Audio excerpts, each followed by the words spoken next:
Atomic Habits by James Clear. Introduction. My story.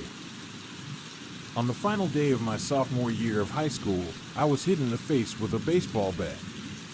As my classmate took a full swing, the bat slipped out of his hands and came flying toward me before striking me directly between the eyes. I have no memory of the moment of impact.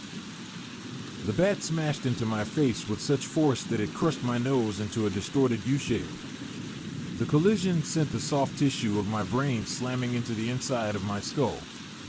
Immediately, a wave of swelling surged throughout my head. In a fraction of a second, I had a broken nose, multiple skull fractures, and 2 shattered eye sockets. When I opened my eyes, I saw people staring at me and running over to help. I looked down and noticed spots of red on my clothes. One of my classmates took the shirt off his back and handed it to me.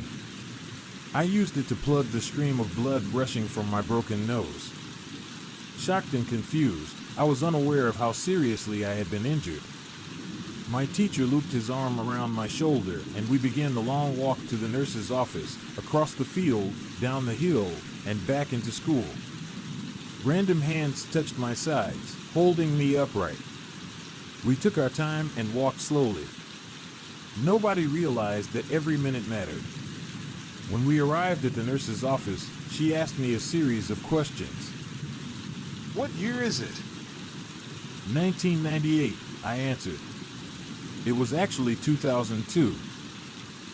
Who is the President of the United States? Bill Clinton, I said. The correct answer was George W. Bush. What is your mom's name? I stalled. 10 seconds passed. Patty, I said casually, ignoring the fact that it had taken me 10 seconds to remember my own mother's name. That is the last question I remember.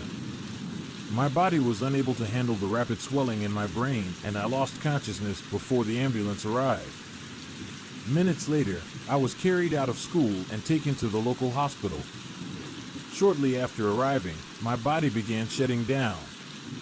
I struggled with basic functions like swallowing and breathing. I had my first seizure of the day. Then I stopped breathing entirely. As the doctors hurried to supply me with oxygen, they also decided the local hospital was unequipped to handle the situation and ordered a helicopter to fly me to a larger hospital in Cincinnati. I was rolled out of the emergency room doors and toward the helipad across the street. The stretcher rattled on a bumpy sidewalk as one nurse pushed me along while another pumped each breath into me by hand. My mother, who had arrived at the hospital a few moments before, climbed into the helicopter beside me. I remained unconscious and unable to breathe on my own as she held my hand during the flight. While my mother rode with me in the helicopter, my father went home to check on my brother and sister and break the news to them. He choked back tears as he explained to my sister that he would miss her 8th grade graduation ceremony that night. After passing my siblings off to family and friends, he drove to Cincinnati to meet my mother. When my mom and I landed on the roof of the hospital, a team of nearly 20 doctors and nurses sprinted onto the helipad and wheeled me into the trauma unit. By this time, the swelling in my brain had become so severe that I was having repeated post-traumatic seizures. My broken bones needed to be fixed, but I was in no condition to undergo surgery. After yet another seizure, my third of the day, I was put into a medically induced coma and placed on a ventilator. My parents were no strangers to this hospital. 10 years earlier, they had entered the same building on the ground floor after my sister was diagnosed with leukemia at age 3. I was 5 at the time. My brother was just 6 months old. After 2.5 years of chemotherapy treatments, spinal taps, and bone marrow biopsies, my little sister finally walked out of the hospital happy, healthy, and cancer-free. And now, after 10 years of normal life, my parents found themselves back in the same place with a different child. While I slipped into a coma, the hospital sent a priest and a social worker to comfort my parents. It was the same priest who had met with them a decade earlier on the evening they found out my sister had cancer. As day faded into night, a series of machines kept me alive. My parents slept restlessly on a hospital mattress. One moment they would collapse from fatigue, the next they would be wide awake with worry. My mother would tell me later, it was one of the worst nights I've ever had. My recovery. Mercifully, by the next morning my breathing had rebounded to the point where the doctors felt comfortable releasing me from the coma. When I finally regained consciousness, I discovered that I had lost my ability to smell. As a test, a nurse asked me to blow my nose and sniff an apple juice box. My sense of smell returned, but, to everyone's surprise, the act of blowing my nose forced air through the fractures in my eye socket and pushed my left eye outward. My eyeball bulged out of the socket, held precariously in place by my eyelid and the optic nerve attaching my eye to my brain. The ophthalmologist said my eye would gradually slide back into place as the air seeped out, but it was hard to tell how long this would take. I was scheduled for surgery 1 week later, which would allow me some additional time to heal. I looked like I had been on the wrong end of a boxing match, but I was cleared to leave the hospital. I returned home with a broken nose, half a dozen facial fractures, and a bulging left eye. The following months were hard. It felt like everything in my life was on pause. I had double vision for weeks. I literally couldn't see straight. It took more than a month, but my eyeball did eventually return to its normal location. Between the seizures and my vision problems, it was 8 months before I could drive a car again. At physical therapy, I practiced basic motor patterns like walking in a straight line. I was determined not to let my injury get me down, but there were more than a few moments when I felt depressed and overwhelmed. I became painfully aware of how far I had to go when I returned to the baseball field 1 year later. Baseball had always been a major part of my life. My dad had played minor league baseball for the St. Louis Cardinals, and I had a dream of playing professionally, too. After months of rehabilitation, what I wanted more than anything was to get back on the field. But my return to baseball was not smooth. When the season rolled around, I was the only junior to be cut from the varsity baseball team. I was sent down to play with the sophomores on junior varsity. I had been playing since age 4, and for someone who had spent so much time and effort on the sport, getting cut was humiliating. I vividly remember the day it happened. I sat in my car and cried as I flipped through the radio, desperately searching for a song that would make me feel better. After a year of self-doubt, I managed to make the varsity team as a senior, but I rarely made it on the field. In total, I played 11 innings of high school varsity baseball, barely more than a single game. Despite my lackluster high school career, I still believed I could become a great player. And I knew that if things were going to improve, I was the one responsible for making it happen. The turning point came 2 years after my injury, when I began college at Denison University. It was a new beginning, and it was the place where I would discover the surprising power of small habits for the first time. How I learned about habits. Attending Denison was one of the best decisions of my life. I earned a spot on the baseball team, and although I was at the bottom of the roster as a freshman, I was thrilled. Despite the chaos of my high school years, I had managed to become a college athlete. I wasn't going to be starting on the baseball team anytime soon, so I focused on getting my life in order. While my peers stayed up late and played video games, I built good sleep habits and went to bed early each night. In the messy world of a college dorm, I made a point to keep my room neat and tidy. These improvements were minor, but they gave me a sense of control over my life.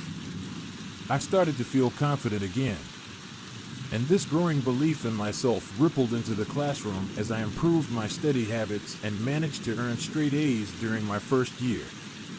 A habit is a routine or behavior that is performed regularly and, in many cases, automatically. As each semester passed, I accumulated small but consistent habits that ultimately led to results that were unimaginable to me when I started. For example, for the first time in my life, I made it a habit to lift weights multiple times per week, and in the years that followed, my 6'4" frame bulked up from a featherweight 170 to a lean 200 pounds. When my sophomore season arrived, I earned a starting role on the pitching staff. By my junior year, I was voted team captain, and at the end of the season, I was selected for the all-conference team. But it was not until my senior season that my sleep habits, study habits, and strength training habits really began to pay off. 6 years after I had been hit in the face with a baseball bat, flown to the hospital, and placed into a coma, I was selected as the top male athlete at Denison University and named to the ESPN Academic All-America team, an honor given to just 33 players across the country. By the time I graduated, I was listed in the school record books in 8 different categories. That same year, I was awarded the university's highest academic honor, the President's Medal. I hope you'll forgive me if this sounds boastful. To be honest, there was nothing legendary or historic about my athletic career. I never ended up playing professionally. However, looking back on those years, I believe I accomplished something just as rare. I fulfilled my potential. And I believe the concepts in this book can help you fulfill your potential as well. We all face challenges in life. This injury was one of mine, and the experience taught me a critical lesson.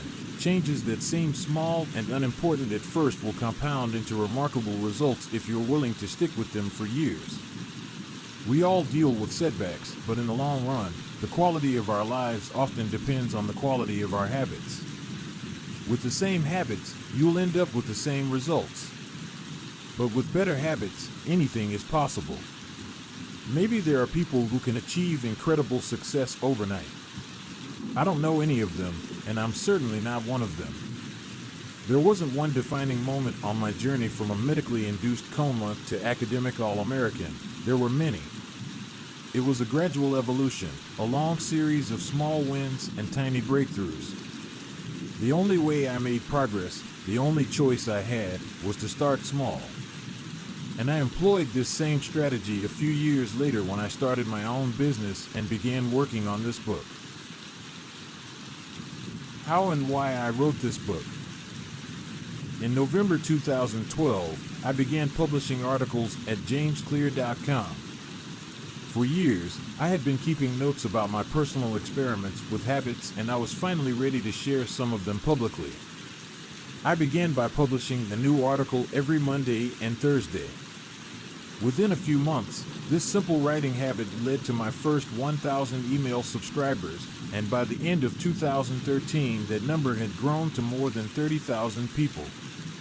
In 2014, my email list expanded to over 100,000 subscribers, which made it one of the fastest growing newsletters on the internet.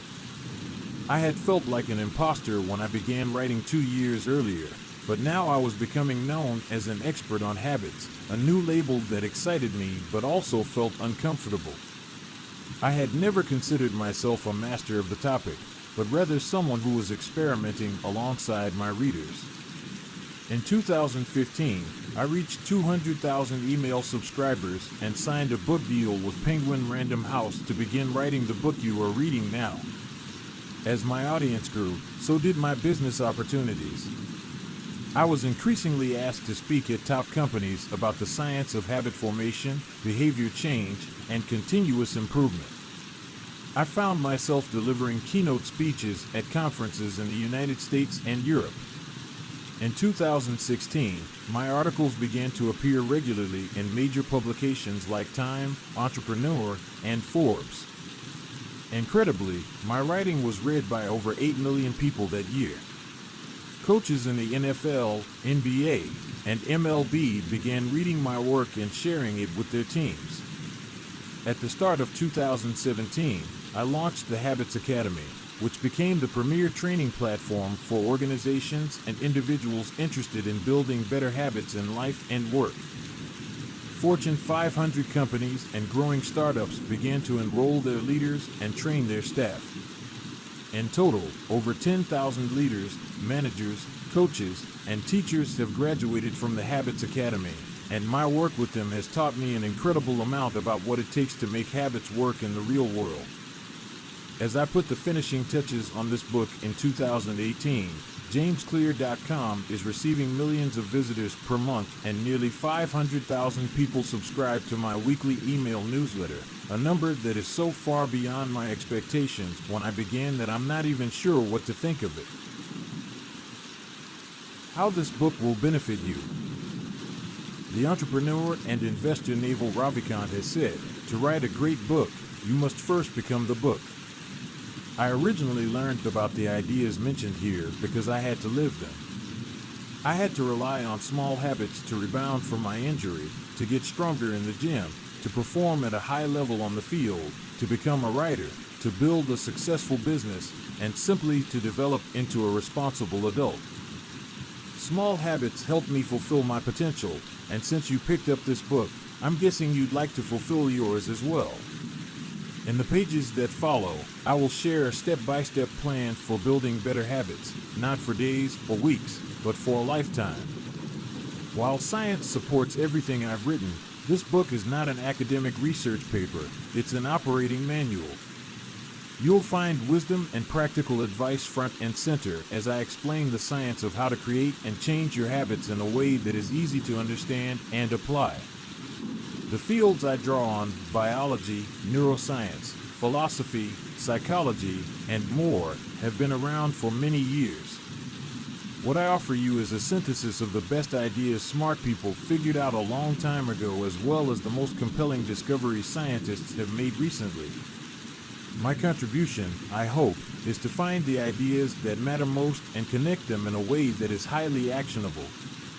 Anything wise in these pages you should credit to the many experts who preceded me. Anything foolish, assume it is my error. The backbone of this book is my 4-step model of habits: cue, craving, response, and reward, and the 4 laws of behavior change that evolve out of these steps. Readers with a psychology background may recognize some of these terms from operant conditioning, which was first proposed as stimulus, response, reward by B.F. Skinner in the 1930s and has been popularized more recently as cue, routine, reward, and the power of habit by Charles Duhigg. Behavioral scientists like Skinner realized that if you offered the right reward or punishment, you could get people to act in a certain way. But while Skinner's model did an excellent job of explaining how external stimuli influenced our habits, it lacked a good explanation for how our thoughts, feelings, and beliefs impact our behavior. Internal states, our moods and emotions, matter too. In recent decades, scientists have begun to determine the connection between our thoughts, feelings, and behavior. This research will also be covered in these pages. In total, the framework I offer is an integrated model of the cognitive and behavioral sciences.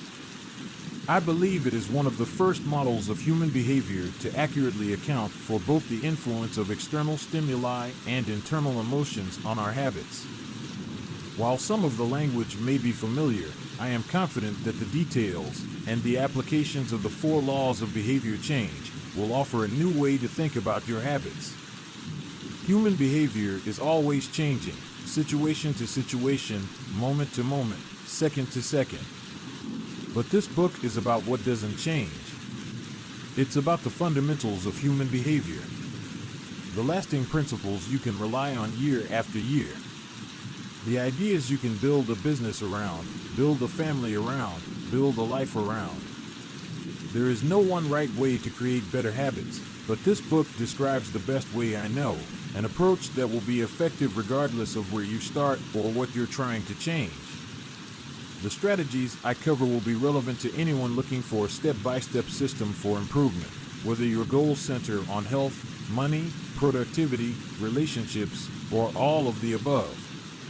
As long as human behavior is involved, this book will be your guide. The fundamentals. Why tiny changes make a big difference. Chapter 1. The surprising power of atomic habits. The fate of British cycling changed one day in 2003. The organization, which was the governing body for professional cycling in Great Britain, had recently hired Dave Brailsford as its new performance director. At the time, professional cyclists in Great Britain had endured nearly 100 years of mediocrity. Since 1908, British riders had won just a single gold medal at the Olympic Games, and they had fared even worse in cycling's biggest race, the Tour de France. In 110 years, no British cyclist had ever won the event. In fact, the performance of British riders had been so underwhelming that one of the top bike manufacturers in Europe refused to sell bikes to the team because they were afraid that it would hurt sales if other professionals saw the Brits using their gear. Brailsford had been hired to put British cycling on a new trajectory. What made him different from previous coaches was his relentless commitment to a strategy that he referred to as the aggregation of marginal gains, which was the philosophy of searching for a tiny margin of improvement in everything you do. Brailsford said, the whole principle came from the idea that if you broke down everything you could think of that goes into riding a bike, and then improve it by 1%, you will get a significant increase when you put them all together. Brailsford and his coaches began by making small adjustments you might expect from a professional cycling team. They redesigned the bike seats to make them more comfortable and rubbed alcohol on the tires for a better grip. They asked riders to wear electrically heated overshorts to maintain ideal muscle temperature while riding and used biofeedback sensors to monitor how each athlete responded to a particular workout. The team tested various fabrics in a wind tunnel and had their outdoor riders switch to indoor racing suits, which proved to be lighter and more aerodynamic. But they didn't stop there.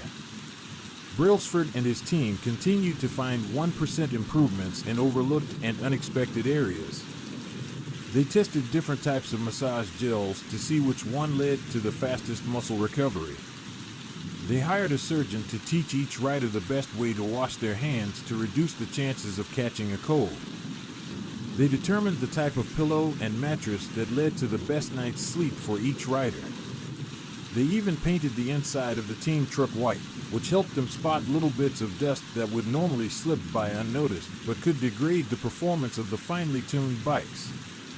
As these and hundreds of other small improvements accumulated, the results came faster than anyone could have imagined. Just 5 years after Brailsford took over, the British cycling team dominated the road and track cycling events at the 2008 Olympic Games in Beijing, where they won an astounding 60% of the gold medals available. For years later, when the Olympic Games came to London, the Brits raised the bar as they set 9 Olympic records and 7 world records. That same year, Bradley Wiggins became the first British cyclist to win the Tour de France. The next year, his teammate Chris Froome won the race, and he would go on to win again in 2015, 2016, and 2017, giving the British team 5 Tour de France victories in 6 years. During the 10-year span from 2007 to 2017, British cyclists won 178 world championships and 66 Olympic or Paralympic gold medals and captured 5 Tour de France victories in what is widely regarded as the most successful run in cycling history. Asterisk, how does this happen?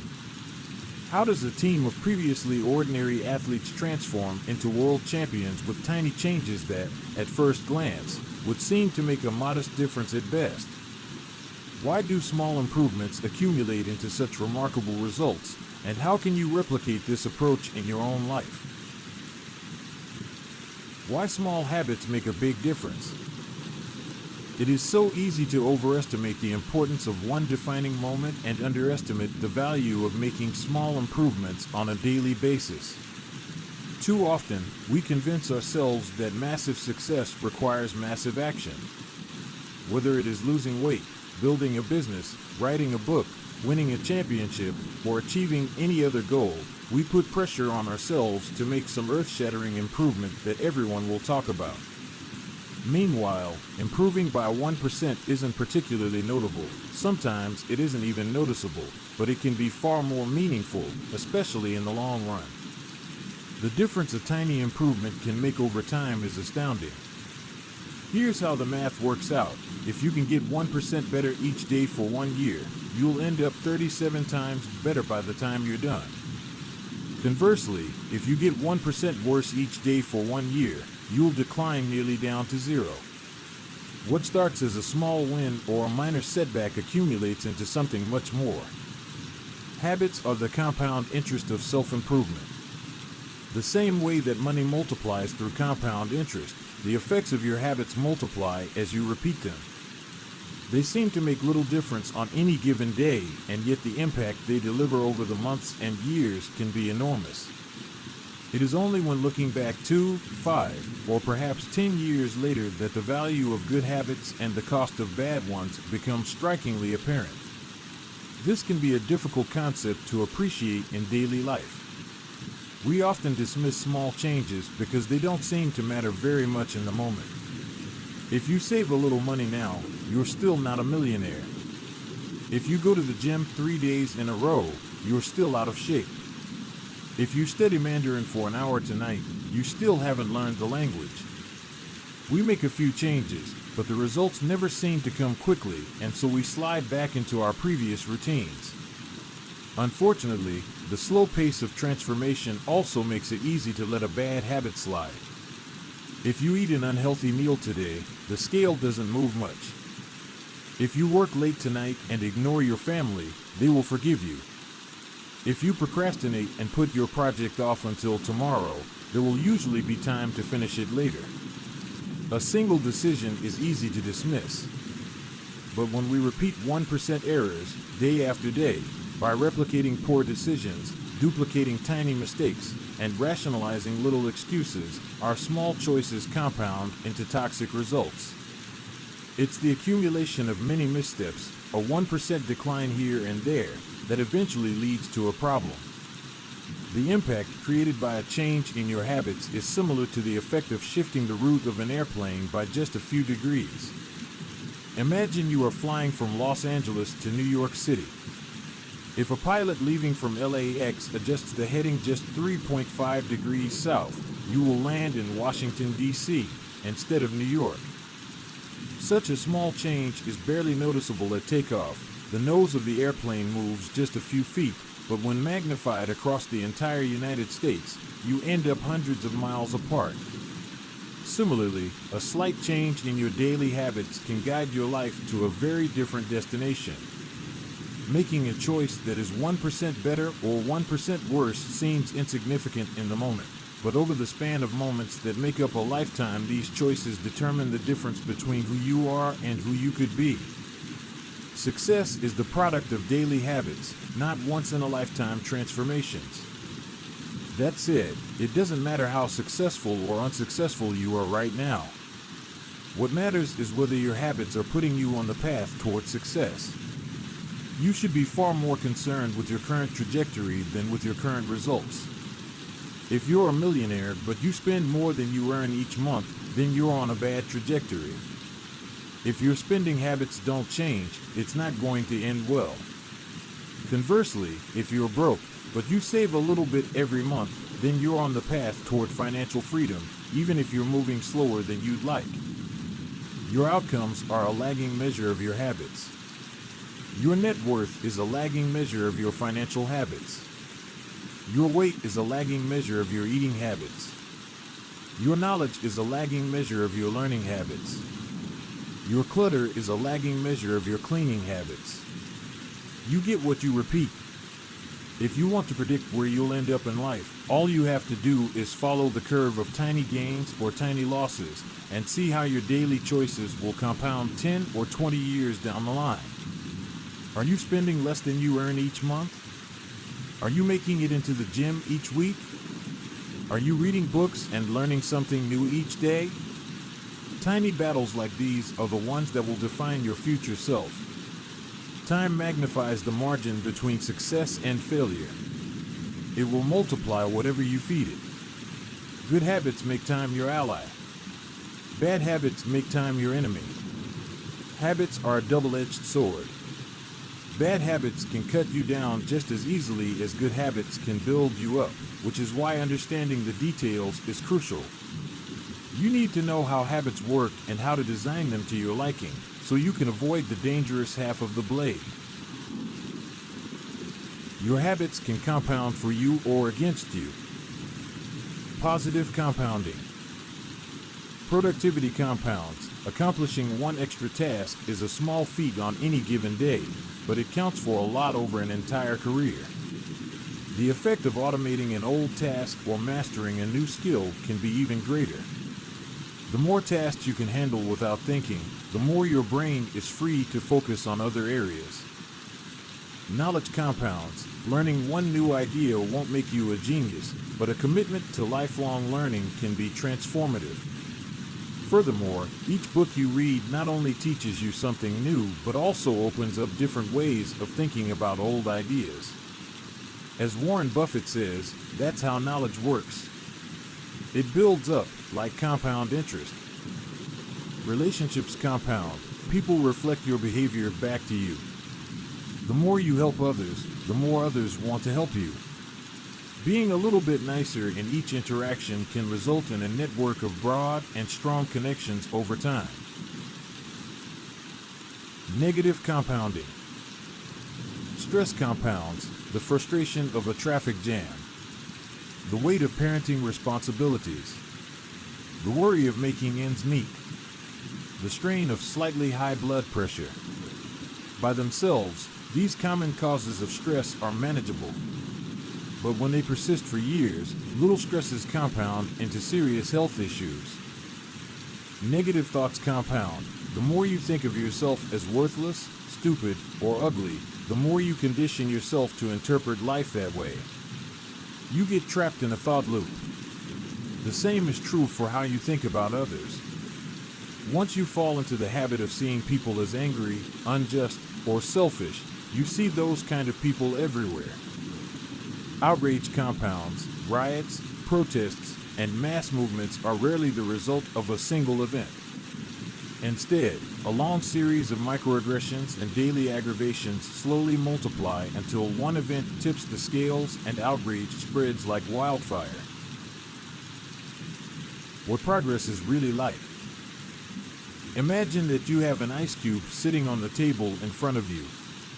The room is cold and you can see your breath. It is currently 25 degrees. Ever so slowly, the room begins to heat up. 26 degrees. 27. 28. The ice cube is still sitting on the table in front of you. 29 degrees. 30. 31. Still, nothing has happened. Then, 32 degrees. The ice begins to melt. A 1 degree shift, seemingly no different from the temperature increases before it, has unlocked a huge change. Breakthrough moments are often the result of many previous actions, which build up the potential required to unleash a major change. This pattern shows up everywhere. Cancer spends 80% of its life undetectable, then takes over the body in months. Bamboo can barely be seen for the first 5 years as it builds extensive root systems underground before exploding 90 feet into the air within 6 weeks. Similarly, habits often appear to make no difference until you cross a critical threshold and unlock a new level of performance. In the early and middle stages of any quest, there is often a valley of disappointment. You expect to make progress in a linear fashion, and it's frustrating how ineffective changes can seem during the first days, weeks, and even months. It doesn't feel like you are going anywhere. It's a hallmark of any compounding process. The most powerful outcomes are delayed. This is one of the core reasons why it is so hard to build habits that last. People make a few small changes, fail to see a tangible result, and decide to stop. You think, I've been running every day for a month, so why can't I see any change in my body? Once this kind of thinking takes over, it's easy to let good habits fall by the wayside. But in order to make a meaningful difference, habits need to persist long enough to break through this plateau, what I call the plateau of latent potential. If you find yourself struggling to build a good habit or break a bad one, it is not because you have lost your ability to improve. It is often because you have not yet crossed the plateau of latent potential. Complaining about not achieving success despite working hard is like complaining about an ice cube not melting when you heated it from 25 to 31 degrees. Your work was not wasted, it is just being stored. All the action happens at 32 degrees. When you finally break through the plateau of latent potential, people will call it an overnight success. The outside world only sees the most dramatic event rather than all that preceded it.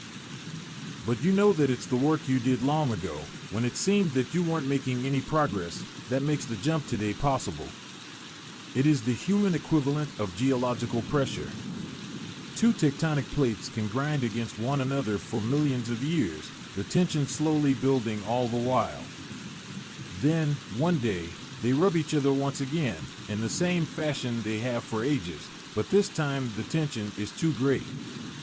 An earthquake erupts. Change can take years before it happens all at once. Mastery requires patience. The San Antonio Spurs, one of the most successful teams in NBA history, have a quote from social reformer Jacob Riis hanging in their locker room: "When nothing seems to help, I go and look at a stonecutter hammering away at his rock, perhaps 100 times without as much as a crack showing in it.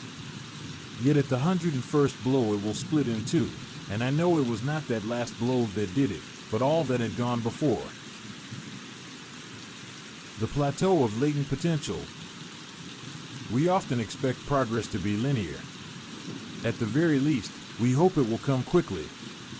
In reality, the results of our efforts are often delayed.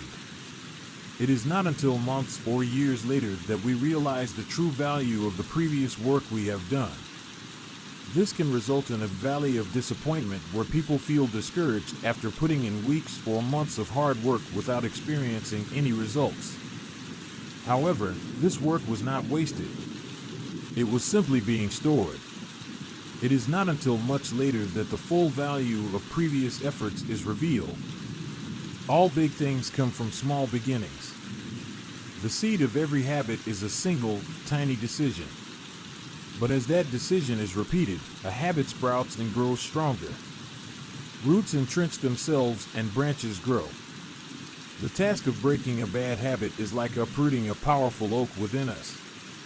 And the task of building a good habit is like cultivating a delicate flower one day at a time. But what determines whether we stick with a habit long enough to survive the plateau of latent potential and break through to the other side?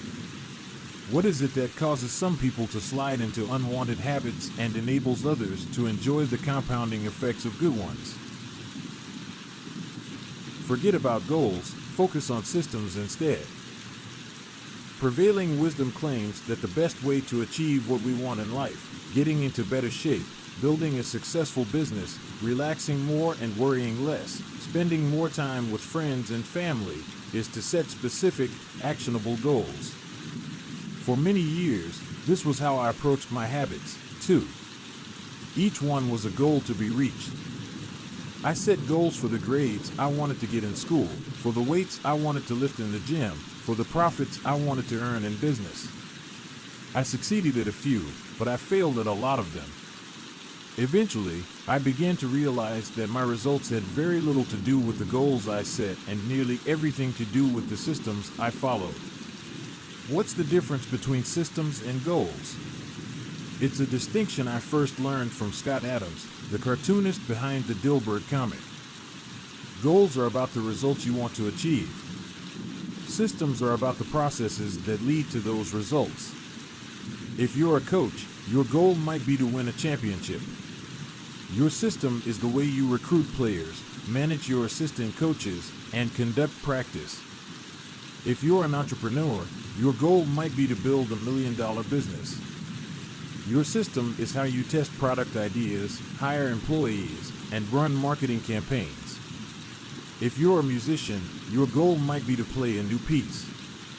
Your system is how often you practice, how you break down and tackle difficult measures, and your method for receiving feedback from your instructor. Now for the interesting question, If you completely ignored your goals and focused only on your system, would you still succeed? For example, if you were a basketball coach and you ignored your goal to win a championship and focused only on what your team does at practice each day, would you still get results? I think you would. The goal in any sport is to finish with the best score, but it would be ridiculous to spend the whole game staring at the scoreboard. The only way to actually win is to get better each day. In the words of three-time Super Bowl winner Bill Walsh, the score takes care of itself. The same is true for other areas of life. If you want better results, then forget about setting goals. Focus on your system instead. What do I mean by this? Are goals completely useless? Of course not. Goals are good for setting a direction, but systems are best for making progress. A handful of problems arise when you spend too much time thinking about your goals and not enough time designing your systems. Problem number 1. Winners and losers have the same goals. Goal setting suffers from a serious case of survivorship bias. We concentrate on the people who end up winning, the survivors, and mistakenly assume that ambitious goals led to their success while overlooking all of the people who had the same objective but didn't succeed. Every Olympian wants to win a gold medal. Every candidate wants to get the job. And if successful and unsuccessful people share the same goals, then the goal cannot be what differentiates the winners from the losers. It wasn't the goal of winning the Tour de France that propelled the British cyclists to the top of the sport. Presumably, they had wanted to win the race every year before, just like every other professional team. The goal had always been there. It was only when they implemented a system of continuous small improvements that they achieved a different outcome. Problem number 2. Achieving a goal is only a momentary change. Imagine you have a messy room and you set a goal to clean it. If you summon the energy to tidy up, then you will have a clean room, for now. But if you maintain the same sloppy, pack-rat habits that led to a messy room in the first place, soon you'll be looking at a new pile of clutter and hoping for another burst of motivation. You're left chasing the same outcome because you never changed the system behind it. You treated a symptom without addressing the cause. Achieving a goal only changes your life for the moment. That's the counterintuitive thing about improvement. We think we need to change our results, but the results are not the problem. What we really need to change are the systems that cause those results. When you solve problems at the results level, you only solve them temporarily. In order to improve for good, you need to solve problems at the systems level. Fix the inputs and the outputs will fix themselves. Problem number 3. Goals restrict your happiness. The implicit assumption behind any goal is this: once I reach my goal, then I'll be happy.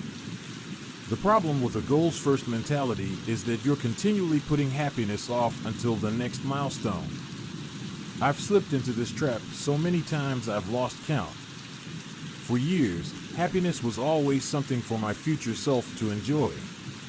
I promised myself that once I gained 20 pounds of muscle or after my business was featured in the New York Times, then I could finally relax. Furthermore, goals create an either-or conflict. Either you achieve your goal and are successful, or you fail and you are a disappointment. You mentally box yourself into a narrow version of happiness. This is misguided. It is unlikely that your actual path through life will match the exact journey you had in mind when you set out. It makes no sense to restrict your satisfaction to one scenario when there are many paths to success. A systems-first mentality provides the antidote. When you fall in love with the process rather than the product, you don't have to wait to give yourself permission to be happy. You can be satisfied anytime your system is running. And a system can be successful in many different forms, not just the one you first envisioned. Problem number 4. Goals are at odds with long-term progress. Finally, a goal-oriented mindset can create a yo-yo effect. Many runners work hard for months, but as soon as they cross the finish line, they stop training. The race is no longer there to motivate them. When all of your hard work is focused on a particular goal, what is left to push you forward after you achieve it? This is why many people find themselves reverting to their old habits after accomplishing a goal. The purpose of setting goals is to win the game. The purpose of building systems is to continue playing the game. True long-term thinking is goal-less thinking. It's not about any single accomplishment. It is about the cycle of endless refinement and continuous improvement. Ultimately, it is your commitment to the process that will determine your progress. A system of atomic habits. If you're having trouble changing your habits, the problem isn't you. The problem is your system. Bad habits repeat themselves again and again, not because you don't want to change, but because you have the wrong system for change. You do not rise to the level of your goals. You fall to the level of your systems. Focusing on the overall system, rather than a single goal, is one of the core themes of this book. It is also one of the deeper meanings behind the word atomic. By now, you've probably realized that an atomic habit refers to a tiny change, a marginal gain, a 1% improvement. But atomic habits are not just any old habits, however small. They are little habits that are part of a larger system. Just as atoms are the building blocks of molecules, atomic habits are the building blocks of remarkable results. Habits are like the atoms of our lives. Each one is a fundamental unit that contributes to your overall improvement. At first, these tiny routines seem insignificant, but soon they build on each other and fuel bigger wins that multiply to a degree that far outweighs the cost of their initial investment. They are both small and mighty. This is the meaning of the phrase atomic habits, a regular practice or routine that is not only small and easy to do, but also the source of incredible power, a component of the system of compound growth. Chapter Summary. Habits are the compound interest of self-improvement. Getting 1% better every day counts for a lot in the long run. Habits are a double-edged sword. They can work for you or against you, which is why understanding the details is essential. Small changes often appear to make no difference until you cross a critical threshold. The most powerful outcomes of any compounding process are delayed. You need to be patient. An atomic habit is a little habit that is part of a larger system. Just as atoms are the building blocks of molecules, atomic habits are the building blocks of remarkable results. If you want better results, then forget about setting goals. Focus on your system instead. You do not rise to the level of your goals. You fall to the level of your systems. Chapter 2. How your habits shape your identity, and vice versa. Why is it so easy to repeat bad habits and so hard to form good ones? Few things can have a more powerful impact on your life than improving your daily habits. And yet it is likely that this time next year you'll be doing the same thing rather than something better. It often feels difficult to keep good habits going for more than a few days, even with sincere effort and the occasional burst of motivation. Habits like exercise, meditation, journaling, and cooking are reasonable for a day or two and then become a hassle. However, once your habits are established, they seem to stick around forever, especially the unwanted ones. Despite our best intentions, unhealthy habits like eating junk food, watching too much television, procrastinating, and smoking can feel impossible to break. Changing our habits is challenging for two reasons. One, we try to change the wrong thing, and two, we try to change our habits in the wrong way. In this chapter, I'll address the first point. In the chapters that follow, I'll answer the second. Our first mistake is that we try to change the wrong thing.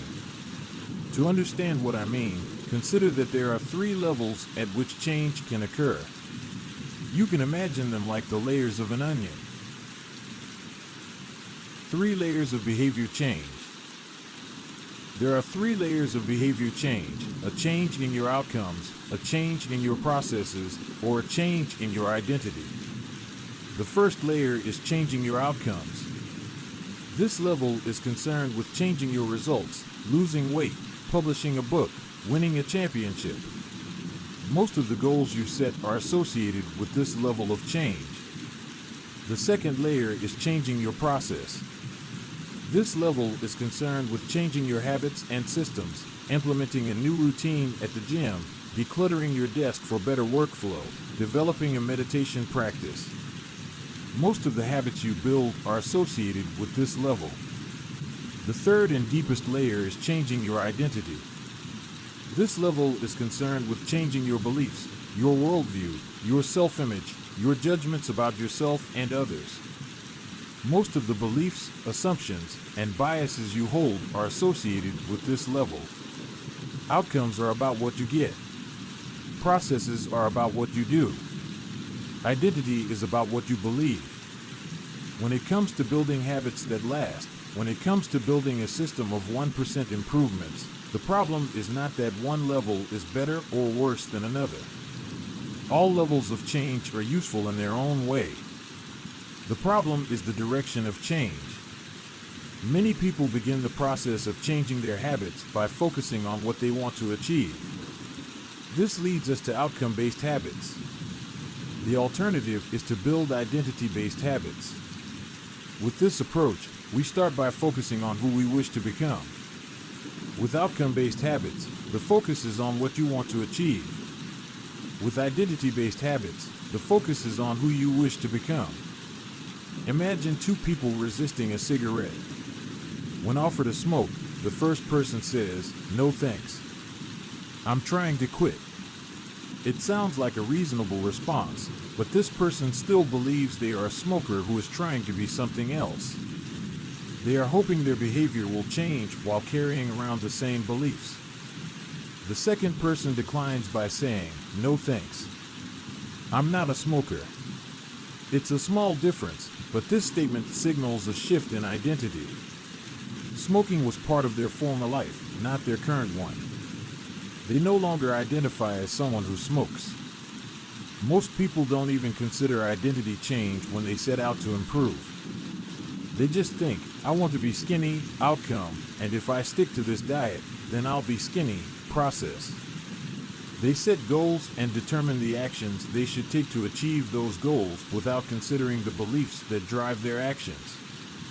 They never shift the way they look at themselves, and they don't realize that their old identity can sabotage their new plans for change. Behind every system of actions are a system of beliefs. The system of a democracy is founded on beliefs like freedom, majority rule, and social equality. The system of a dictatorship has a very different set of beliefs like absolute authority and strict obedience. You can imagine many ways to try to get more people to vote in a democracy, but such behavior change would never get off the ground in a dictatorship. That's not the identity of the system. Voting is a behavior that is impossible under a certain set of beliefs. A similar pattern exists whether we are discussing individuals, organizations, or societies. There are a set of beliefs and assumptions that shape the system and identity behind the habits. Behavior that is incongruent with the self will not last. You may want more money, but if your identity is someone who consumes rather than creates, then you will continue to be pulled towards spending rather than earning. You may want better health, but if you continue to prioritize comfort over accomplishment, you'll be drawn to relaxing rather than training. It's hard to change your habits if you never change the underlying beliefs that led to your past behavior. You have a new goal and a new plan, but you haven't changed who you are. The story of Brian Clark, an entrepreneur from Boulder, Colorado, provides a good example. "For as long as I can remember, I've chewed my fingernails," Clark told me.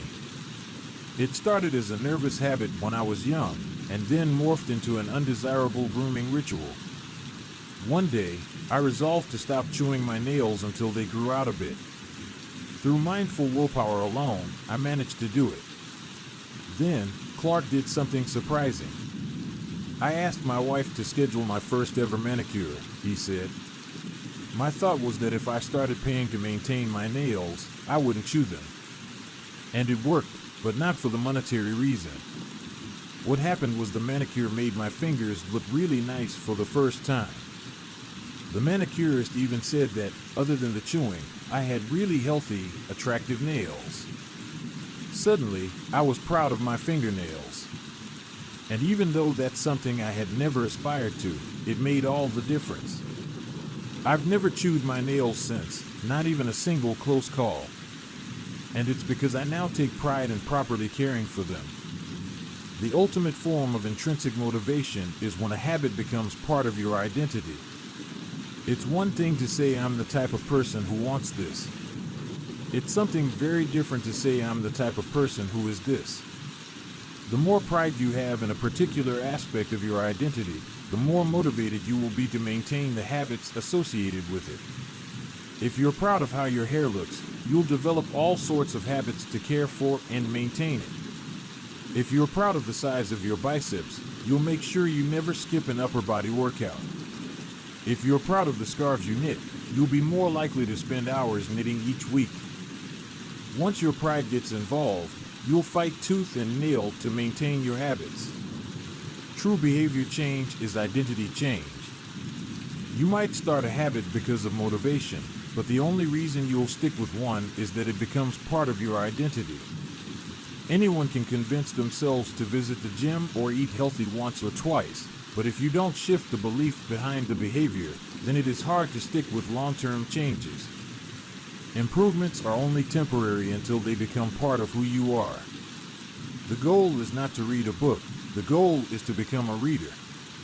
The goal is not to run a marathon. The goal is to become a runner. The goal is not to learn an instrument. The goal is to become a musician. Your behaviors are usually a reflection of your identity. What you do is an indication of the type of person you believe that you are, either consciously or non-consciously. Research has shown that once a person believes in a particular aspect of their identity, they are more likely to act in alignment with that belief. For example, people who identified as being a voter were more likely to vote than those who simply claimed voting was an action they wanted to perform. Similarly, the person who incorporates exercise into their identity doesn't have to convince themselves to train. Doing the right thing is easy. After all, when your behavior and your identity are fully aligned, you are no longer pursuing behavior change. You are simply acting like the type of person you already believe yourself to be.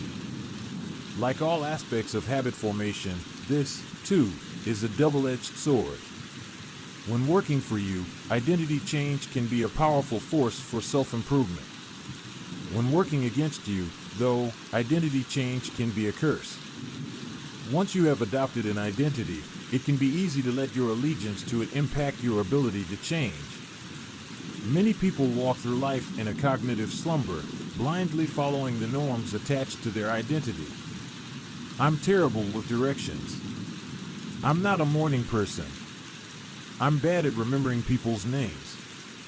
I'm always late. I'm not good with technology. I'm horrible at math, and 1,000 other variations.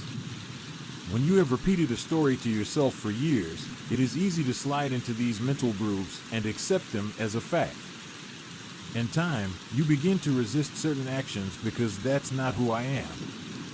There is internal pressure to maintain your self-image and behave in a way that is consistent with your beliefs. You find whatever way you can to avoid contradicting yourself. The more deeply a thought or action is tied to your identity, the more difficult it is to change it. It can feel comfortable to believe what your culture believes, group identity, or to do what upholds your self-image, personal identity, even if it's wrong.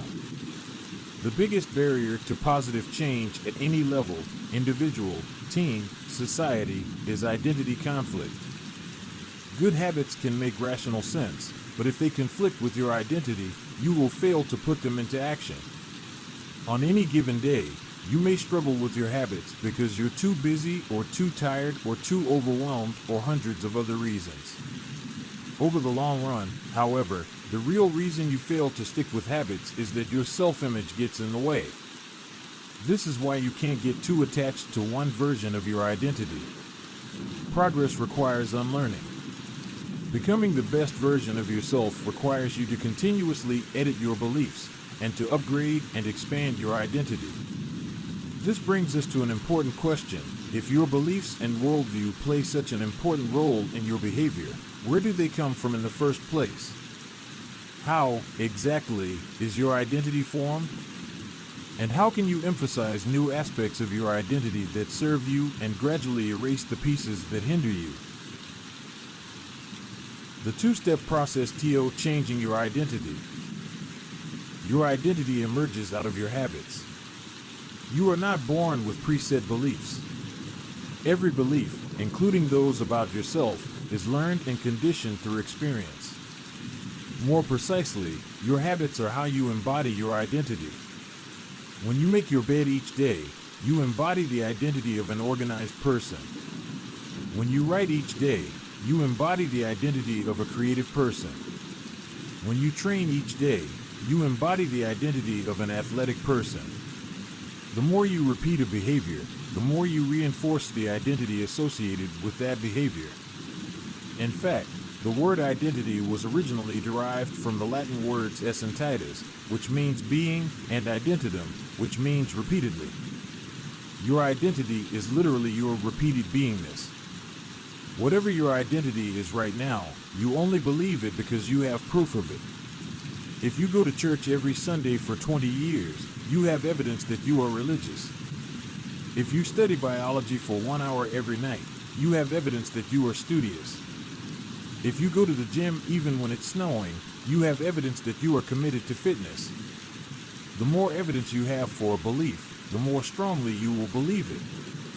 For most of my early life, I didn't consider myself a writer. If you were to ask any of my high school teachers or college professors, they would tell you I was an average writer at best, certainly not a standout. When I began my writing career, I published a new article every Monday and Thursday for the first few years.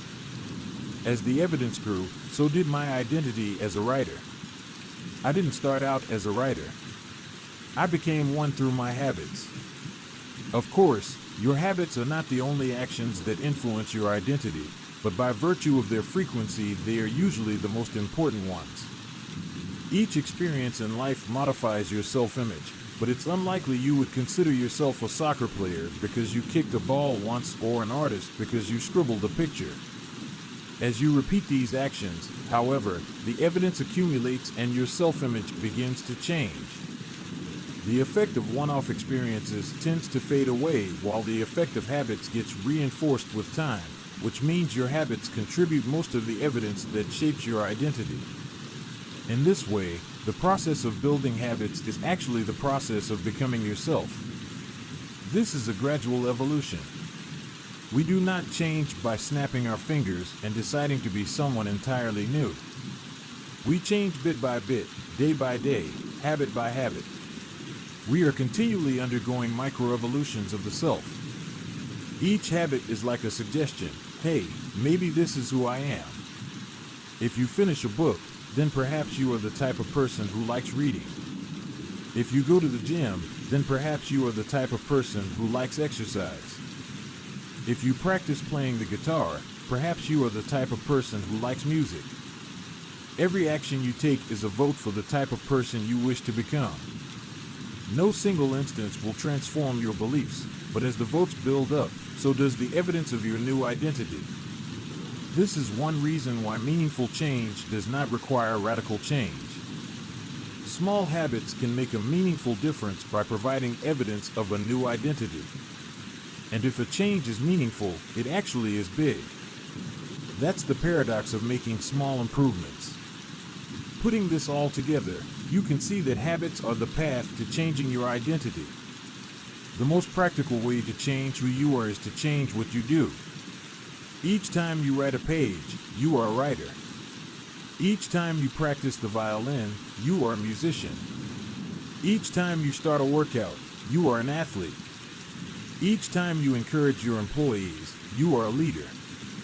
Each habit not only gets results, but also teaches you something far more important: to trust yourself. You start to believe you can actually accomplish these things. When the votes mount up and the evidence begins to change, the story you tell yourself begins to change as well. Of course, it works the opposite way, too. Every time you choose to perform a bad habit, it's a vote for that identity. The good news is that you don't need to be perfect. In any election, there are going to be votes for both sides. You don't need a unanimous vote to win an election, you just need a majority. It doesn't matter if you cast a few votes for a bad behavior or an unproductive habit. Your goal is simply to win the majority of the time. New identities require new evidence. If you keep casting the same votes you've always cast, you're going to get the same results you've always had. If nothing changes, nothing is going to change. It is a simple two-step process. 1. Decide the type of person you want to be. 2. Prove it to yourself with small wins. First, decide who you want to be. This holds at any level: as an individual, as a team, as a community, as a nation. What do you want to stand for? What are your principles and values? Who do you wish to become? These are big questions, and many people aren't sure where to begin, but they do know what kind of results they want: to get six-pack abs, or to feel less anxious, or to double their salary. That's fine. Start there and work backward from the results you want to the type of person who could get those results. Ask yourself, who is the type of person that could get the outcome I want? Who is the type of person that could lose 40 pounds? Who is the type of person that could learn a new language? Who is the type of person that could run a successful startup? For example, who is the type of person who could write a book? It's probably someone who is consistent and reliable. Now your focus shifts from writing a book, outcome-based, to being the type of person who is consistent and reliable, identity-based. This process can lead to beliefs like, I'm the kind of teacher who stands up for her students. I'm the kind of doctor who gives each patient the time and empathy they need. I'm the kind of manager who advocates for her employees. Once you have a handle on the type of person you want to be, you can begin taking small steps to reinforce your desired identity. I have a friend who lost over 100 pounds by asking herself, what would a healthy person do? All day long, she would use this question as a guide. Would a healthy person walk or take a cab? Would a healthy person order a burrito or a salad? She figured if she acted like a healthy person long enough, eventually she would become that person. She was right. The concept of identity-based habits is our first introduction to another key theme in this book: feedback loops. Your habits shape your identity, and your identity shapes your habits. It's a two-way street. The formation of all habits is a feedback loop, a concept we will explore in depth in the next chapter, but it's important to let your values, principles, and identity drive the loop rather than your results. The focus should always be on becoming that type of person, not getting a particular outcome. The real reason habits matter. Identity change is the North Star of habit change. The remainder of this book will provide you with step-by-step instructions on how to build better habits in yourself, your family, your team, your company, and anywhere else you wish. But the true question is, are you becoming the type of person you want to become? The first step is not what or how, but who. You need to know who you want to be. Otherwise, your quest for change is like a boat without a rudder. And that's why we are starting here. You have the power to change your beliefs about yourself. Your identity is not set in stone. You have a choice in every moment. You can choose the identity you want to reinforce today with the habits you choose today. And this brings us to the deeper purpose of this book and the real reason habits matter. Building better habits isn't about littering your day with life hacks.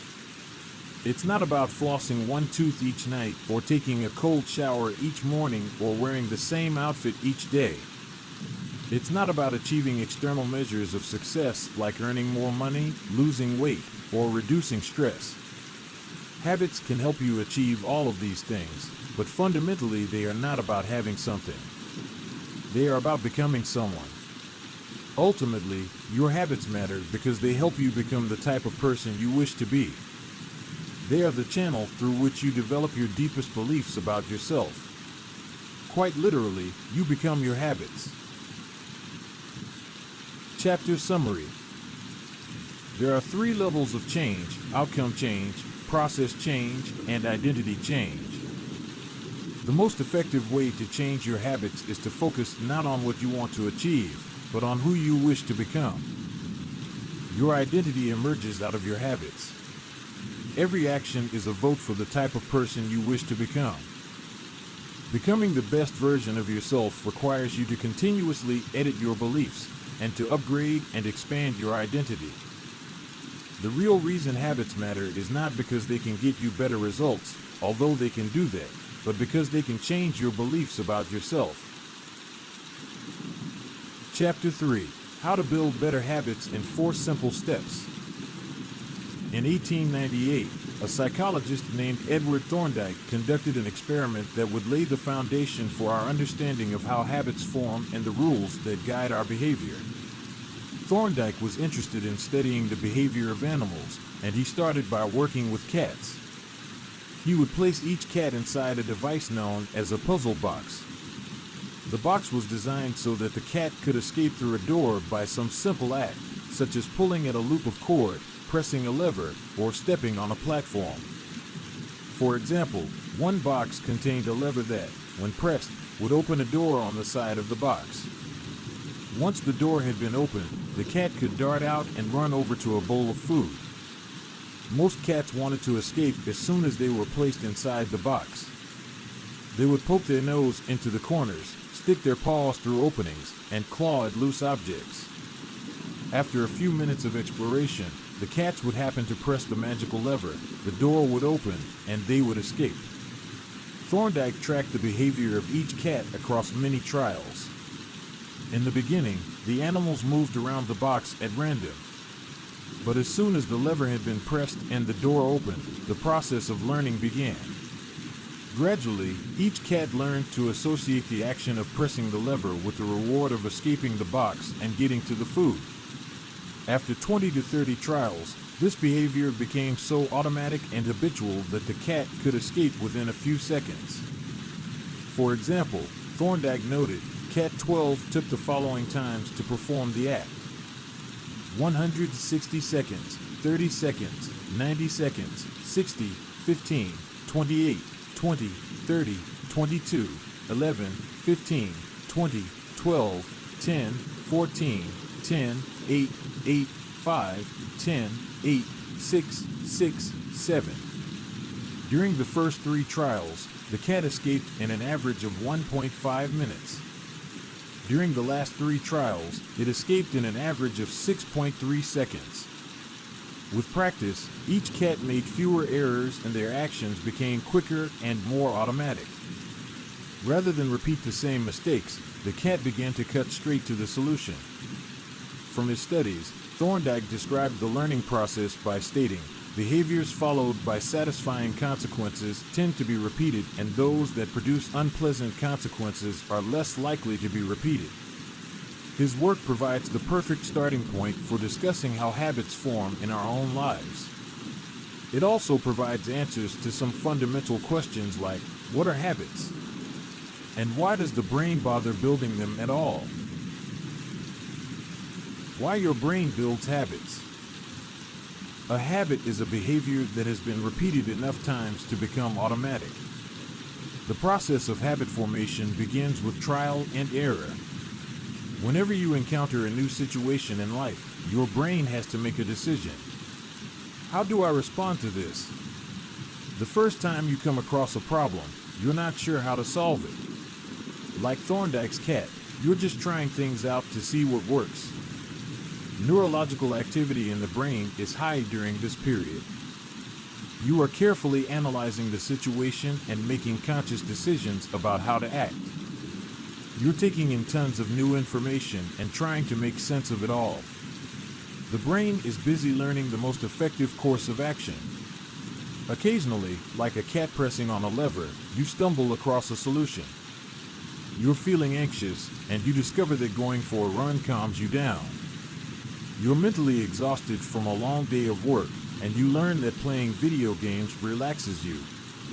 You're exploring, and then, BAM, a reward. After you stumble upon an unexpected reward, you alter your strategy for next time. Your brain immediately begins to catalog the events that preceded the reward. Wait a minute, that felt good. What did I do right before that? This is the feedback loop behind all human behavior. Try, fail, learn, try differently. With practice, the useless movements fade away and the useful actions get reinforced. That's a habit forming. Whenever you face a problem repeatedly, your brain begins to automate the process of solving it. Your habits are just a series of automatic solutions that solve the problems and stresses you face regularly. As behavioral scientist Jason Rea writes, habits are, simply, reliable solutions to recurring problems in our environment. As habits are created, the level of activity in the brain decreases. You learn to lock in on the cues that predict success and tune out everything else. When a similar situation arises in the future, you know exactly what to look for. There is no longer a need to analyze every angle of a situation. Your brain skips the process of trial and error and creates a mental rule: if this, then that. These cognitive scripts can be followed automatically whenever the situation is appropriate. Now, whenever you feel stressed, you get the itch to run. As soon as you walk in the door from work, you grab the video game controller. A choice that once required effort is now automatic.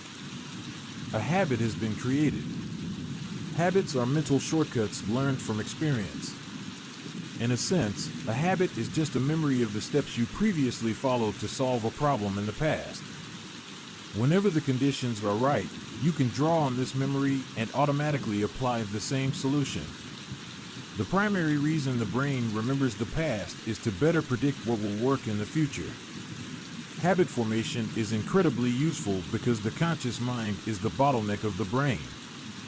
It can only pay attention to one problem at a time. As a result, your brain is always working to preserve your conscious attention for whatever task is most essential. Whenever possible, the conscious mind likes to pawn off tasks to the non-conscious mind to do automatically. This is precisely what happens when a habit is formed.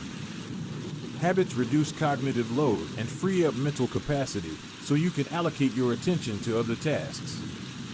Despite their efficiency, some people still wonder about the benefits of habits. The argument goes like this: will habits make my life dull? I don't want to pigeonhole myself into a lifestyle I don't enjoy.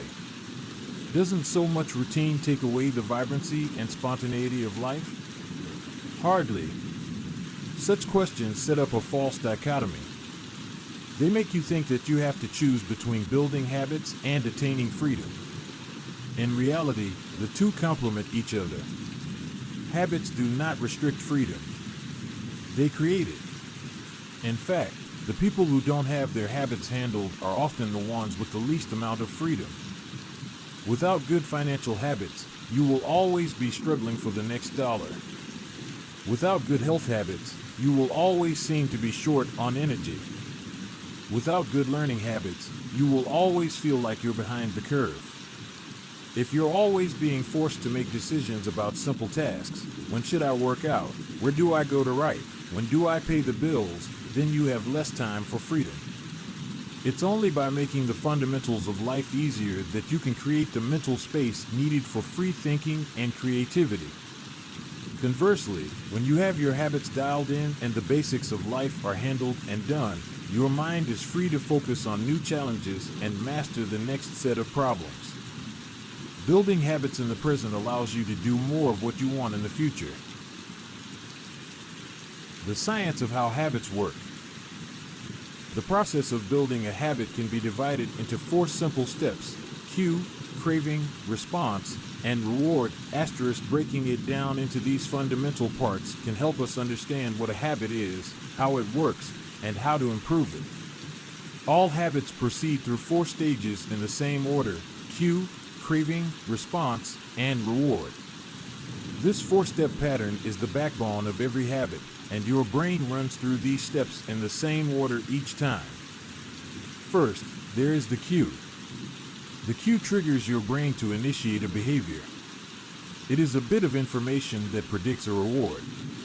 Our prehistoric ancestors were paying attention to cues that signaled the location of primary rewards like food, water, and sex. Today, we spend most of our time learning cues that predict secondary rewards like money and fame, power and status, praise and approval, love and friendship, or a sense of personal satisfaction. Of course, these pursuits also indirectly improve our odds of survival and reproduction, which is the deeper motive behind everything we do. Your mind is continuously analyzing your internal and external environment for hints of where rewards are located. Because the cue is the first indication that we're close to a reward, it naturally leads to a craving. Cravings are the second step, and they are the motivational force behind every habit. Without some level of motivation or desire, without craving a change, we have no reason to act. What you crave is not the habit itself, but the change in state it delivers. You do not crave smoking a cigarette, you crave the feeling of relief it provides. You are not motivated by brushing your teeth, but rather by the feeling of a clean mouth. You do not want to turn on the television, you want to be entertained. Every craving is linked to a desire to change your internal state. This is an important point that we will discuss in detail later. Cravings differ from person to person. In theory, any piece of information could trigger a craving, but in practice, people are not motivated by the same cues. For a gambler, the sound of slot machines can be a potent trigger that sparks an intense wave of desire. For someone who rarely gambles, the jingles and chimes of the casino are just background noise. Cues are meaningless until they are interpreted. The thoughts, feelings, and emotions of the observer are what transform a cue into a craving. The third step is the response. The response is the actual habit you perform, which can take the form of a thought or an action. Whether a response occurs depends on how motivated you are and how much friction is associated with the behavior. If a particular action requires more physical or mental effort than you are willing to expend, then you won't do it. Your response also depends on your ability. It sounds simple, but a habit can occur only if you are capable of doing it. If you want to dunk a basketball but can't jump high enough to reach the hoop, well, you're out of luck. Finally, the response delivers a reward. Rewards are the end goal of every habit. The cue is about noticing the reward. The craving is about wanting the reward. The response is about obtaining the reward. We chase rewards because they serve 2 purposes. 1, they satisfy us, and 2, they teach us. The first purpose of rewards is to satisfy your craving. Yes, rewards provide benefits on their own. Food and water deliver the energy you need to survive. Getting a promotion brings more money and respect. Getting in shape improves your health and your dating prospects. But the more immediate benefit is that rewards satisfy your craving to eat or to gain status or to win approval. At least for a moment, rewards deliver contentment and relief from craving. Second, rewards teach us which actions are worth remembering in the future. Your brain is a reward detector. As you go about your life, your sensory nervous system is continuously monitoring which actions satisfy your desires and deliver pleasure.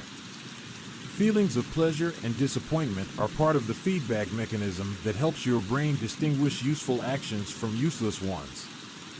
Rewards close the feedback loop and complete the habit cycle. If a behavior is insufficient in any of the 4 stages, it will not become a habit.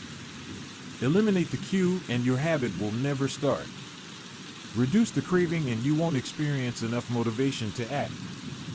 Make the behavior difficult and you won't be able to do it. And if the reward fails to satisfy your desire, then you'll have no reason to do it again in the future. Without the first 3 steps, a behavior will not occur. Without all 4, a behavior will not be repeated. The habit loop. The 4 stages of habit are best described as a feedback loop.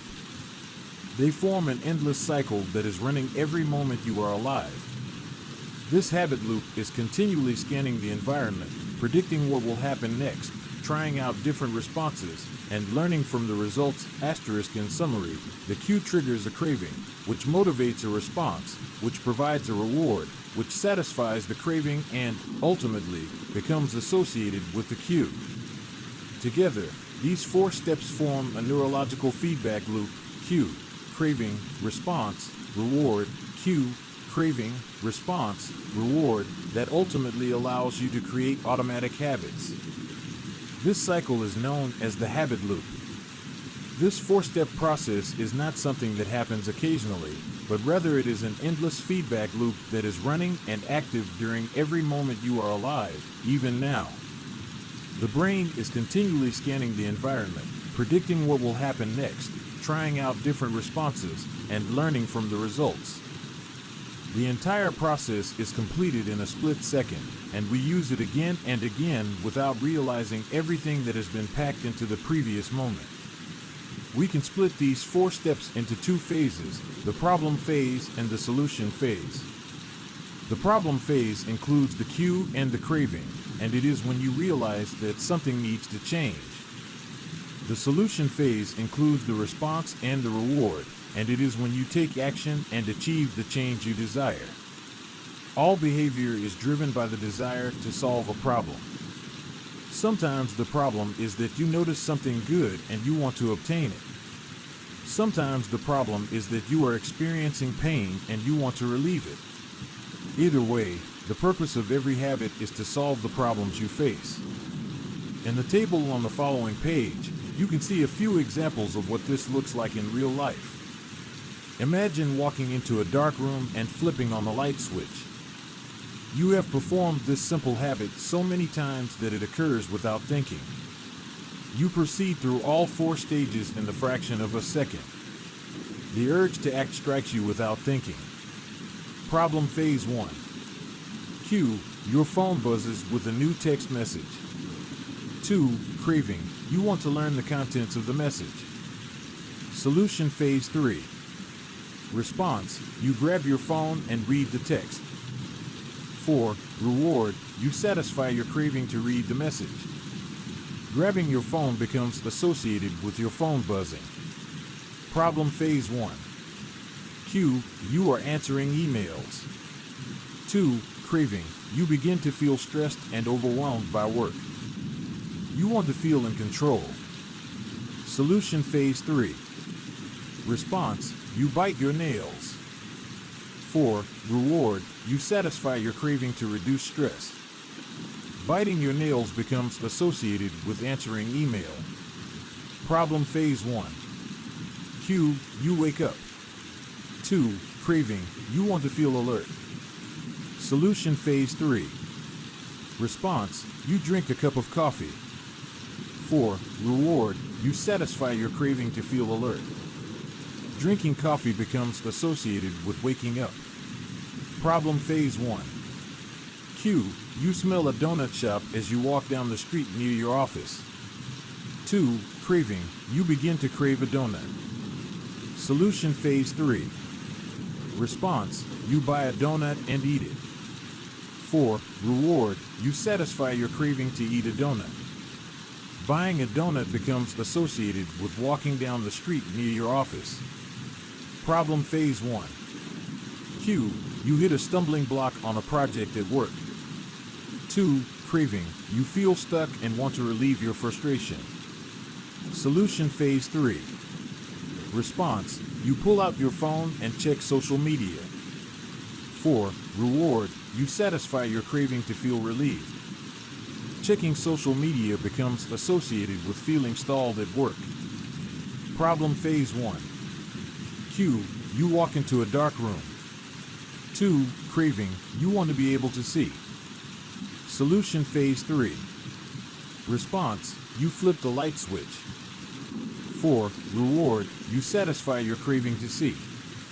Turning on the light switch becomes associated with being in a dark room. By the time we become adults, we rarely notice the habits that are running our lives.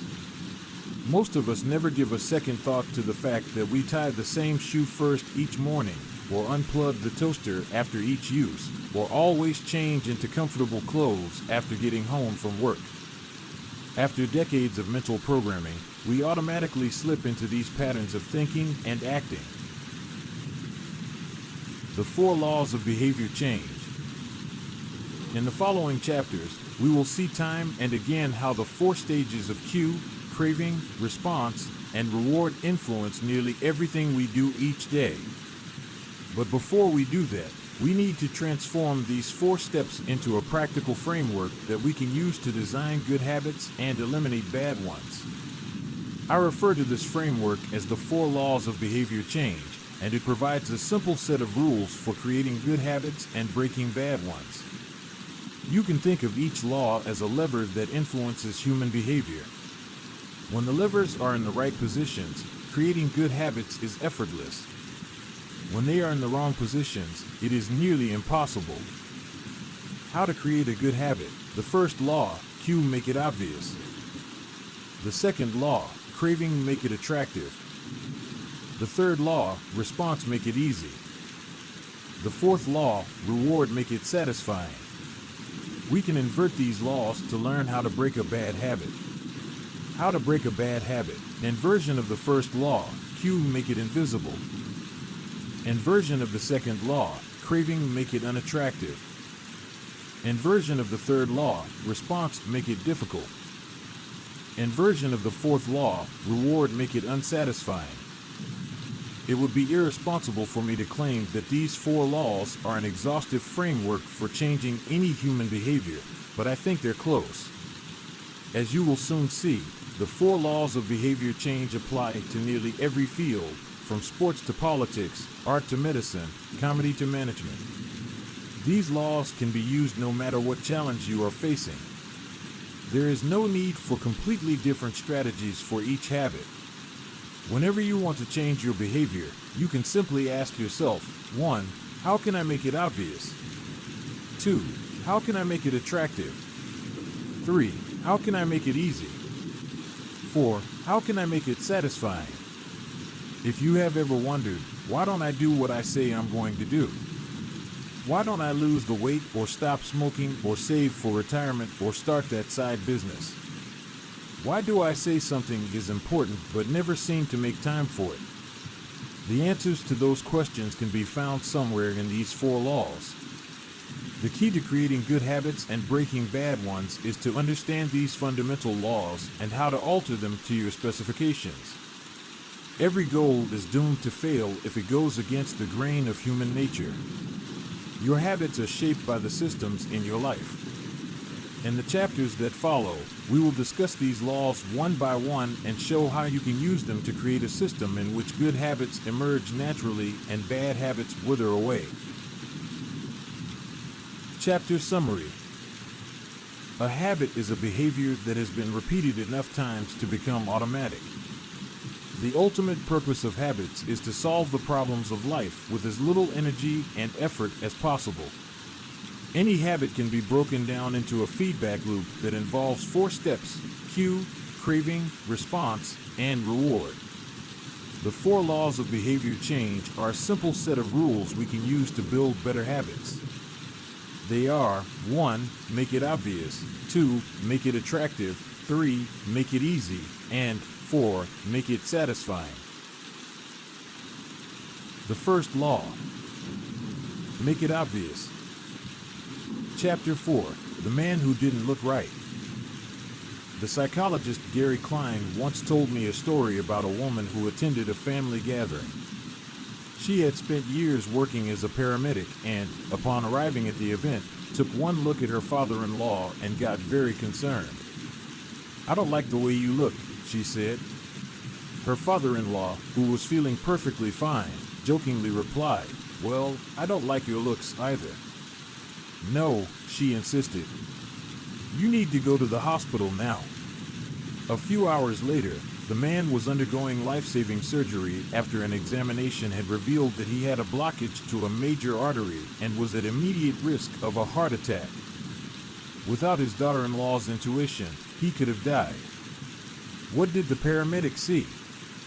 How did she predict his impending heart attack? When major arteries are obstructed, the body focuses on sending blood to critical organs and away from peripheral locations near the surface of the skin. The result is a change in the pattern of distribution of blood in the face. After many years of working with people with heart failure, the woman had unknowingly developed the ability to recognize this pattern on sight. She couldn't explain what it was that she noticed in her father-in-law's face, but she knew something was wrong. Similar stories exist in other fields. For example, military analysts can identify which blip on a radar screen is an enemy missile and which one is a plane from their own fleet, even though they are traveling at the same speed, flying at the same altitude, and look identical on radar in nearly every respect. During the Gulf War, Lieutenant Commander Michael Riley saved an entire battleship when he ordered a missile shot down, despite the fact that it looked exactly like the battleship's own planes on radar. He made the right call, but even his superior officers couldn't explain how he did it. Museum curators have been known to discern the difference between an authentic piece of art and an expertly produced counterfeit, even though they can't tell you precisely which details tipped them off. Experienced radiologists can look at a brain scan and predict the area where a stroke will develop before any obvious signs are visible to the untrained eye. I've even heard of hairdressers noticing whether a client is pregnant based only on the feel of her hair. The human brain is a prediction machine. It is continuously taking in your surroundings and analyzing the information it comes across. Whenever you experience something repeatedly, like a paramedic seeing the face of a heart attack patient or a military analyst seeing a missile on a radar screen, your brain begins noticing what is important, sorting through the details and highlighting the relevant cues, and cataloging that information for future use. With enough practice, you can pick up on the cues that predict certain outcomes without consciously thinking about it. Automatically, your brain encodes the lessons learned through experience. We can't always explain what it is we are learning, but learning is happening all along the way, and your ability to notice the relevant cues in a given situation is the foundation for every habit you have. We underestimate how much our brains and bodies can do without thinking. You do not tell your hair to grow, your heart to pump, your lungs to breathe, or your stomach to digest. And yet your body handles all this and more on autopilot. You are much more than your conscious self. Consider hunger. How do you know when you're hungry? You don't necessarily have to see a cookie on the counter to realize that it is time to eat. Appetite and hunger are governed non-consciously. Your body has a variety of feedback loops that gradually alert you when it is time to eat again and that track what is going on around you and within you. Cravings can arise thanks to hormones and chemicals circulating through your body. Suddenly, you're hungry even though you're not quite sure what tipped you off. This is one of the most surprising insights about our habits. You don't need to be aware of the cue for a habit to begin. You can notice an opportunity and take action without dedicating conscious attention to it. This is what makes habits useful. It's also what makes them dangerous. As habits form, your actions come under the direction of your automatic and non-conscious mind. You fall into old patterns before you realize what's happening. Unless someone points it out, you may not notice that you cover your mouth with your hand whenever you laugh, that you apologize before asking a question, or that you have a habit of finishing other people's sentences. And the more you repeat these patterns, the less likely you become to question what you're doing and why you're doing it. I once heard of a retail clerk who was instructed to cut up empty gift cards after customers had used up the balance on the card. One day, the clerk cashed out a few customers in a row who purchased with gift cards. When the next person walked up, The clerk swiped the customer's actual credit card, picked up the scissors, and then cut it in half, entirely on autopilot, before looking up at the stunned customer and realizing what had just happened. Another woman I came across in my research was a former preschool teacher who had switched to a corporate job. Even though she was now working with adults, her old habits would kick in and she kept asking coworkers if they had washed their hands after going to the bathroom.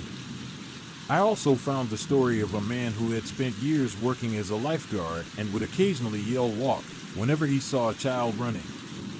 Over time, the cues that spark our habits become so common that they are essentially invisible. The treats on the kitchen counter, the remote control next to the couch, the phone in our pocket. Our responses to these cues are so deeply encoded that it may feel like the urge to act comes from nowhere. For this reason, we must begin the process of behavior change with awareness. Before we can effectively build new habits, we need to get a handle on our current ones. This can be more challenging than it sounds because once a habit is firmly rooted in your life, it is mostly non-conscious and automatic. If a habit remains mindless, you can't expect to improve it. As the psychologist Carl Jung said, until you make the unconscious conscious, it will direct your life and you will call it fate. The habit scorecard. The Japanese railway system is regarded as one of the best in the world. If you ever find yourself riding a train in Tokyo, you'll notice that the conductors have a peculiar habit. As each operator runs the train, they proceed through a ritual of pointing at different objects and calling out commands. When the train approaches a signal, the operator will point at it and say, "Signal is green." As the train pulls into and out of each station, the operator will point at the speedometer and call out the exact speed. When it's time to leave, the operator will point at the timetable and state the time. Out on the platform, other employees are performing similar actions. Before each train departs, staff members will point along the edge of the platform and declare, "All clear."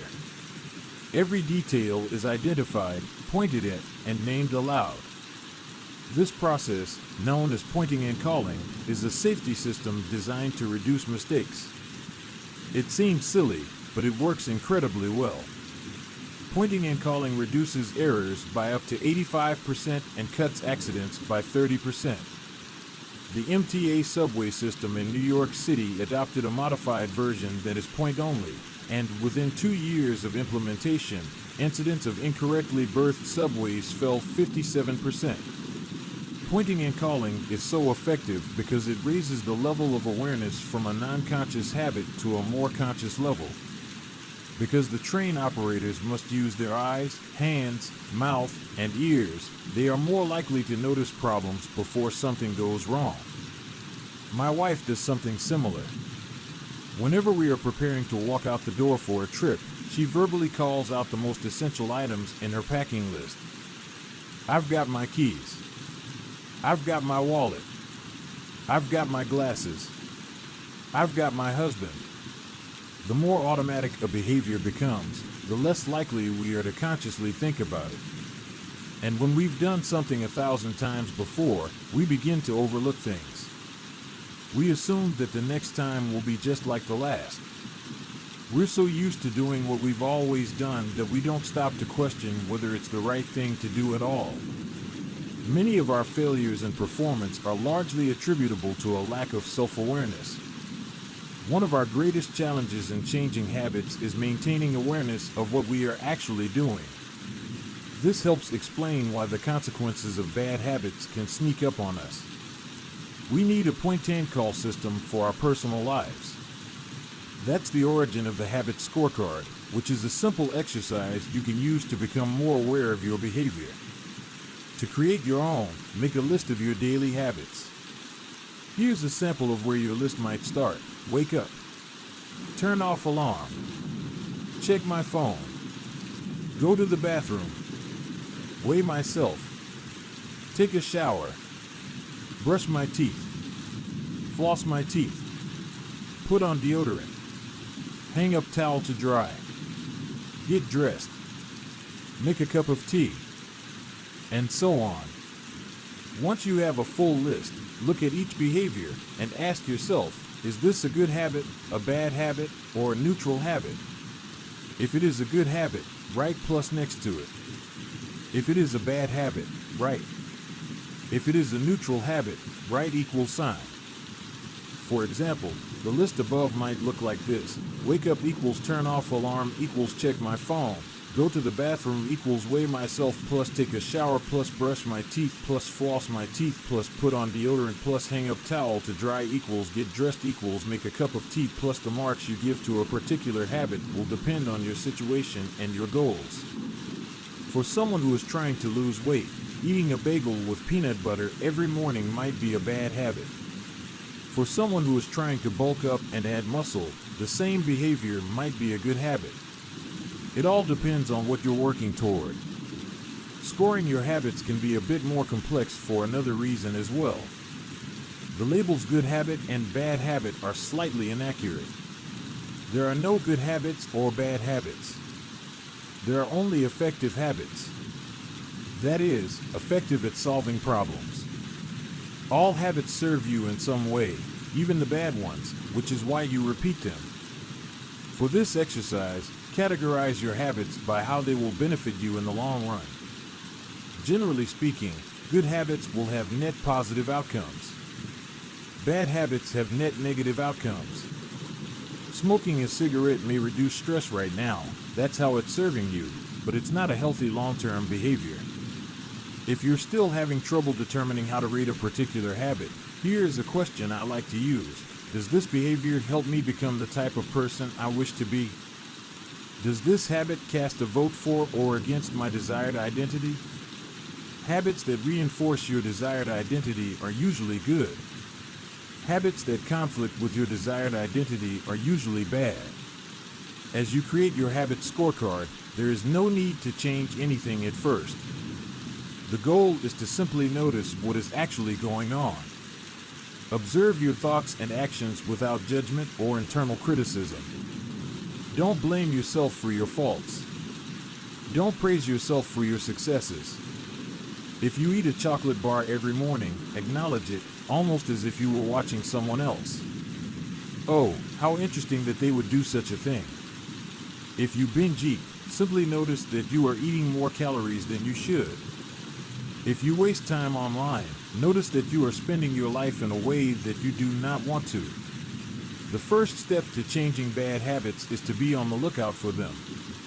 If you feel like you need extra help, then you can try pointing and calling in your own life. Say out loud the action that you are thinking of taking and what the outcome will be. If you want to cut back on your junk food habit, but notice yourself grabbing another cookie, say out loud, I'm about to eat this cookie, but I don't need it. Eating it will cause me to gain weight and hurt my health. Hearing your bad habits spoken aloud makes the consequences seem more real. It adds weight to the action rather than letting yourself mindlessly slip into an old routine. This approach is useful even if you're simply trying to remember a task on your to-do list. Just saying out loud, tomorrow, I need to go to the post office after lunch, increases the odds that you'll actually do it. You're getting yourself to acknowledge the need for action, and that can make all the difference. The process of behavior change always starts with awareness. Strategies like pointing and calling and the habit scorecard are focused on getting you to recognize your habits and acknowledge the cues that trigger them, which makes it possible to respond in a way that benefits you. Chapter Summary. With enough practice, your brain will pick up on the cues that predict certain outcomes without consciously thinking about it. Once our habits become automatic, we stop paying attention to what we are doing. The process of behavior change always starts with awareness. You need to be aware of your habits before you can change them. Pointing and calling raises your level of awareness from a non-conscious habit to a more conscious level by verbalizing your actions. The habit scorecard is a simple exercise you can use to become more aware of your behavior. Chapter 5. The best way to start a new habit. In 2001, researchers in Great Britain began working with 248 people to build better exercise habits over the course of 2 weeks. The subjects were divided into 3 groups. The first group was the control group. They were simply asked to track how often they exercised. The second group was the motivation group. They were asked not only to track their workouts, but also to read some material on the benefits of exercise. The researchers also explained to the group how exercise could reduce the risk of coronary heart disease and improve heart health. Finally, there was the third group. These subjects received the same presentation as the second group, which ensured that they had equal levels of motivation. However, they were also asked to formulate a plan for when and where they would exercise over the following week. Specifically, each member of the third group completed the following sentence: during the next week, I will partake in at least 20 minutes of vigorous exercise on day, at time, in place. In the first and second groups, 35 to 38% of people exercised at least once per week. Interestingly, the motivational presentation given to the second group seemed to have no meaningful impact on behavior. But 91% of the third group exercised at least once per week, more than double the normal rate. The sentence they filled out is what researchers refer to as an implementation intention, which is a plan you make beforehand about when and where to act. That is, how you intend to implement a particular habit. The cues that can trigger a habit come in a wide range of forms: the feel of your phone buzzing in your pocket, the smell of chocolate chip cookies, the sound of ambulance sirens, but the 2 most common cues are time and location. Implementation intentions leverage both of these cues. Broadly speaking, the format for creating an implementation intention is, when situation X arises, I will perform response Y. Hundreds of studies have shown that implementation intentions are effective for sticking to our goals, whether it's writing down the exact time and date of when you will get a flu shot or recording the time of your colonoscopy appointment. They increase the odds that people will stick with habits like recycling, studying, going to sleep early, and stopping smoking. Researchers have even found that voter turnout increases when people are forced to create implementation intentions by answering questions like, what route are you taking to the polling station? At what time are you planning to go? What bus will get you there? Other successful government programs have prompted citizens to make a clear plan to send taxes in on time or provided directions on when and where to pay late traffic bills. The punchline is clear. People who make a specific plan for when and where they will perform a new habit are more likely to follow through. Too many people try to change their habits without these basic details figured out. We tell ourselves, I'm going to eat healthier or I'm going to write more, but we never say when and where these habits are going to happen. We leave it up to chance and hope that we will just remember to do it or feel motivated at the right time. An implementation intention sweeps away foggy notions like I want to work out more, or I want to be more productive, or I should vote, and transforms them into a concrete plan of action. Many people think they lack motivation when what they really lack is clarity. It is not always obvious when and where to take action. Some people spend their entire lives waiting for the time to be right to make an improvement. Once an implementation intention has been set, you don't have to wait for inspiration to strike. Do I write a chapter today or not? Do I meditate this morning or at lunch? When the moment of action occurs, there is no need to make a decision. Simply follow your predetermined plan. The simple way to apply this strategy to your habits is to fill out this sentence: I will, behavior, at, time, in, location. Meditation. I will meditate for 1 minute at 7 a.m. in my kitchen. Studying. I will study Spanish for 20 minutes at 6 p.m. in my bedroom. Exercise. I will exercise for 1 hour at 5 p.m. in my local gym. Marriage. I will make my partner a cup of tea at 8 a.m. in the kitchen. If you aren't sure when to start your habit, try the first day of the week, month, or year. People are more likely to take action at those times because hope is usually higher. If we have hope, we have a reason to take action. A fresh start feels motivating. There is another benefit to implementation intentions.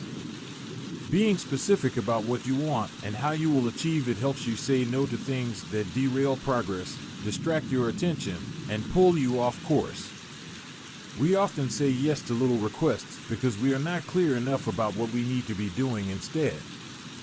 When your dreams are vague, it's easy to rationalize little exceptions all day long and never get around to the specific things you need to do to succeed. Give your habits a time and a space to live in the world. The goal is to make the time and location so obvious that, with enough repetition, you get an urge to do the right thing at the right time, even if you can't say why. As the writer Jason Zweig noted, obviously you're never going to just work out without conscious thought. But like a dog salivating at a bell, maybe you start to get antsy around the time of day you normally work out. There are many ways to use implementation intentions in your life and work. My favorite approach is one I learned from Stanford professor B.J. Fogg, and it is a strategy one referred to as habit stacking. Habit stacking, a simple plan to overhaul your habits. The French philosopher Denis Diderot lived nearly his entire life in poverty, but that all changed one day in 1765. Diderot's daughter was about to be married, and he could not afford to pay for the wedding. Despite his lack of wealth, Diderot was well known for his role as the co-founder and writer of Encyclopedia, one of the most comprehensive encyclopedias of the time. When Catherine the Great, the Empress of Russia, heard of Diderot's financial troubles, her heart went out to him. She was a book lover and greatly enjoyed his encyclopedia. She offered to buy Diderot's personal library for £1,000, more than $150,000 today. Suddenly, Diderot had money to spare. With his new wealth, he not only paid for the wedding, but also acquired a scarlet robe for himself. Diderot's scarlet robe was beautiful. So beautiful, in fact, that he immediately noticed how out of place it seemed when surrounded by his more common possessions. He wrote that there was no more coordination, no more unity, no more beauty between his elegant robe and the rest of his stuff. Diderot soon felt the urge to upgrade his possessions.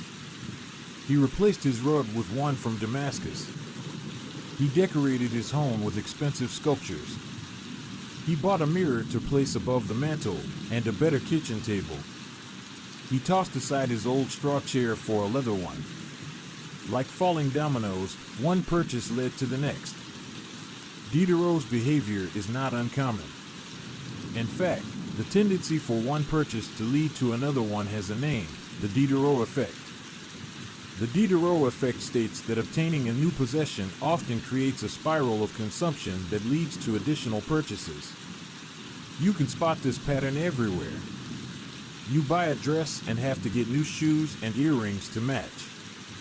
You buy a couch and suddenly question the layout of your entire living room. You buy a toy for your child and soon find yourself purchasing all of the accessories that go with it. It's a chain reaction of purchases. Many human behaviors follow this cycle. You often decide what to do next based on what you have just finished doing. Going to the bathroom leads to washing and drying your hands, which reminds you that you need to put the dirty towels in the laundry, so you add laundry detergent to the shopping list, and so on. No behavior happens in isolation. Each action becomes a cue that triggers the next behavior. Why is this important? When it comes to building new habits, you can use the connectedness of behavior to your advantage. One of the best ways to build a new habit is to identify a current habit you already do each day and then stack your new behavior on top. This is called habit stacking. Habit stacking is a special form of an implementation intention. Rather than pairing your new habit with a particular time and location, you pair it with a current habit. This method, which was created by B.J. Fogg as part of his Tiny Habits program, can be used to design an obvious cue for nearly any habit. The habit stacking formula is, after current habit, I will new habit. For example, meditation. After I pour my cup of coffee each morning, I will meditate for 1 minute. Exercise. After I take off my work shoes, I will immediately change into my workout clothes. Gratitude. After I sit down to dinner, I will say one thing I'm grateful for that happened today. Marriage. After I get into bed at night, I will give my partner a kiss. Safety. After I put on my running shoes, I will text a friend or family member where I am running and how long it will take. The key is to tie your desired behavior into something you already do each day. Once you have mastered this basic structure, you can begin to create larger stacks by chaining small habits together. This allows you to take advantage of the natural momentum that comes from one behavior leading into the next, a positive version of the Diderot effect. Habit stacking increases the likelihood that you'll stick with a habit by stacking your new behavior on top of an old one. This process can be repeated to chain numerous habits together, each one acting as the cue for the next. Your morning routine habit stack might look like this. 1. After I pour my morning cup of coffee, I will meditate for 60 seconds. 2. After I meditate for 60 seconds, I will write my to-do list for the day. 3. After I write my to-do list for the day, I will immediately begin my first task. Or, consider this habit stack in the evening. 1. After I finish eating dinner, I will put my plate directly into the dishwasher. 2. After I put my dishes away, I will immediately wipe down the counter. 3. After I wipe down the counter, I will set out my coffee mug for tomorrow morning. You can also insert new behaviors into the middle of your current routines. For example, you may already have a morning routine that looks like this: wake up greater than make my bed greater than take a shower. Let's say you want to develop the habit of reading more each night. You can expand your habit stack and try something like wake up greater than make my bed greater than place a book on my pillow greater than take a shower. Now, when you climb into bed each night, a book will be sitting there waiting for you to enjoy. Overall, habit stacking allows you to create a set of simple rules that guide your future behavior. It's like you always have a game plan for which action should come next. Once you get comfortable with this approach, you can develop general habit stacks to guide you whenever the situation is appropriate. Exercise. When I see a set of stairs, I will take them instead of using the elevator. Social skills. When I walk into a party, I will introduce myself to someone I don't know yet. Finances. When I want to buy something over $100, I will wait 24 hours before purchasing. Healthy eating. When I serve myself a meal, I will always put veggies on my plate first. Minimalism. When I buy a new item, I will give something away. One in, one out. Mood. When the phone rings, I will take one deep breath and smile before answering. Forgetfulness. When I leave a public place, I will check the table and chairs to make sure I don't leave anything behind. No matter how you use this strategy, the secret to creating a successful habit stack is selecting the right cue to kick things off. Unlike an implementation intention, which specifically states the time and location for a given behavior, habit stacking implicitly has the time and location built into it. When and where you choose to insert a habit into your daily routine can make a big difference. If you're trying to add meditation into your morning routine, but mornings are chaotic and your kids keep running into the room, then that may be the wrong place and time. Consider when you are most likely to be successful. Don't ask yourself to do a habit when you're likely to be occupied with something else. Your cue should also have the same frequency as your desired habit. If you want to do a habit every day, but you stack it on top of a habit that only happens on Mondays, that's not a good choice. One way to find the right trigger for your habit stack is by brainstorming a list of your current habits. You can use your habit scorecard from the last chapter as a starting point. Alternatively, you can create a list with 2 columns. In the first column, write down the habits you do each day without fail. For example, get out of bed, take a shower, brush your teeth, get dressed, brew a cup of coffee, eat breakfast, Take the kids to school. Start the workday. Eat lunch. End the workday. Change out of work clothes. Sit down for dinner. Turn off the lights. Get into bed. Your list can be much longer, but you get the idea. In the second column, write down all of the things that happen to you each day without fail. For example, the sun rises. You get a text message. The song you are listening to ends. The sun sets. Armed with these two lists, you can begin searching for the best place to layer your new habit into your lifestyle. Habit stacking works best when the cue is highly specific and immediately actionable. Many people select cues that are too vague. I made this mistake myself. When I wanted to start a push-up habit, my habit stack was when I take a break for lunch, I will do 10 push-ups. At first glance, this sounded reasonable. But soon, I realized the trigger was unclear. Would I do my push-ups before I ate lunch? After I ate lunch? Where would I do them? After a few inconsistent days, I changed my habit stack to, when I close my laptop for lunch, I will do 10 push-ups next to my desk. Ambiguity gone. Habits like read more or eat better are worthy causes, but these goals do not provide instruction on how and when to act. Be specific and clear after I close the door, after I brush my teeth, after I sit down at the table. The specificity is important. The more tightly bound your new habit is to a specific cue, the better the odds are that you will notice when the time comes to act. The first law of behavior change is to make it obvious. Strategies like implementation intentions and habit stacking are among the most practical ways to create obvious cues for your habits and design a clear plan for when and where to take action. Chapter Summary. The first law of behavior change is make it obvious. The two most common cues are time and location. Creating an implementation intention is a strategy you can use to pair a new habit with a specific time and location.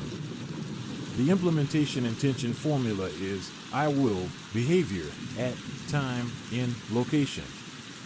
Habit stacking is a strategy you can use to pair a new habit with a current habit. The habit stacking formula is after current habit, I will, new habit. Chapter 6. Motivation is overrated. Environment often matters more. And Thorndike, a primary care physician at Massachusetts General Hospital in Boston, had a crazy idea. She believed she could improve the eating habits of thousands of hospital staff and visitors without changing their willpower or motivation in the slightest way. In fact, she didn't plan on talking to them at all. Thorndike and her colleagues designed a 6-month study to alter the choice architecture of the hospital cafeteria. They started by changing how drinks were arranged in the room. Originally, the refrigerators located next to the cash registers in the cafeteria were filled with only soda. The researchers added water as an option to each one. Additionally, they placed baskets of bottled water next to the food stations throughout the room. Soda was still in the primary refrigerators, but water was now available at all drink locations. Over the next 3 months, the number of soda sales at the hospital dropped by 11.4%. Meanwhile, sales of bottled water increased by 25.8%. They made similar adjustments and saw similar results with the food in the cafeteria. Nobody had said a word to anyone eating there. People often choose products not because of what they are, but because of where they are. If I walk into the kitchen and see a plate of cookies on the counter, I'll pick up half a dozen and start eating, even if I hadn't been thinking about them beforehand and didn't necessarily feel hungry. If the communal table at the office is always filled with donuts and bagels, it's going to be hard not to grab one every now and then. Your habits change depending on the room you are in and the cues in front of you. Environment is the invisible hand that shapes human behavior. Despite our unique personalities, certain behaviors tend to arise again and again under certain environmental conditions. In church, people tend to talk in whispers. On a dark street, people act wary and guarded. In this way, the most common form of change is not internal, but external. We are changed by the world around us. Every habit is context dependent. In 1936, psychologist Kurt Lewin wrote a simple equation that makes a powerful statement. Behavior is a function of the person in their environment, or B equals FPE.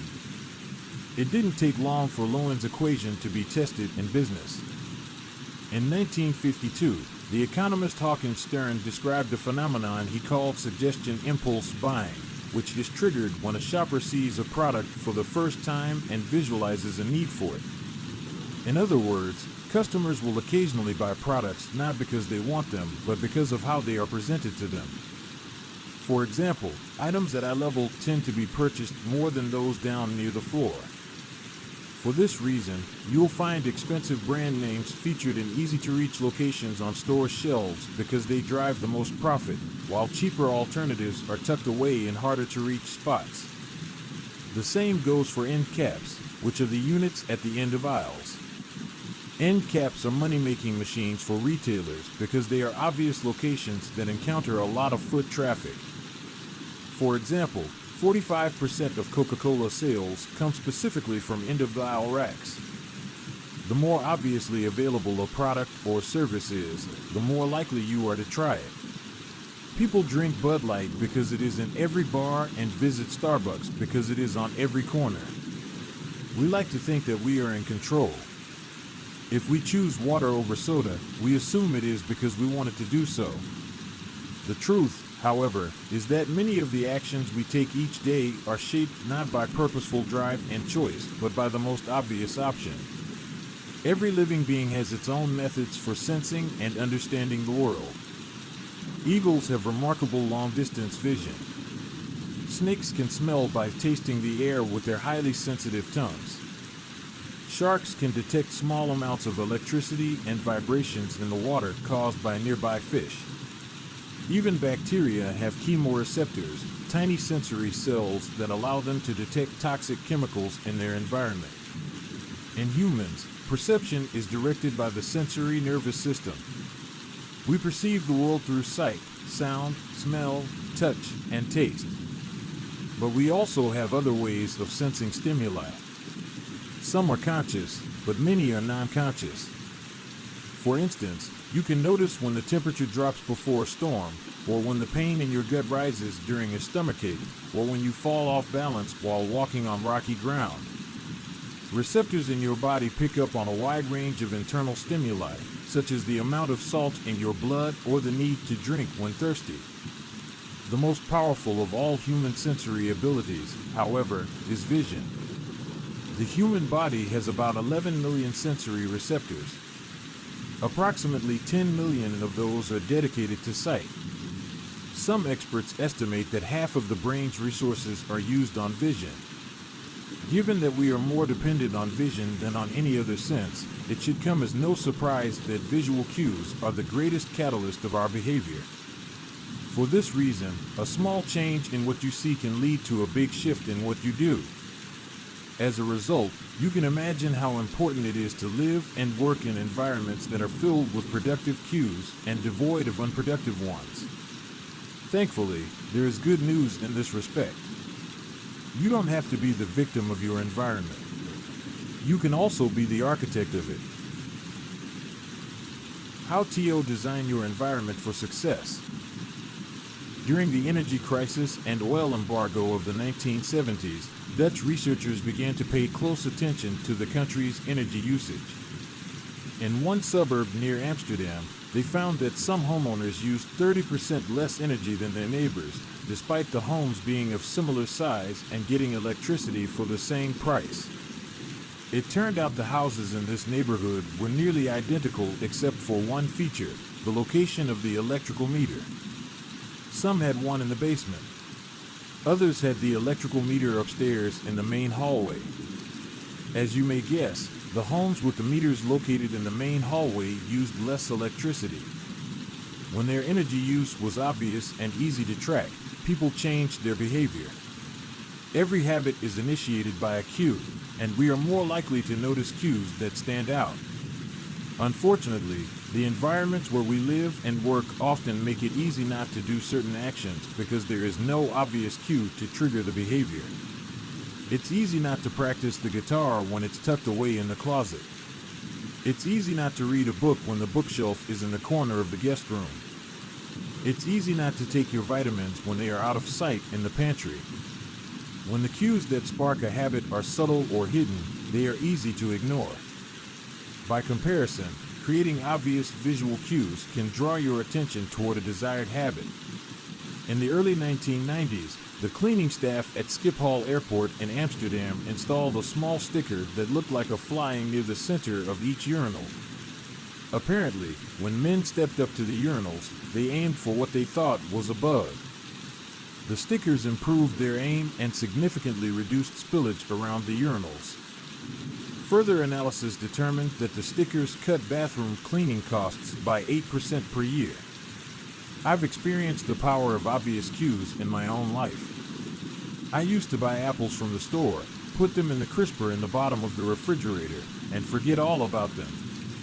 By the time I remembered, the apples would have gone bad. I never saw them, so I never ate them. Eventually, I took my own advice and redesigned my environment. I bought a large display bowl and placed it in the middle of the kitchen counter. The next time I bought apples, that was where they went, out in the open where I could see them. Almost like magic, I began eating a few apples each day simply because they were obvious rather than out of sight. Here are a few ways you can redesign your environment and make the cues for your preferred habits more obvious. If you want to remember to take your medication each night, put your pill bottle directly next to the faucet on the bathroom counter. If you want to practice guitar more frequently, place your guitar stand in the middle of the living room. If you want to remember to send more thank you notes, keep a stack of stationery on your desk. If you want to drink more water, fill up a few water bottles each morning and place them in common locations around the house. If you want to make a habit a big part of your life, make the cue a big part of your environment. The most persistent behaviors usually have multiple cues. Consider how many different ways the smoker could be prompted to pull out a cigarette, driving in the car, seeing a friend smoke, feeling stressed at work, and so on. The same strategy can be employed for good habits. By sprinkling triggers throughout your surroundings, you increase the odds that you'll think about your habit throughout the day. Make sure the best choice is the most obvious one. Making a better decision is easy and natural when the cues for good habits are right in front of you. Environment design is powerful not only because it influences how we engage with the world, but also because we rarely do it. Most people live in a world others have created for them. But you can alter the spaces where you live and work to increase your exposure to positive cues and reduce your exposure to negative ones. Environment design allows you to take back control and become the architect of your life. Be the designer of your world and not merely the consumer of it. The context is the CUE. The cues that trigger a habit can start out very specific, but over time your habits become associated not with a single trigger, but with the entire context surrounding the behavior.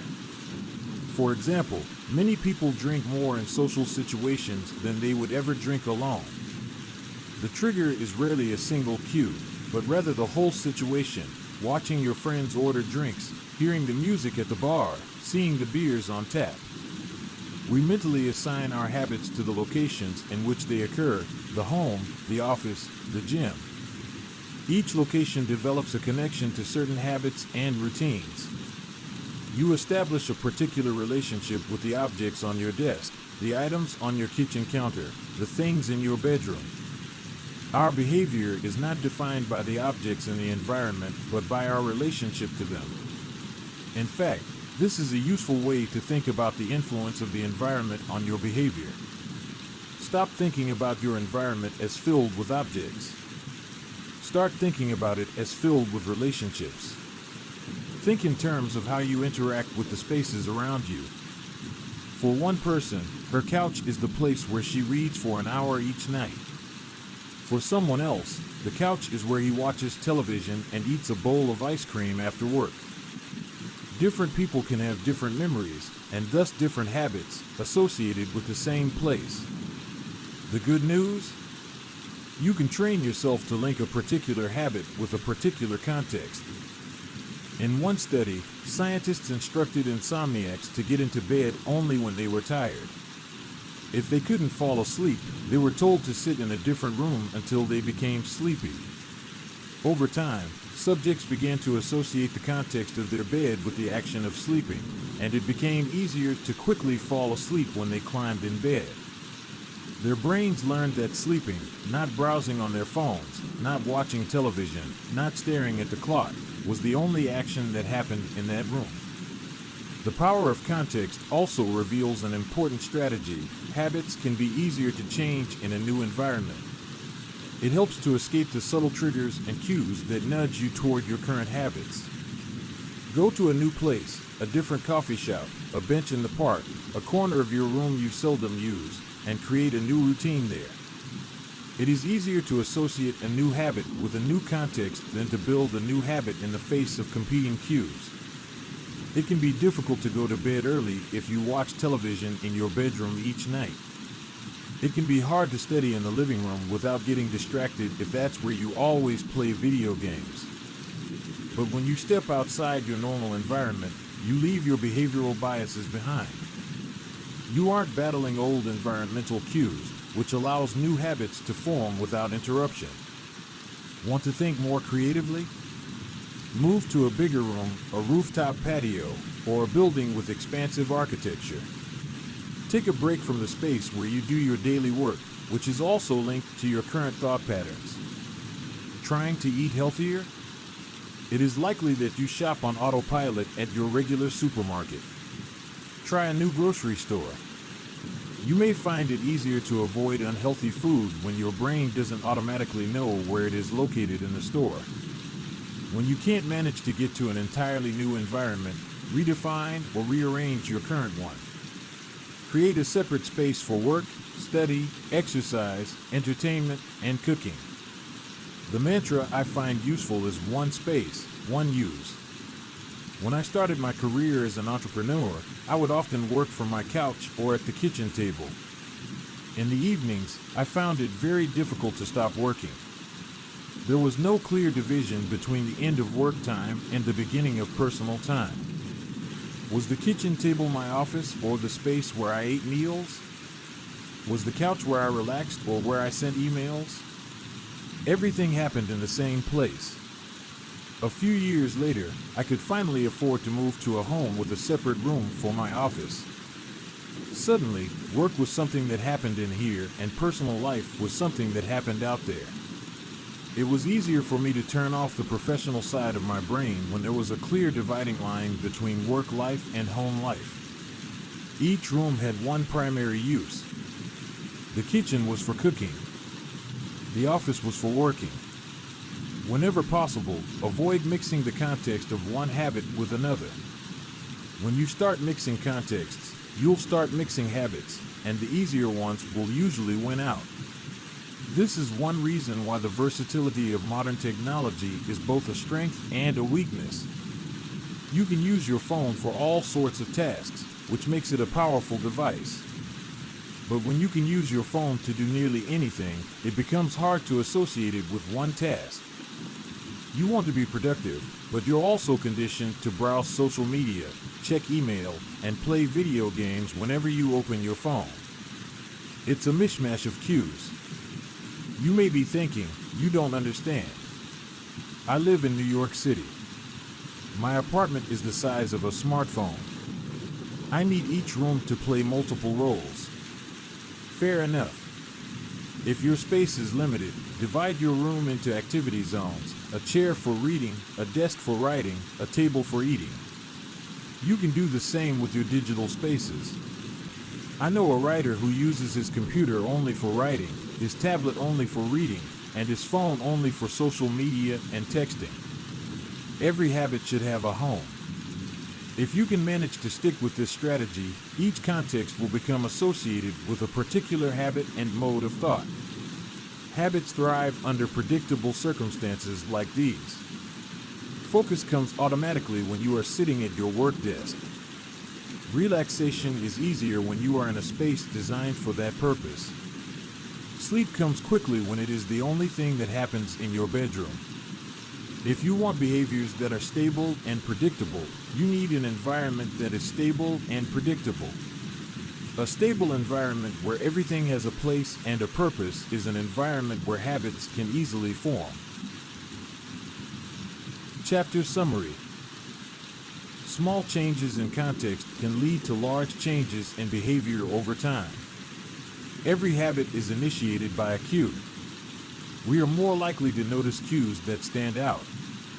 Make the cues of good habits obvious in your environment. Gradually, your habits become associated not with a single trigger, but with the entire context surrounding the behavior. The context becomes the cue. It is easier to build new habits in a new environment because you are not fighting against old cues.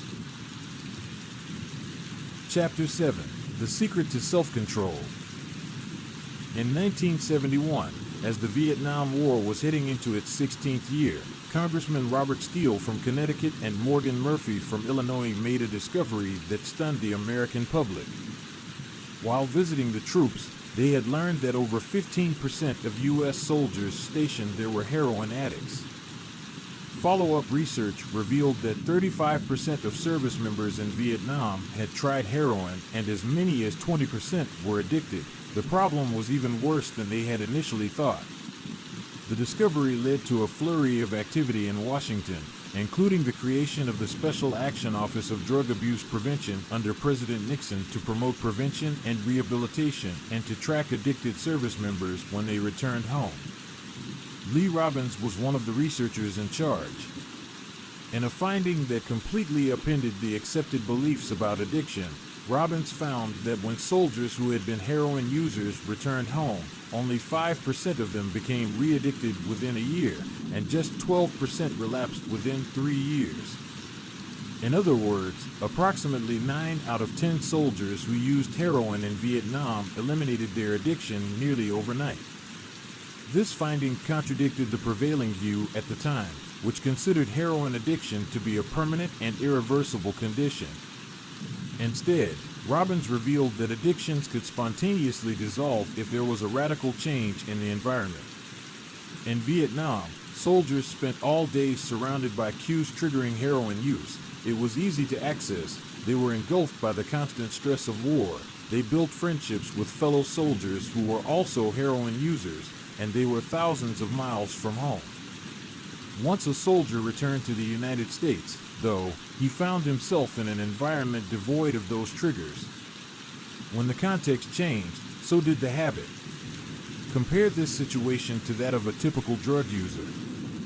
Someone becomes addicted at home or with friends, goes to a clinic to get clean, which is devoid of all the environmental stimuli that prompt their habit, then returns to their old neighborhood with all of their previous cues that caused them to get addicted in the first place. It's no wonder that usually you see numbers that are the exact opposite of those in the Vietnam study. Typically, 90% of heroin users become re-addicted once they return home from rehab.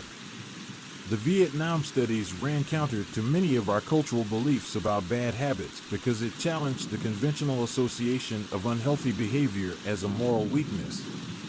If you're overweight, a smoker, or an addict, you've been told your entire life that it is because you lack self-control, maybe even that you're a bad person. The idea that a little bit of discipline would solve all our problems is deeply embedded in our culture. Recent research, however, shows something different. When scientists analyze people who appear to have tremendous self-control, it turns out those individuals aren't all that different from those who are struggling. Instead, disciplined people are better at structuring their lives in a way that does not require heroic willpower and self-control. In other words, they spend less time in tempting situations. The people with the best self-control are typically the ones who need to use it the least. It's easier to practice self-restraint when you don't have to use it very often. So, yes, perseverance, grit, and willpower are essential to success, but the way to improve these qualities is not by wishing you were a more disciplined person, but by creating a more disciplined environment. This counterintuitive idea makes even more sense once you understand what happens when a habit is formed in the brain.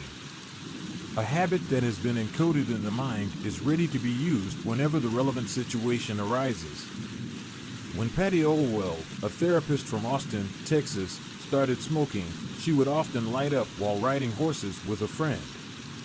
Eventually, she quit smoking and avoided it for years.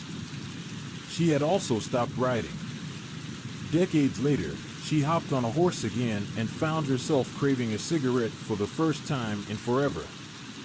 The cues were still internalized, she just hadn't been exposed to them in a long time. Once a habit has been encoded, the urge to act follows whenever the environmental cues reappear. This is one reason behavior change techniques can backfire. Shaming obese people with weight loss presentations can make them feel stressed, and as a result, many people return to their favorite coping strategy, overeating. Showing pictures of blackened lungs to smokers leads to higher levels of anxiety, which drives many people to reach for a cigarette. If you're not careful about cues, you can cause the very behavior you want to stop. Bad habits are autocatalytic.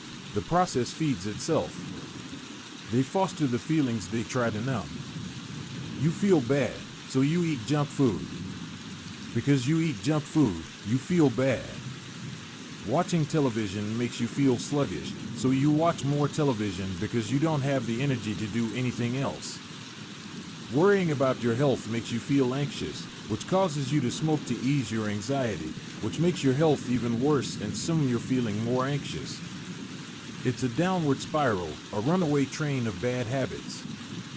Researchers refer to this phenomenon as cue-induced wanting. An external trigger causes a compulsive craving to repeat a bad habit.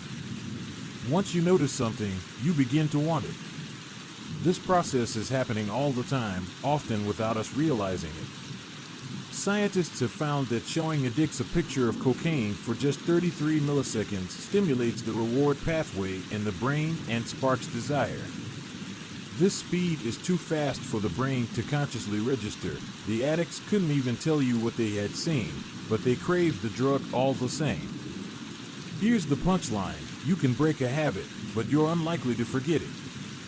Once the mental grooves of habit have been carved into your brain, they are nearly impossible to remove entirely, even if they go unused for quite a while. And that means that simply resisting temptation is an ineffective strategy. It is hard to maintain a Zen attitude in a life filled with interruptions. It takes too much energy. In the short run, you can choose to overpower temptation.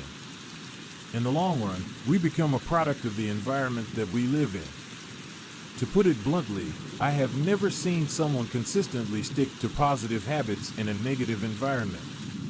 A more reliable approach is to cut bad habits off at the source. One of the most practical ways to eliminate a bad habit is to reduce exposure to the cue that causes it. If you can't seem to get any work done, leave your phone in another room for a few hours. If you're continually feeling like you're not enough, stop following social media accounts that trigger jealousy and envy. If you're wasting too much time watching television, move the TV out of the bedroom. If you're spending too much money on electronics, quit reading reviews of the latest tech gear.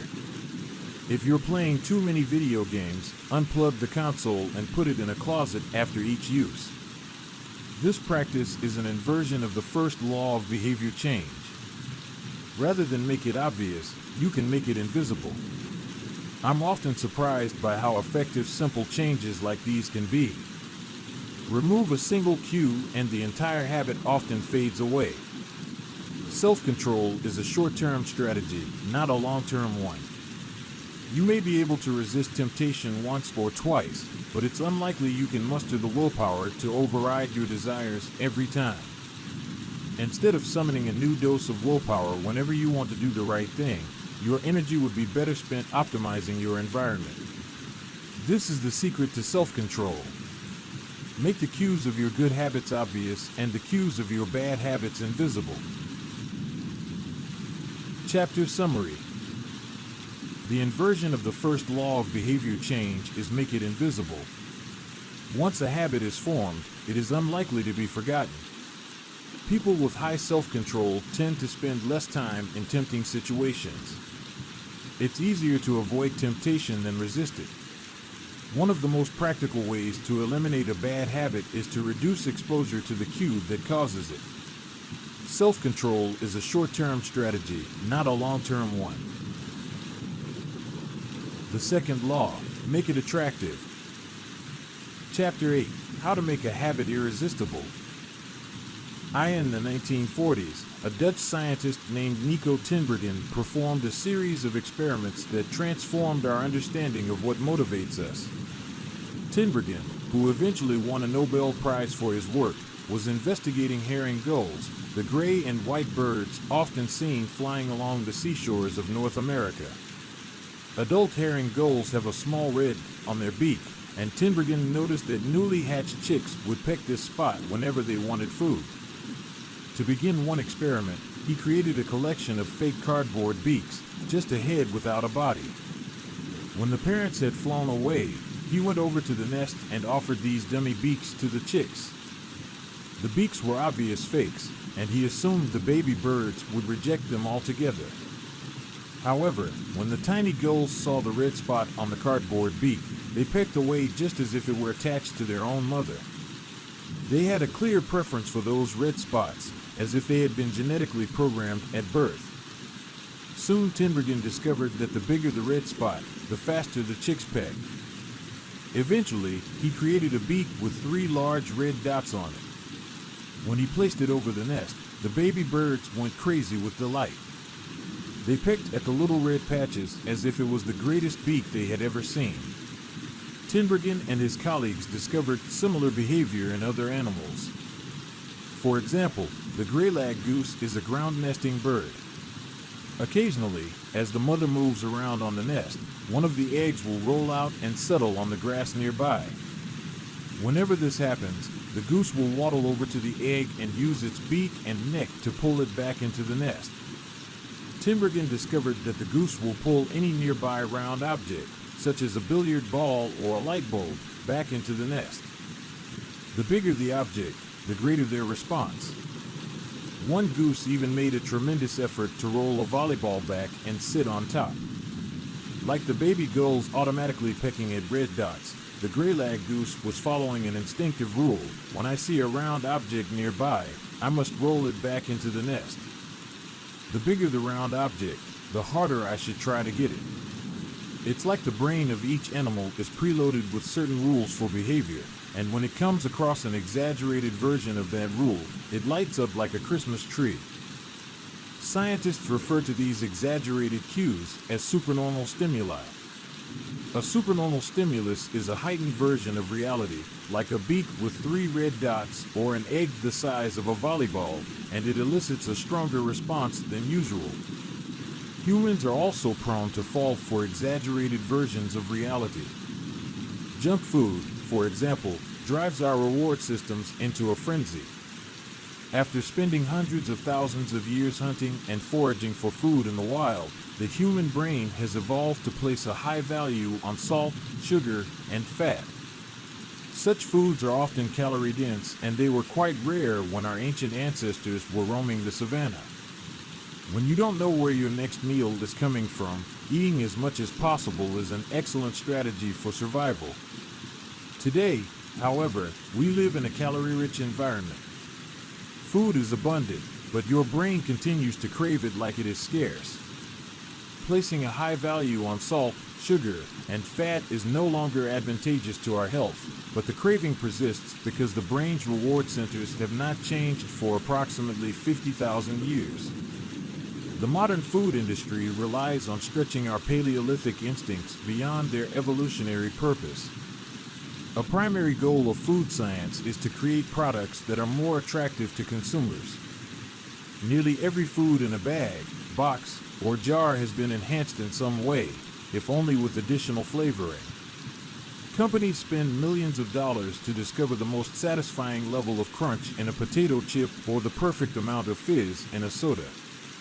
Entire departments are dedicated to optimizing how a product feels in your mouth, a quality known as oral sensation. French fries, for example, are a potent combination, golden brown and crunchy on the outside, light and smooth on the inside. Other processed foods enhance dynamic contrast, which refers to items with a combination of sensations, like crunchy and creamy. Imagine the gooiness of melted cheese on top of a crispy pizza crust, or the crunch of an Oreo cookie combined with its smooth center. With natural, unprocessed foods, you tend to experience the same sensations over and over. How's that 17th bite of kale taste? After a few minutes, your brain loses interest and you begin to feel full. But foods that are high in dynamic contrast keep the experience novel and interesting, encouraging you to eat more. Ultimately, such strategies enable food scientists to find the bliss point for each product, the precise combination of salt, sugar, and fat that excites your brain and keeps you coming back for more. The result, of course, is that you overeat because hyperpalatable foods are more attractive to the human brain. As Stephen Guyenet, a neuroscientist who specializes in eating behavior and obesity, says, we've gotten too good at pushing our own buttons. The modern food industry, and the overeating habits it has spawned, is just one example of the second law of behavior change: make it attractive. The more attractive an opportunity is, the more likely it is to become habit-forming. Look around. Society is filled with highly engineered versions of reality that are more attractive than the world our ancestors evolved in. Stores feature mannequins with exaggerated hips and breasts to sell clothes. Social media delivers more likes and praise in a few minutes than we could ever get in the office or at home. Online porn splices together stimulating scenes at a rate that would be impossible to replicate in real life. Advertisements are created with a combination of ideal lighting, professional makeup, and Photoshopped edits. Even the model doesn't look like the person in the final image. These are the supernormal stimuli of our modern world. They exaggerate features that are naturally attractive to us, and our instincts go wild as a result, driving us into excessive shopping habits, social media habits, porn habits, eating habits, and many others. If history serves as a guide, the opportunities of the future will be more attractive than those of today. The trend is for rewards to become more concentrated and stimuli to become more enticing. Junk food is a more concentrated form of calories than natural foods. Hard liquor is a more concentrated form of alcohol than beer. Video games are a more concentrated form of play than board games. Compared to nature, these pleasure-packed experiences are hard to resist. We have the brains of our ancestors, but temptations they never had to face. If you want to increase the odds that a behavior will occur, then you need to make it attractive. Throughout our discussion of the second law, our goal is to learn how to make our habits irresistible. While it is not possible to transform every habit into a supernormal stimulus, we can make any habit more enticing. To do this, we must start by understanding what a craving is and how it works. We begin by examining a biological signature that all habits share, the dopamine spike. The dopamine-driven feedback loop. Scientists can track the precise moment a craving occurs by measuring a neurotransmitter called dopamine. The importance of dopamine became apparent in 1954 when the neuroscientists James Olds and Peter Milner ran an experiment that revealed the neurological processes behind craving and desire. By implanting electrodes in the brains of rats, the researchers blocked the release of dopamine. To the surprise of the scientists, the rats lost all will to live. They wouldn't eat. They wouldn't have sex. They didn't crave anything. Within a few days, the animals died of thirst.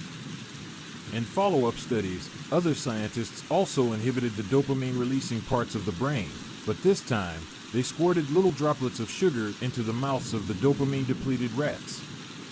Their little rat faces lit up with pleasurable grins from the tasty substance. Even though dopamine was blocked, they liked the sugar just as much as before, they just didn't want it anymore. The ability to experience pleasure remained, but without dopamine, desire died. And without desire, action stopped. When other researchers reversed this process and flooded the reward system of the brain with dopamine, animals performed habits at breakneck speed. In one study, mice received a powerful hit of dopamine each time they poked their nose in a box. Within minutes, the mice developed a craving so strong they began poking their nose into the box 800 times per hour. Humans are not so different. The average slot machine player will spin the wheel 600 times per hour. Habits are a dopamine-driven feedback loop. Every behavior that is highly habit-forming, taking drugs, eating junk food, playing video games, browsing social media, is associated with higher levels of dopamine. The same can be said for our most basic habitual behaviors like eating food, drinking water, having sex, and interacting socially. For years, scientists assumed dopamine was all about pleasure, but now we know it plays a central role in many neurological processes, including motivation, learning and memory, punishment and aversion, and voluntary movement. When it comes to habits, the key takeaway is this: dopamine is released not only when you experience pleasure, but also when you anticipate it. Gambling addicts have a dopamine spike right before they place a bet, not after they win. Cocaine addicts get a surge of dopamine when they see the powder, not after they take it.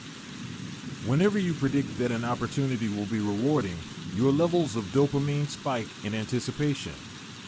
And whenever dopamine rises, so does your motivation to act. It is the anticipation of a reward, not the fulfillment of it, that gets us to take action. Interestingly, the reward system that is activated in the brain when you receive a reward is the same system that is activated when you anticipate a reward. This is one reason the anticipation of an experience can often feel better than the attainment of it. As a child, thinking about Christmas morning can be better than opening the gifts. As an adult, daydreaming about an upcoming vacation can be more enjoyable than actually being on vacation. Scientists refer to this as the difference between wanting and liking. The dopamine spike. Your brain has far more neural circuitry allocated for wanting rewards than for liking them. The wanting centers in the brain are large: the brainstem, the nucleus accumbens, the ventral tegmental area, the dorsal striatum, the amygdala, and portions of the prefrontal cortex. By comparison, the liking centers of the brain are much smaller. They are often referred to as hedonic hotspots and are distributed like tiny islands throughout the brain. For instance, researchers have found that 100% of the nucleus accumbens is activated during wanting. Meanwhile, only 10% of the structure is activated during liking. The fact that the brain allocates so much precious space to the regions responsible for craving and desire provides further evidence of the crucial role these processes play. Desire is the engine that drives behavior. Every action is taken because of the anticipation that precedes it. It is the craving that leads to the response. These insights reveal the importance of the second law of behavior change. We need to make our habits attractive because it is the expectation of a rewarding experience that motivates us to act in the first place. This is where a strategy known as temptation bundling comes into play. How TO use temptation bundling TO make your habits more attractive.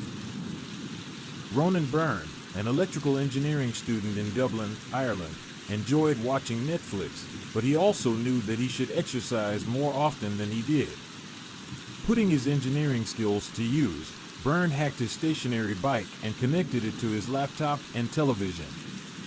Then he wrote a computer program that would allow Netflix to run only if he was cycling at a certain speed. If he slowed down for too long, whatever show he was watching would pause until he started pedaling again.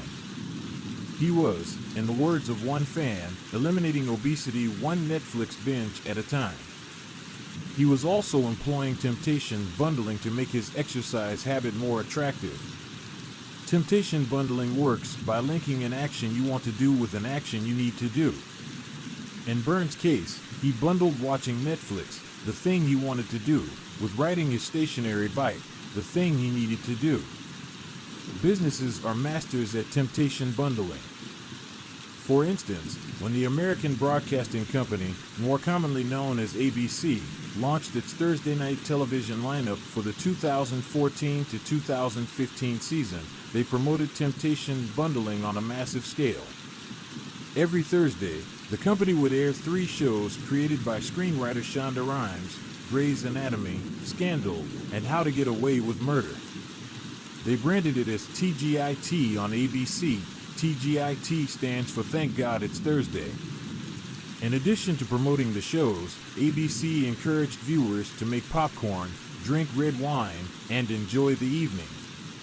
Andrew Kubitz, head of scheduling for ABC, described the idea behind the campaign. We see Thursday night as a viewership opportunity, with either couples or women by themselves who want to sit down and escape and have fun and drink their red wine and have some popcorn. The brilliance of this strategy is that ABC was associating the thing they needed viewers to do, watch their shows, with activities their viewers already wanted to do: relax, drink wine, and eat popcorn. Over time, people began to connect watching ABC with feeling relaxed and entertained.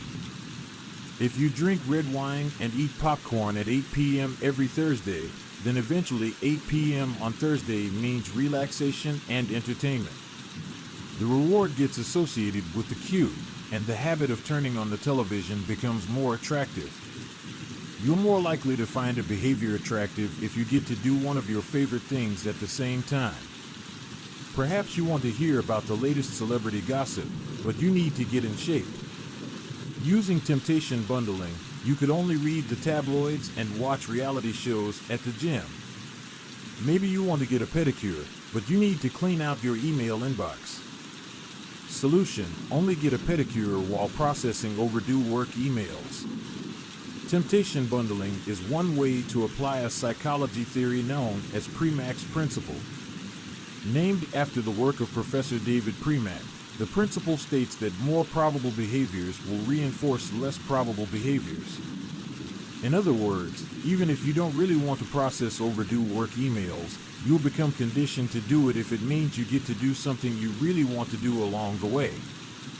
You can even combine temptation bundling with the habit stacking strategy we discussed in Chapter 5 to create a set of rules to guide your behavior. The habit stacking plus temptation bundling formula is: 1. After current habit, I will habit I need. 2. After habit I need, I will habit I want. If you want to read the news, but you need to express more gratitude: 1. After I get my morning coffee, I will say one thing I'm grateful for that happened yesterday. Need. 2. After I say one thing I'm grateful for, I will read the news. Want. If you want to watch sports, but you need to make sales calls: 1. After I get back from my lunch break, I will call 3 potential clients. Need. 2. After I call 3 potential clients, I will check ESPN. Want. If you want to check Facebook, but you need to exercise more: 1.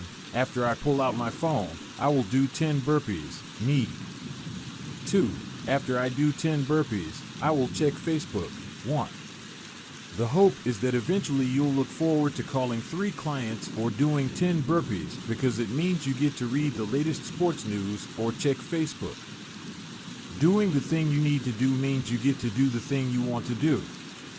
We began this chapter by discussing supernormal stimuli, which are heightened versions of reality that increase our desire to take action. Temptation bundling is one way to create a heightened version of any habit by connecting it with something you already want. Engineering a truly irresistible habit is a hard task, but this simple strategy can be employed to make nearly any habit more attractive than it would be otherwise. Chapter Summary. The second law of behavior change is make it attractive. The more attractive an opportunity is, the more likely it is to become habit-forming. Habits are a dopamine-driven feedback loop. When dopamine rises, so does our motivation to act. It is the anticipation of a reward, not the fulfillment of it, that gets us to take action. The greater the anticipation, the greater the dopamine spike. Temptation bundling is one way to make your habits more attractive. The strategy is to pair an action you want to do with an action you need to do. Chapter 9. The role of family and friends in shaping your habits. In 1965, a Hungarian man named Laszlo Polgar wrote a series of strange letters to a woman named Clara. Laszlo was a firm believer in hard work. In fact, it was all he believed in. He completely rejected the idea of innate talent. He claimed that with deliberate practice and the development of good habits, a child could become a genius in any field. His mantra was the genius is not born, but is educated and trained. Laszlo believed in this idea so strongly that he wanted to test it with his own children, and he was writing to Clara because he needed a wife willing to jump on board. Clara was a teacher, and, although she may not have been as adamant as Laszlo, she also believed that with proper instruction, anyone could advance their skills. Laszlo decided chess would be a suitable field for the experiment, and he laid out a plan to raise his children to become chess prodigies. The kids would be homeschooled, a rarity in Hungary at the time. The house would be filled with chess books and pictures of famous chess players. The children would play against each other constantly and compete in the best tournaments they could find. The family would keep a meticulous file system of the tournament history of every competitor the children faced. Their lives would be dedicated to chess. Laszlo successfully courted Clara, and within a few years, the Polgars were parents to 3 young girls, Susan, Sophia, and Judith. Susan, the oldest, began playing chess when she was 4 years old. Within 6 months, she was defeating adults. Sophia, the middle child, did even better. By 14, she was a world champion, and a few years later, she became a grandmaster. Judith, the youngest, was the best of all. By age 5, she could beat her father. At 12, she was the youngest player ever listed among the top 100 chess players in the world. At 15 years and 4 months old, she became the youngest grandmaster of all time, younger than Bobby Fischer, the previous record holder. For 27 years, she was the #1 ranked female chess player in the world. The childhood of the Polgar sisters was atypical, to say the least. And yet, if you asked them about it, they claimed their lifestyle was attractive, even enjoyable.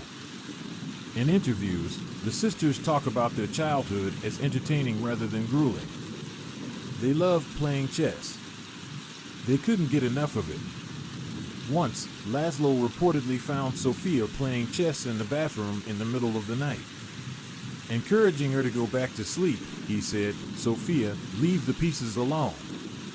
To which she replied, "Daddy, they won't leave me alone." The Polgar sisters grew up in a culture that prioritized chess above all else, praised them for it, rewarded them for it. In their world, an obsession with chess was normal. And as we are about to see, whatever habits are normal in your culture are among the most attractive behaviors you'll find. The seductive pull of social norms. Humans are herd animals. We want to fit in, to bond with others, and to earn the respect and approval of our peers. Such inclinations are essential to our survival. For most of our evolutionary history, our ancestors lived in tribes. Becoming separated from the tribe, or worse, being cast out, was a death sentence. The lone wolf dies, but the pack survives. Meanwhile, those who collaborated and bonded with others enjoyed increased safety, mating opportunities, and access to resources.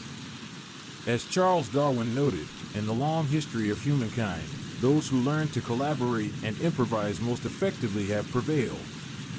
As a result, one of the deepest human desires is to belong. And this ancient preference exerts a powerful influence on our modern behavior. We don't choose our earliest habits, we imitate them. We follow the script handed down by our friends and family, our church or school, our local community, and society at large. Each of these cultures and groups comes with its own set of expectations and standards: when and whether to get married, how many children to have, which holidays to celebrate, how much money to spend on your child's birthday party. In many ways, these social norms are the invisible rules that guide your behavior each day. You're always keeping them in mind, even if they are at the not top of your mind. Often, you follow the habits of your culture without thinking, without questioning, and sometimes without remembering. As the French philosopher Michel de Montaigne wrote, the customs and practices of life and society sweep us along. Most of the time, going along with the group does not feel like a burden. Everyone wants to belong. If you grow up in a family that rewards you for your chess skills, playing chess will seem like a very attractive thing to do. If you work in a job where everyone wears expensive suits, then you'll be inclined to splurge on one as well. If all of your friends are sharing an inside joke or using a new phrase, you'll want to do it, too, so they know that you get it. Behaviors are attractive when they help us fit in. We imitate the habits of three groups in particular. 1.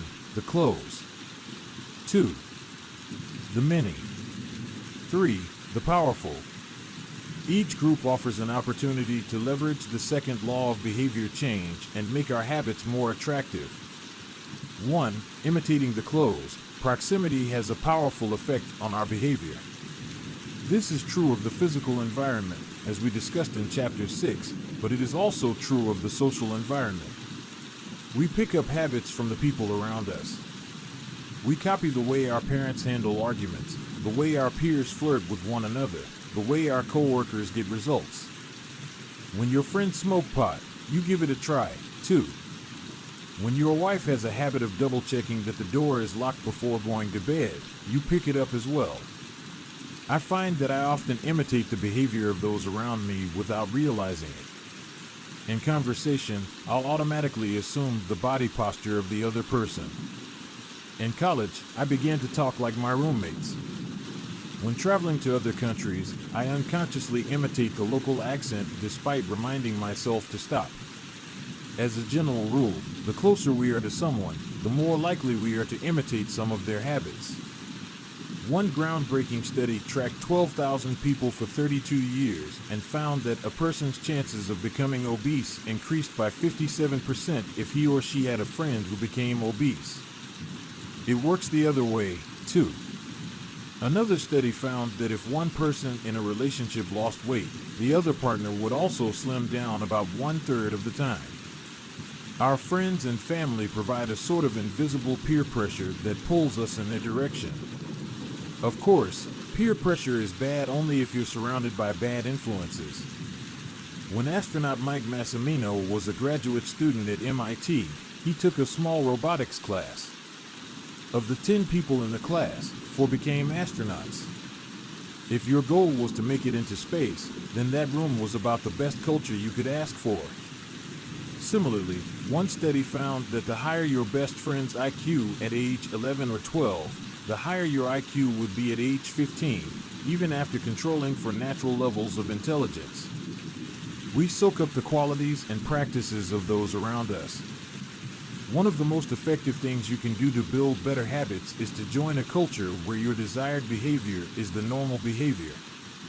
New habits seem achievable when you see others doing them every day. If you are surrounded by fit people, you are more likely to consider working out to be a common habit. If you're surrounded by jazz lovers, you're more likely to believe it's reasonable to play jazz every day. Your culture sets your expectation for what is normal. Surround yourself with people who have the habits you want to have yourself. You'll rise together. To make your habits even more attractive, you can take this strategy one step further. Join a culture where 1. Your desired behavior is the normal behavior, and 2. You already have something in common with the group. Steve Kamb, an entrepreneur in New York City, runs a company called Nerd Fitness, which helps nerds, misfits, and mutants lose weight, get strong, and get healthy. His clients include video game lovers, movie fanatics, and average Joes who want to get in shape. Many people feel out of place the first time they go to the gym or try to change their diet, but if you are already similar to the other members of the group in some way, say, your mutual love of Star Wars, change becomes more appealing because it feels like something people like you already do. Nothing sustains motivation better than belonging to the tribe. It transforms a personal quest into a shared one. Previously, you were on your own. Your identity was singular. You are a reader. You are a musician. You are an athlete. When you join a book club or a band or a cycling group, your identity becomes linked to those around you. Growth and change is no longer an individual pursuit. We are readers. We are musicians. We are cyclists. The shared identity begins to reinforce your personal identity. This is why remaining part of a group after achieving a goal is crucial to maintaining your habits. It's friendship and community that embed a new identity and help behaviors last over the long run. 2. Imitating the many. In the 1950s, psychologist Solomon Asch conducted a series of experiments that are now taught to legions of undergrads each year. To begin each experiment, the subject entered the room with a group of strangers. Unbeknownst to them, the other participants were actors planted by the researcher and instructed to deliver scripted answers to certain questions. The group would be shown one card with a line on it and then a second card with a series of lines. Each person was asked to select the line on the second card that was similar in length to the line on the first card. It was a very simple task. Conforming to social norms. The experiment always began the same. First, there would be some easy trials where everyone agreed on the correct line. After a few rounds, the participants were shown a test that was just as obvious as the previous ones, except the actors in the room would select an intentionally incorrect answer. For example, they would respond A to the comparison shown in Figure 10. Everyone would agree that the lines were the same even though they were clearly different. The subject, who was unaware of the ruse, would immediately become bewildered. Their eyes would open wide. They would laugh nervously to themselves. They would double-check the reactions of other participants. Their agitation would grow as one person after another delivered the same incorrect response. Soon, the subject began to doubt their own eyes. Eventually, they delivered the answer they knew in their heart to be incorrect. Asch ran this experiment many times and in many different ways. What he discovered was that as the number of actors increased, so did the conformity of the subject. If it was just the subject and one actor, then there was no effect on the person's choice. They just assumed they were in the room with a dummy. When two actors were in the room with the subject, there was still little impact. But as the number of people increased to 3 actors and 4 and all the way to 8, the subject became more likely to second-guess themselves. By the end of the experiment, nearly 75% of the subjects had agreed with the group answer even though it was obviously incorrect. Whenever we are unsure how to act, we look to the group to guide our behavior. We are constantly scanning our environment and wondering, what is everyone else doing? We check reviews on Amazon or Yelp or TripAdvisor because we want to imitate the best buying, eating, and travel habits. It's usually a smart strategy. There is evidence in numbers, but there can be a downside. The normal behavior of the tribe often overpowers the desired behavior of the individual.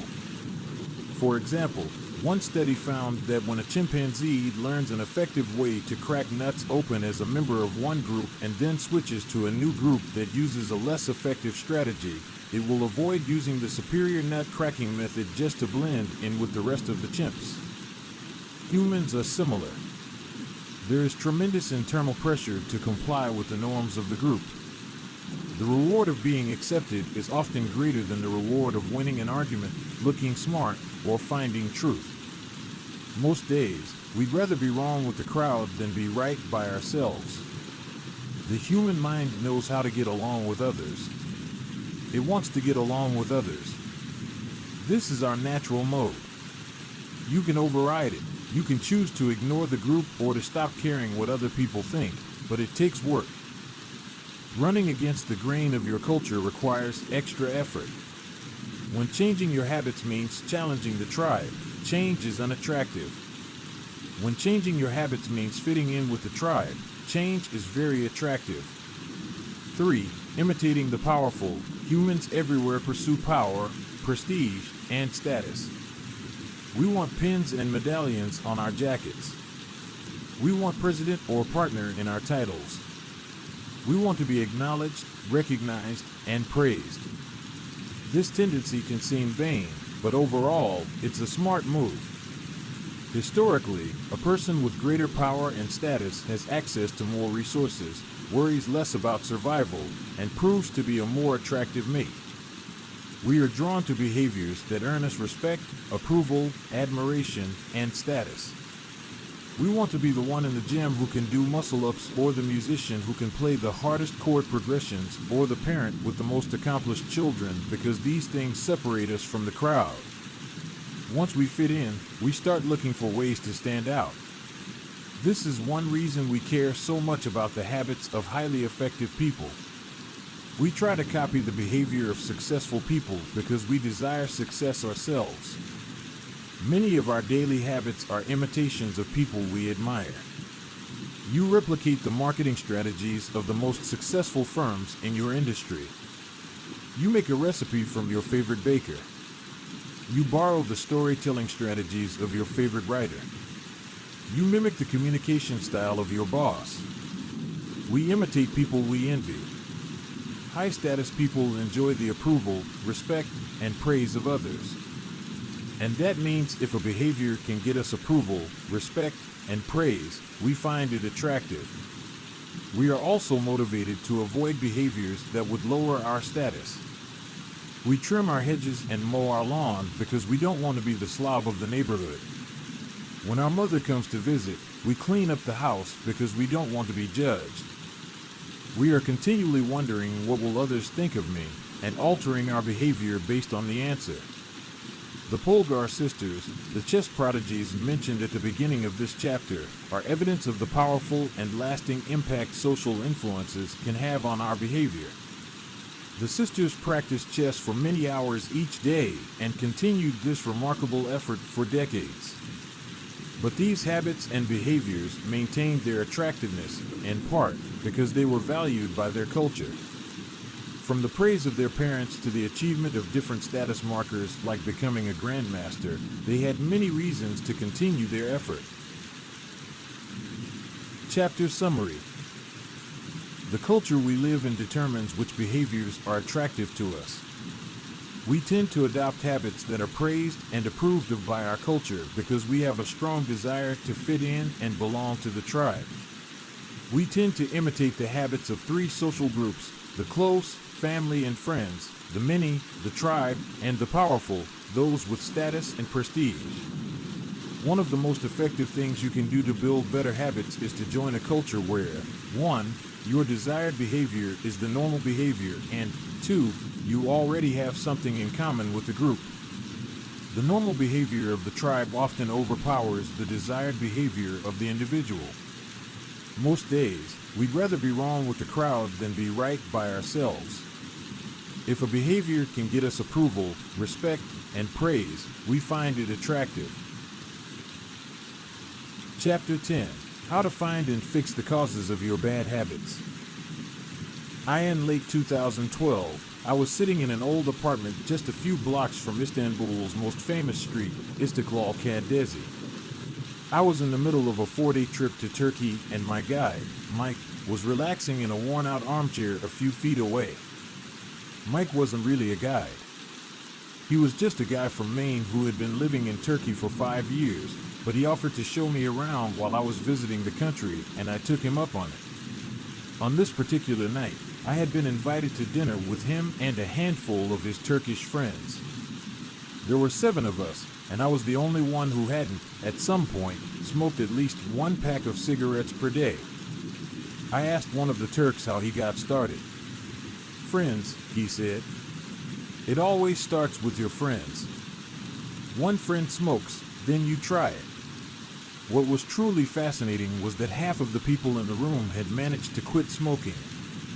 Mike had been smoke-free for a few years at that point, and he swore up and down that he broke the habit because of a book called Alan Carr's Easy Way to Stop Smoking. It frees you from the mental burden of smoking, he said.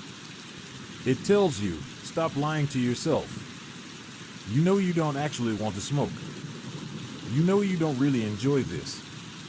It helps you feel like you're not the victim anymore. You start to realize that you don't need to smoke. I had never tried a cigarette, but I took a look at the book afterward out of curiosity.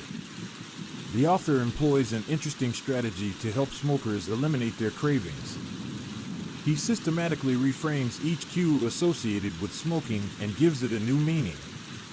He says things like, you think you are quitting something, but you're not quitting anything because cigarettes do nothing for you. You think smoking is something you need to do to be social, but it's not.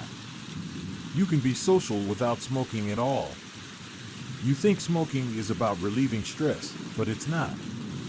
Smoking does not relieve your nerves, it destroys them.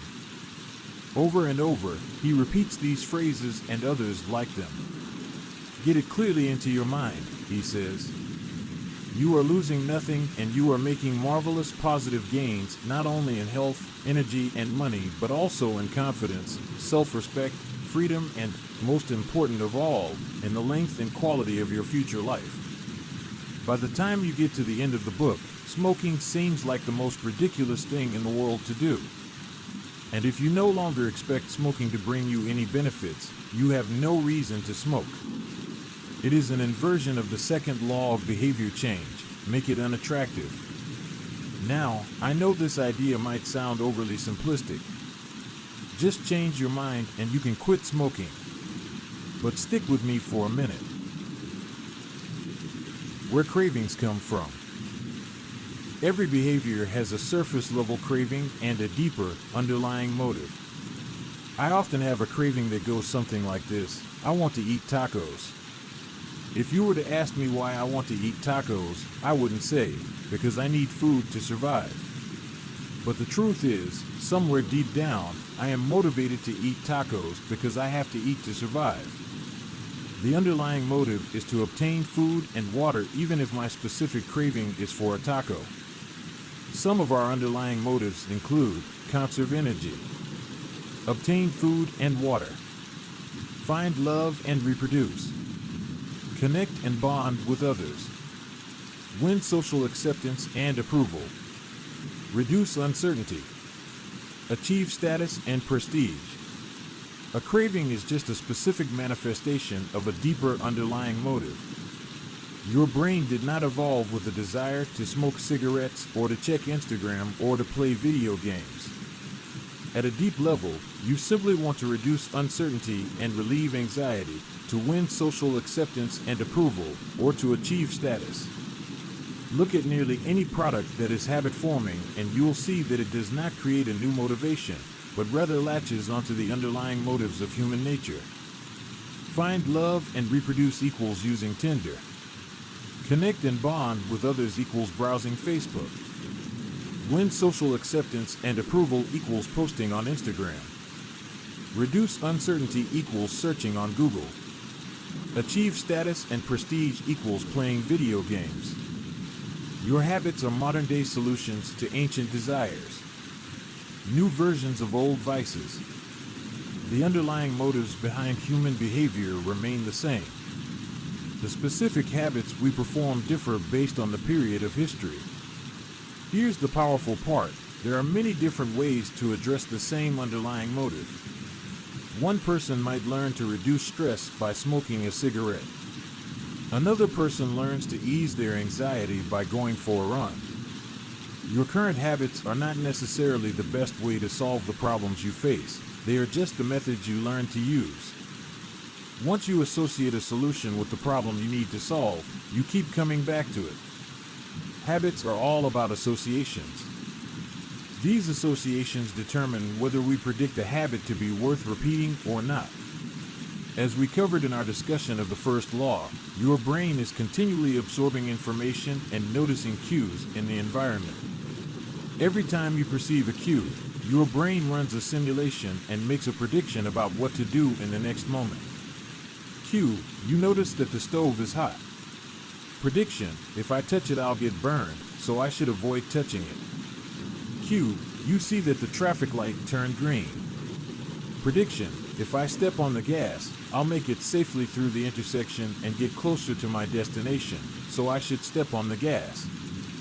You see a cue, categorize it based on past experience, and determine the appropriate response. This all happens in an instant, but it plays a crucial role in your habits because every action is preceded by a prediction. Life feels reactive, but it is actually predictive. All day long, you are making your best guess of how to act given what you've just seen and what has worked for you in the past. You are endlessly predicting what will happen in the next moment. Our behavior is heavily dependent on these predictions. Put another way, our behavior is heavily dependent on how we interpret the events that happen to us, not necessarily the objective reality of the events themselves. Two people can look at the same cigarette, and one feels the urge to smoke while the other is repulsed by the smell. The same cue can spark a good habit or a bad habit depending on your prediction. The cause of your habits is actually the prediction that precedes them. These predictions lead to feelings, which is how we typically describe a craving, a feeling, a desire, an urge. Feelings and emotions transform the cues we perceive and the predictions we make into a signal that we can apply. They help explain what we are currently sensing. For instance, whether or not you realize it, you are noticing how warm or cold you feel right now. If the temperature drops by 1 degree, you probably won't do anything. If the temperature drops 10 degrees, however, you'll feel cold and put on another layer of clothing. Feeling cold was the signal that prompted you to act. You have been sensing the cues the entire time, but it is only when you predict that you would be better off in a different state that you take action. A craving is the sense that something is missing. It is the desire to change your internal state. When the temperature falls, there is a gap between what your body is currently sensing and what it wants to be sensing. This gap between your current state and your desired state provides a reason to act. Desire is the difference between where you are now and where you want to be in the future. Even the tiniest action is tinged with the motivation to feel differently than you do in the moment. When you binge eat or light up or browse social media, what you really want is not a potato chip or a cigarette or a bunch of likes. What you really want is to feel different. Our feelings and emotions tell us whether to hold steady in our current state or to make a change. They help us decide the best course of action. Neurologists have discovered that when emotions and feelings are impaired, we actually lose the ability to make decisions. We have no signal of what to pursue and what to avoid. As the neuroscientist Antonio Damasio explains, it is emotion that allows you to mark things as good, bad, or indifferent. To summarize, the specific cravings you feel and habits you perform are really an attempt to address your fundamental underlying motives. Whenever a habit successfully addresses a motive, you develop a craving to do it again. In time, you learn to predict that checking social media will help you feel loved or that watching YouTube will allow you to forget your fears. Habits are attractive when we associate them with positive feelings, and we can use this insight to our advantage rather than to our detriment. How to reprogram your brain to enjoy hard habits. You can make hard habits more attractive if you can learn to associate them with a positive experience. Sometimes, all you need is a slight mindset shift. For instance, we often talk about everything we have to do in a given day. You have to wake up early for work. You have to make another sales call for your business. You have to cook dinner for your family. Now, imagine changing just one word. You don't have to. You get to. You get to wake up early for work. You get to make another sales call for your business. You get to cook dinner for your family. By simply changing one word, you shift the way you view each event. You transition from seeing these behaviors as burdens and turn them into opportunities. The key point is that both versions of reality are true. You have to do those things, and you also get to do them. We can find evidence for whatever mindset we choose. I once heard a story about a man who uses a wheelchair. When asked if it was difficult being confined, he responded, "I'm not confined to my wheelchair, I am liberated by it. If it wasn't for my wheelchair, I would be bedbound and never able to leave my house." This shift in perspective completely transformed how he lived each day. Reframing your habits to highlight their benefits rather than their drawbacks is a fast and lightweight way to reprogram your mind and make a habit seem more attractive. Exercise. Many people associate exercise with being a challenging task that drains energy and wears you down. You can just as easily view it as a way to develop skills and build you up. Instead of telling yourself, "I need to go run in the morning," say, "It's time to build endurance and get fast." Finance. Saving money is often associated with sacrifice. However, you can associate it with freedom rather than limitation if you realize one simple truth: living below your current means increases your future means. The money you save this month increases your purchasing power next month. Meditation. Anyone who has tried meditation for more than 3 seconds knows how frustrating it can be when the next distraction inevitably pops into your mind. You can transform frustration into delight when you realize that each interruption gives you a chance to practice returning to your breath. Distraction is a good thing because you need distractions to practice meditation. Pre-game jitters. Many people feel anxious before delivering a big presentation or competing in an important event. They experience quicker breathing, a faster heart rate, heightened arousal. If we interpret these feelings negatively, then we feel threatened and tense up. If we interpret these feelings positively, then we can respond with fluidity and grace. You can reframe "I am nervous" to "I am excited and I'm getting an adrenaline rush to help me concentrate." These little mindset shifts aren't magic, but they can help change the feelings you associate with a particular habit or situation. If you want to take it a step further, you can create a motivation ritual. You simply practice associating your habits with something you enjoy, then you can use that cue whenever you need a bit of motivation. For instance, if you always play the same song before having sex, then you'll begin to link the music with the act. Whenever you want to get in the mood, just press play. Ed Lattimore, a boxer and writer from Pittsburgh, benefited from a similar strategy without knowing it. "Odd realization," he wrote. "My focus and concentration goes up just by putting my headphones on while writing. I don't even have to play any music." Without realizing it, he was conditioning himself. In the beginning, he put his headphones on, played some music he enjoyed, and did focused work. After doing it 5, 10, 20 times, putting his headphones on became a cue that he automatically associated with increased focus. The craving followed naturally.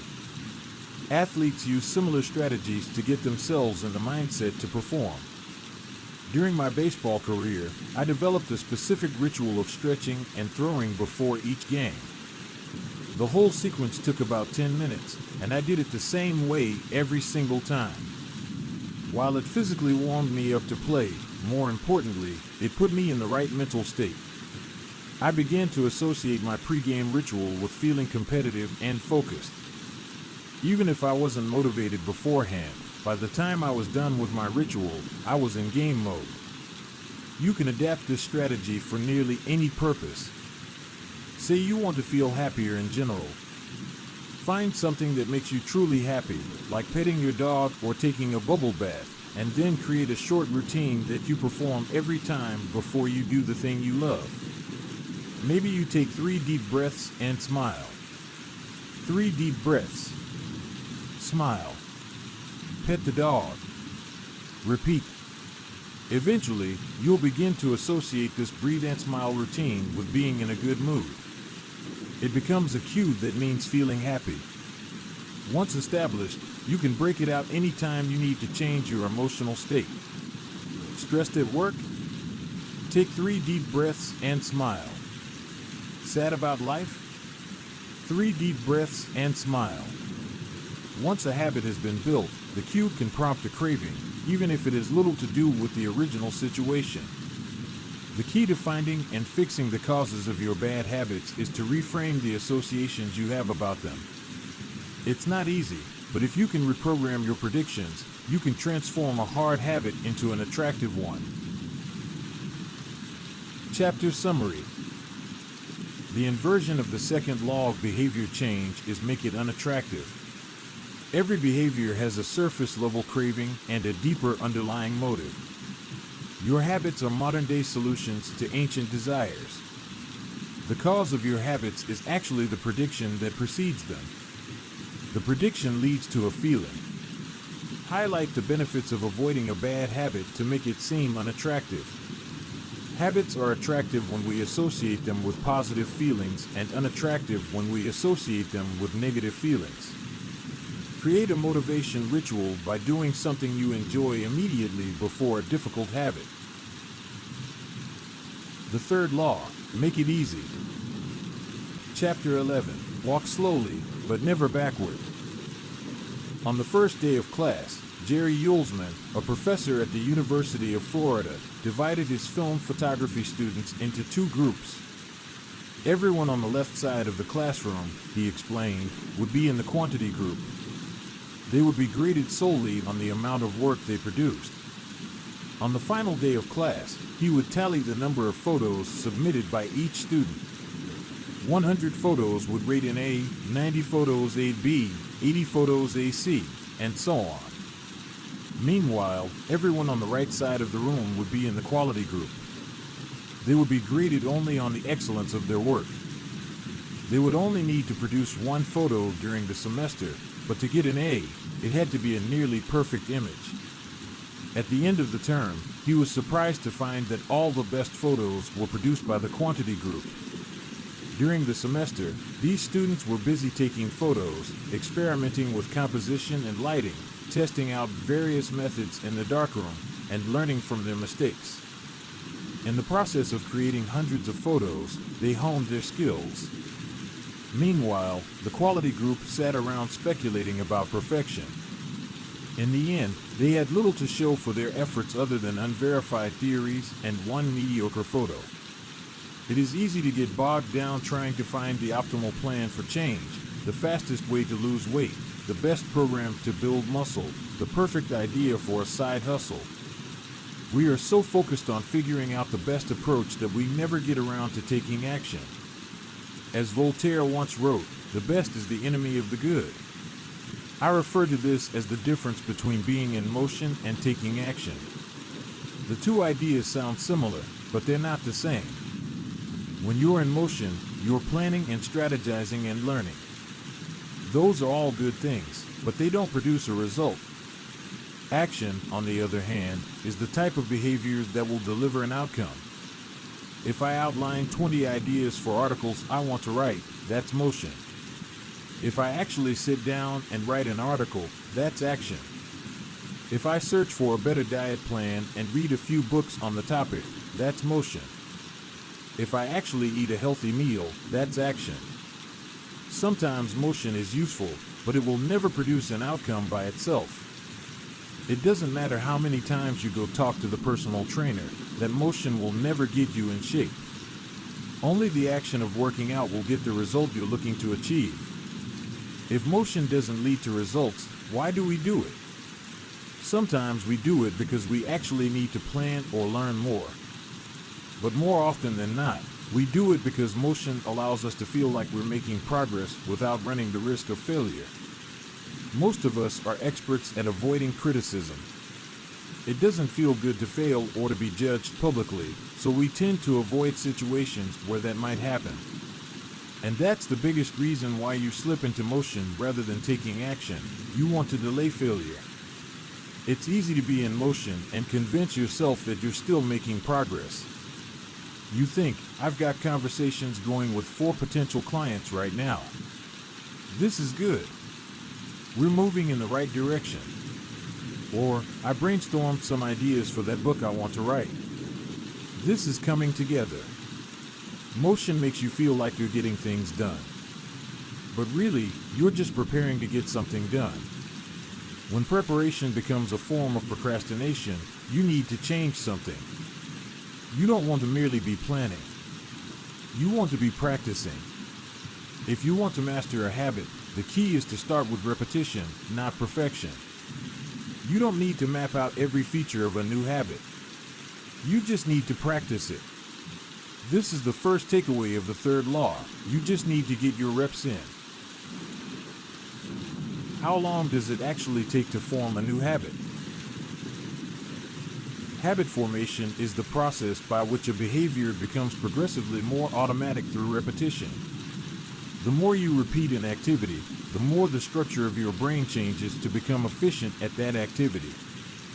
Neuroscientists call this long-term potentiation, which refers to the strengthening of connections between neurons in the brain based on recent patterns of activity. With each repetition, cell-to-cell signaling improves and the neural connections tighten. First described by neuropsychologist Donald Hebb in 1949, this phenomenon is commonly known as Hebb's law. Neurons that fire together wire together. Repeating a habit leads to clear physical changes in the brain. In musicians, the cerebellum, critical for physical movements like plucking a guitar string or pulling a violin bow, is larger than it is in non-musicians. Mathematicians, meanwhile, have increased gray matter in the inferior parietal lobule, which plays a key role in computation and calculation. Its size is directly correlated with the amount of time spent in the field. The older and more experienced the mathematician, the greater the increase in gray matter. When scientists analyzed the brains of taxi drivers in London, they found that the hippocampus, a region of the brain involved in spatial memory, was significantly larger in their subjects than in non-taxi drivers. Even more fascinating, the hippocampus decreased in size when a driver retired. Like the muscles of the body responding to regular weight training, particular regions of the brain adapt as they are used and atrophy as they are abandoned. Of course, the importance of repetition in establishing habits was recognized long before neuroscientists began poking around. In 1860, the English philosopher George H. Lewis noted, in learning to speak a new language, to play on a musical instrument, or to perform unaccustomed movements, great difficulty is felt because the channels through which each sensation has to pass have not become established. But no sooner has frequent repetition cut a pathway than this difficulty vanishes. The actions become so automatic that they can be performed while the mind is otherwise engaged. Both common sense and scientific evidence agree repetition is a form of change. Each time you repeat an action, you are activating a particular neural circuit associated with that habit. This means that simply putting in your reps is one of the most critical steps you can take to encoding a new habit. It is why the students who took tons of photos improved their skills, while those who merely theorized about perfect photos did not. One group engaged in active practice, the other in passive learning. One in action, the other in motion. All habits follow a similar trajectory from effortful practice to automatic behavior, a process known as automaticity. Automaticity is the ability to perform a behavior without thinking about each step, which occurs when the non-conscious mind takes over. One of the most common questions I hear is, how long does it take to build a new habit? But what people really should be asking is, how many does it take to form a new habit? That is, how many repetitions are required to make a habit automatic? There is nothing magical about time passing with regard to habit formation. It doesn't matter if it's been 21 days or 30 days or 300 days. What matters is the rate at which you perform the behavior. You could do something twice in 30 days or 200 times. It's the frequency that makes the difference. Your current habits have been internalized over the course of hundreds, if not thousands, of repetitions. New habits require the same level of frequency. You need to string together enough successful attempts until the behavior is firmly embedded in your mind and you cross the habit line. In practice, it doesn't really matter how long it takes for a habit to become automatic. What matters is that you take the actions you need to take to make progress. Whether an action is fully automatic is of less importance. To build a habit, you need to practice it. And the most effective way to make practice happen is to adhere to the third law of behavior change: make it easy. The chapters that follow will show you how to do exactly that. Chapter Summary. The third law of behavior change is make it easy. The most effective form of learning is practice, not planning. Focus on taking action, not being in motion. Habit formation is the process by which a behavior becomes progressively more automatic through repetition. The amount of time you have been performing a habit is not as important as the number of times you have performed it. Chapter 12. The Law of Least Effort.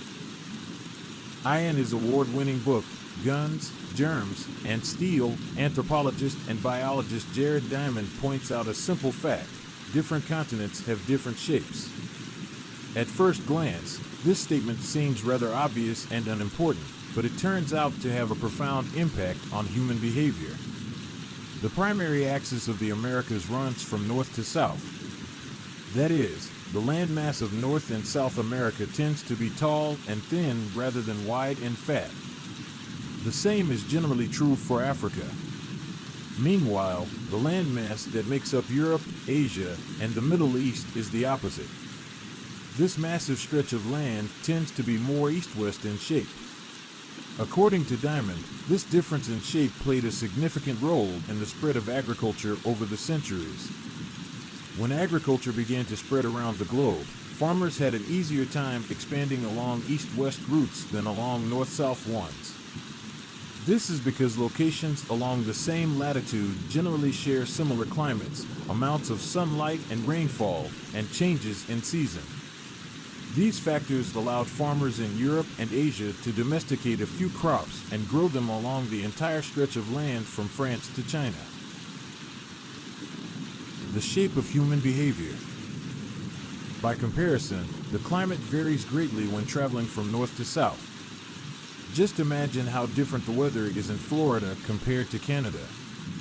You can be the most talented farmer in the world, but it won't help you grow Florida oranges in the Canadian winter. Snow is a poor substitute for soil.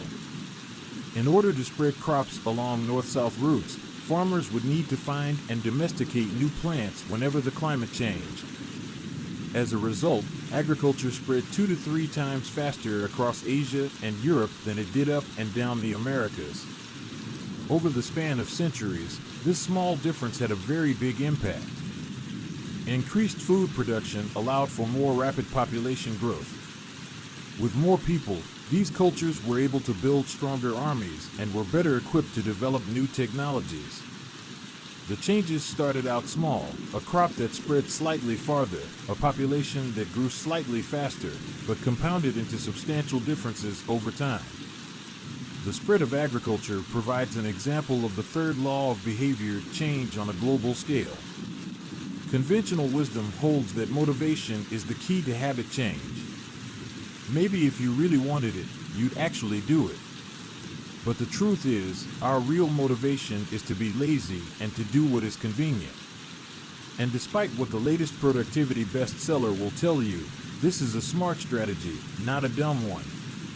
Energy is precious, and the brain is wired to conserve it whenever possible. It is human nature to follow the law of least effort, which states that when deciding between two similar options, people will naturally gravitate toward the option that requires the least amount of work. For example, expanding your farm to the east where you can grow the same crops rather than heading north where the climate is different. Out of all the possible actions we could take, the one that is realized is the one that delivers the most value for the least effort. We are motivated to do what is easy. Every action requires a certain amount of energy. the more energy required, the less likely it is to occur. If your goal is to do 100 push-ups per day, that's a lot of energy. In the beginning, when you're motivated and excited, you can muster the strength to get started. But after a few days, such a massive effort feels exhausting. Meanwhile, sticking to the habit of doing 1 push-up per day requires almost no energy to get started. And the less energy a habit requires, the more likely it is to occur. Look at any behavior that fills up much of your life and you'll see that it can be performed with very low levels of motivation.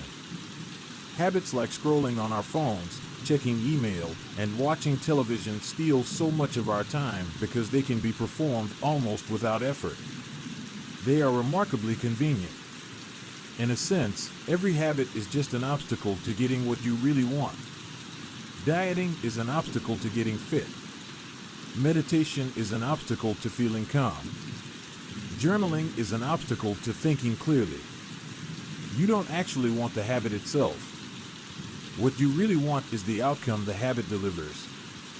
The greater the obstacle, that is, the more difficult the habit, the more friction there is between you and your desired end state. This is why it is crucial to make your habits so easy that you'll do them even when you don't feel like it. If you can make your good habits more convenient, you'll be more likely to follow through on them. But what about all the moments when we seem to do the opposite? If we're all so lazy, then how do you explain people accomplishing hard things like raising a child or starting a business or climbing Mount Everest? Certainly, you are capable of doing very hard things. The problem is that some days you feel like doing the hard work and some days you feel like giving in. On the tough days, it's crucial to have as many things working in your favor as possible so that you can overcome the challenges life naturally throws your way. The less friction you face, the easier it is for your stronger self to emerge. The idea behind Make It Easy is not to only do easy things. The idea is to make it as easy as possible in the moment to do things that pay off in the long run. How to achieve more with less effort? Imagine you are holding a garden hose that is bent in the middle. Some water can flow through, but not very much. If you want to increase the rate at which water passes through the hose, you have 2 options. The first option is to crank up the valve and force more water out. The second option is to simply remove the bend in the hose and let water flow through naturally. Trying to pump up your motivation to stick with a hard habit is like trying to force water through a bent hose. You can do it, but it requires a lot of effort and increases the tension in your life. Meanwhile, making your habits simple and easy is like removing the bend in the hose. Rather than trying to overcome the friction in your life, you reduce it. One of the most effective ways to reduce the friction associated with your habits is to practice environment design. In Chapter 6, we discussed environment design as a method for making cues more obvious, but you can also optimize your environment to make actions easier. For example, when deciding where to practice a new habit, it is best to choose a place that is already along the path of your daily routine. Habits are easier to build when they fit into the flow of your life. You are more likely to go to the gym if it is on your way to work because stopping doesn't add much friction to your lifestyle. By comparison, if the gym is off the path of your normal commute, even by just a few blocks, now you're going out of your way to get there. Perhaps even more effective is reducing the friction within your home or office. Too often, we try to start habits in high-friction environments. We try to follow a strict diet while we are out to dinner with friends. We try to write a book in a chaotic household. We try to concentrate while using a smartphone filled with distractions. It doesn't have to be this way. We can remove the points of friction that hold us back. This is precisely what electronics manufacturers in Japan began to do in the 1970s. In an article published in the New Yorker titled Better All the Time, James Shiroaki writes, Japanese firms emphasized what came to be known as lean production, relentlessly looking to remove waste of all kinds from the production process, down to redesigning workspaces, so workers didn't have to waste time twisting and turning to reach their tools. The result was that Japanese factories were more efficient and Japanese products were more reliable than American ones. In 1974, service calls for American-made color televisions were 5 times as common as for Japanese televisions. By 1979, it took American workers 3 times as long to assemble their sets. I like to refer to this strategy as addition by subtraction. Asterisk, the Japanese companies looked for every point of friction in the manufacturing process and eliminated it. As they subtracted wasted effort, they added customers and revenue. Similarly, when we remove the points of friction that sap our time and energy, we can achieve more with less effort. This is one reason tidying up can feel so good. We are simultaneously moving forward and lightening the cognitive load our environment places on us. If you look at the most habit-forming products, you'll notice that one of the things these goods and services do best is remove little bits of friction from your life. Meal delivery services reduce the friction of shopping for groceries. Dating apps reduce the friction of making social introductions. Ride-sharing services reduce the friction of getting across town. Text messaging reduces the friction of sending a letter in the mail. Like a Japanese television manufacturer redesigning their workspace to reduce wasted motion, successful companies design their products to automate, eliminate, or simplify as many steps as possible. They reduce the number of fields on each form. They pare down the number of clicks required to create an account. They deliver their products with easy-to-understand directions or ask their customers to make fewer choices. When the first voice-activated speakers were released, products like Google Home, Amazon Echo, and Apple HomePod, I asked a friend what he liked about the product he had purchased. He said it was just easier to say play some country music than to pull out his phone, open the music app, and pick a playlist.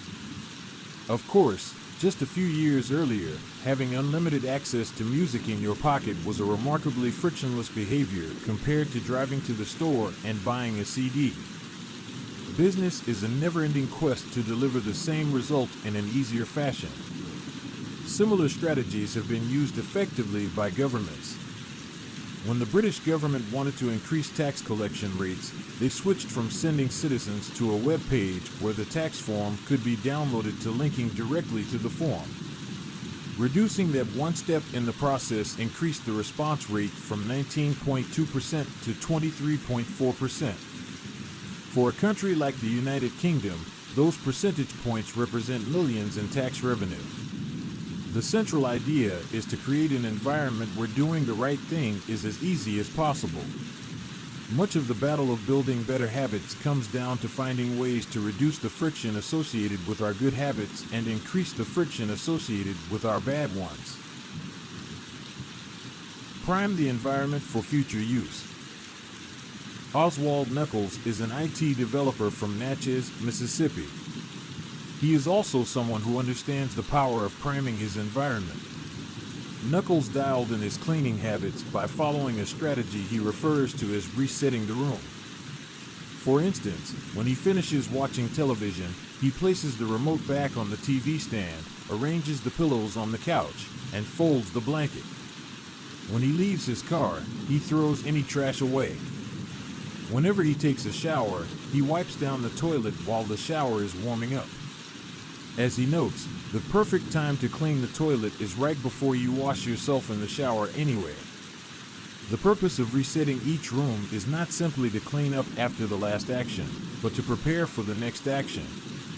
When I walk into a room, everything is in its right place, Knuckles wrote. Because I do this every day in every room, stuff always stays in good shape. People think I work hard, but I'm actually really lazy. I'm just proactively lazy. It gives you so much time back. Whenever you organize a space for its intended purpose, you are priming it to make the next action easy. For instance, my wife keeps a box of greeting cards that are pre-sorted by occasion, birthday, sympathy, wedding, graduation, and more. Whenever necessary, she grabs an appropriate card and sends it off. She is incredibly good at remembering to send cards because she has reduced the friction of doing so. For years, I was the opposite. Someone would have a baby and I would think I should send a card. But then weeks would pass, and by the time I remembered to pick one up at the store, it was too late. The habit wasn't easy. There are many ways to prime your environment so it's ready for immediate use. If you want to cook a healthy breakfast, place the skillet on the stove, set the cooking spray on the counter, and lay out any plates and utensils you'll need the night before. When you wake up, making breakfast will be easy. Want to draw more? Put your pencils, pens, notebooks, and drawing tools on top of your desk, within easy reach. Want to exercise? Set out your workout clothes, shoes, gym bag, and water bottle ahead of time. Want to improve your diet? Chop up a ton of fruits and vegetables on weekends and pack them in containers so you have easy access to healthy, ready-to-eat options during the week.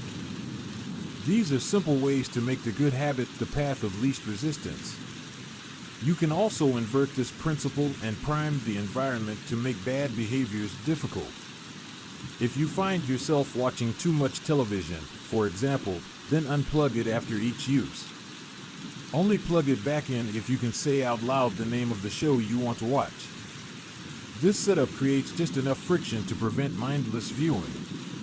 If that doesn't do it, you can take it a step further. Unplug the television and take the batteries out of the remote after each use, so it takes an extra 10 seconds to turn it back on. And if you're really hardcore, move the television out of the living room and into a closet after each use.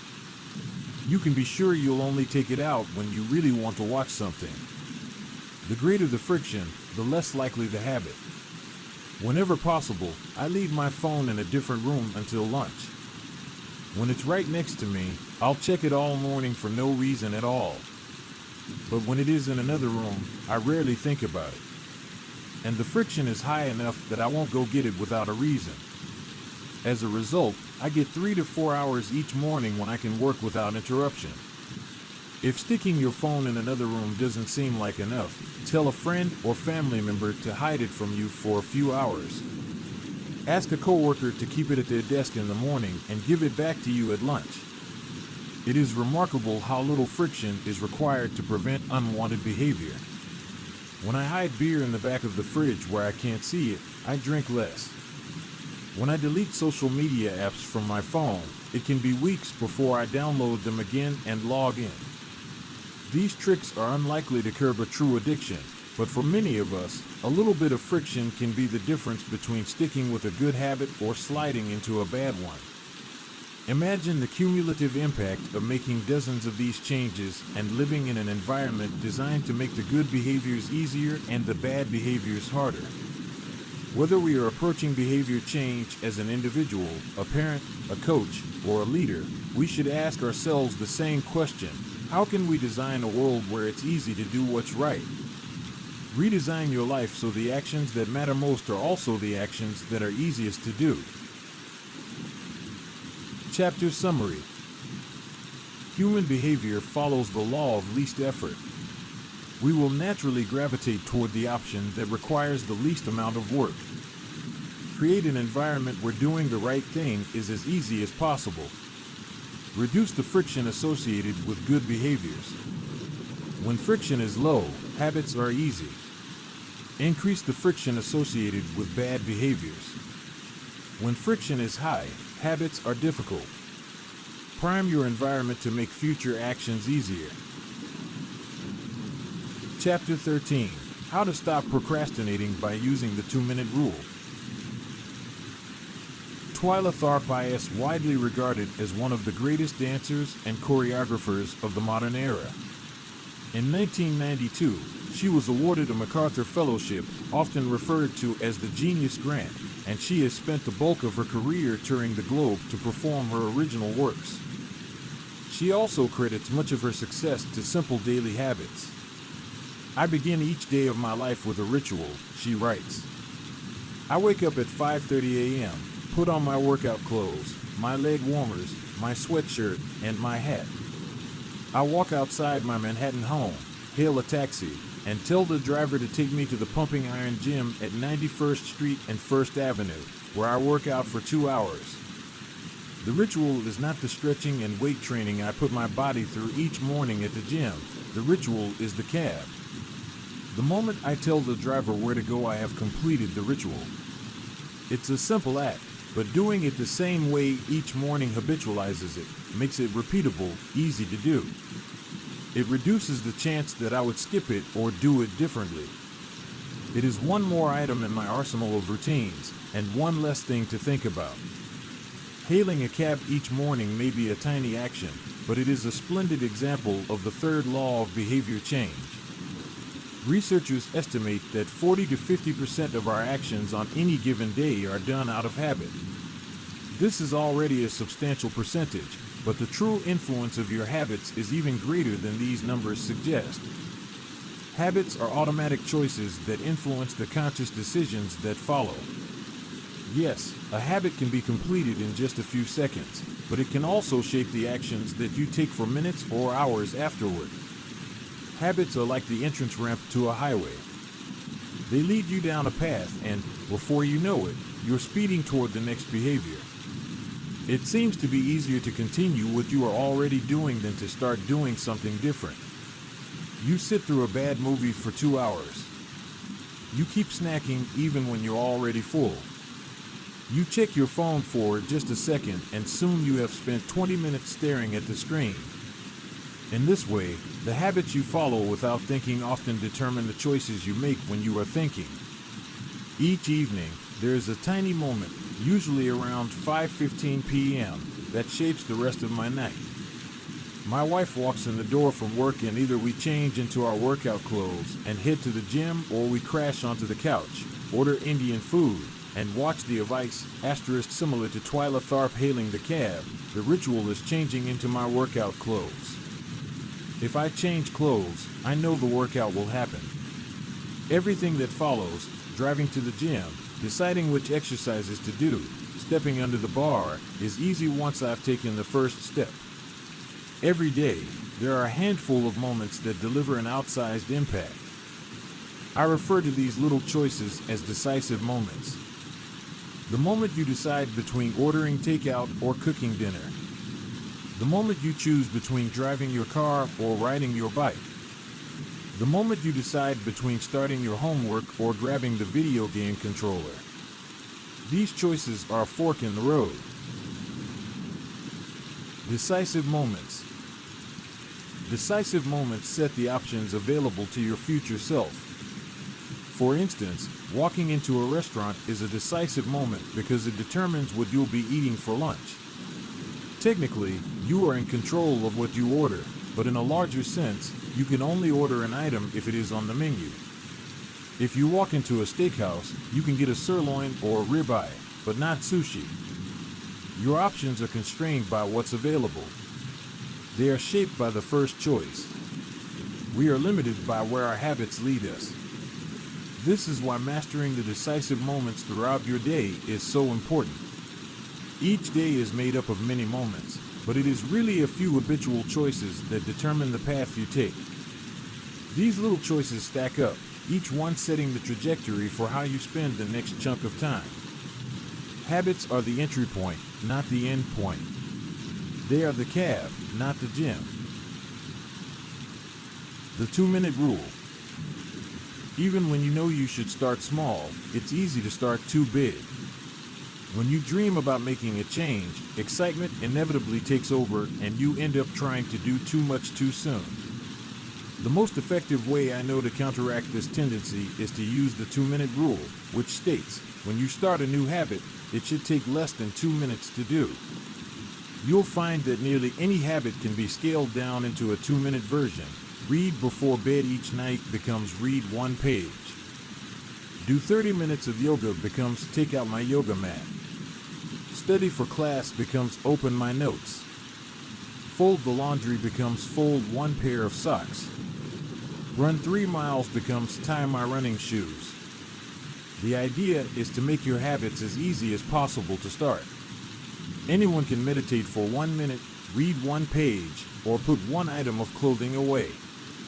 And, as we have just discussed, this is a powerful strategy because once you've started doing the right thing, it is much easier to continue doing it. A new habit should not feel like a challenge.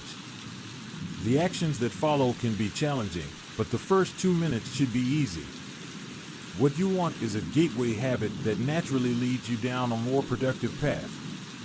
You can usually figure out the gateway habits that will lead to your desired outcome by mapping out your goals on a scale from very easy to very hard. For instance, running a marathon is very hard. Running a 5K is hard. Walking 10,000 steps is moderately difficult. Walking 10 minutes is easy. And putting on your running shoes is very easy. Your goal might be to run a marathon, but your gateway habit is to put on your running shoes. That's how you follow the 2-minute rule. People often think it's weird to get hyped about reading one page or meditating for 1 minute or making one sales call. But the point is not to do one thing. The point is to master the habit of showing up. The truth is, a habit must be established before it can be improved. If you can't learn the basic skill of showing up, then you have little hope of mastering the finer details. Instead of trying to engineer a perfect habit from the start, do the easy thing on a more consistent basis. You have to standardize before you can optimize. As you master the art of showing up, the first 2 minutes simply become a ritual at the beginning of a larger routine. This is not merely a hack to make habits easier, but actually the ideal way to master a difficult skill. The more you ritualize the beginning of a process, the more likely it becomes that you can slip into the state of deep focus that is required to do great things. By doing the same warm-up before every workout, you make it easier to get into a state of peak performance. By following the same creative ritual, you make it easier to get into the hard work of creating. By developing a consistent power-down habit, you make it easier to get to bed at a reasonable time each night. You may not be able to automate the whole process, but you can make the first action mindless. Make it easy to start and the rest will follow. The 2-minute rule can seem like a trick to some people. You know that the real goal is to do more than just 2 minutes, so it may feel like you're trying to fool yourself. Nobody is actually aspiring to read one page or do one push-up or open their notes. And if you know it's a mental trick, why would you fall for it? If the 2-minute rule feels forced, try this. Do it for 2 minutes and then stop. Go for a run, but you must stop after 2 minutes. Start meditating, but you must stop after 2 minutes. Study Arabic, but you must stop after 2 minutes. It's not a strategy for starting, it's the whole thing. Your habit can only last 120 seconds. One of my readers used this strategy to lose over 100 pounds. In the beginning, he went to the gym each day, but he told himself he wasn't allowed to stay for more than 5 minutes. He would go to the gym, exercise for 5 minutes, and leave as soon as his time was up. After a few weeks, he looked around and thought, well, I'm always coming here anyway. I might as well start staying a little longer. A few years later, the weight was gone. Journaling provides another example.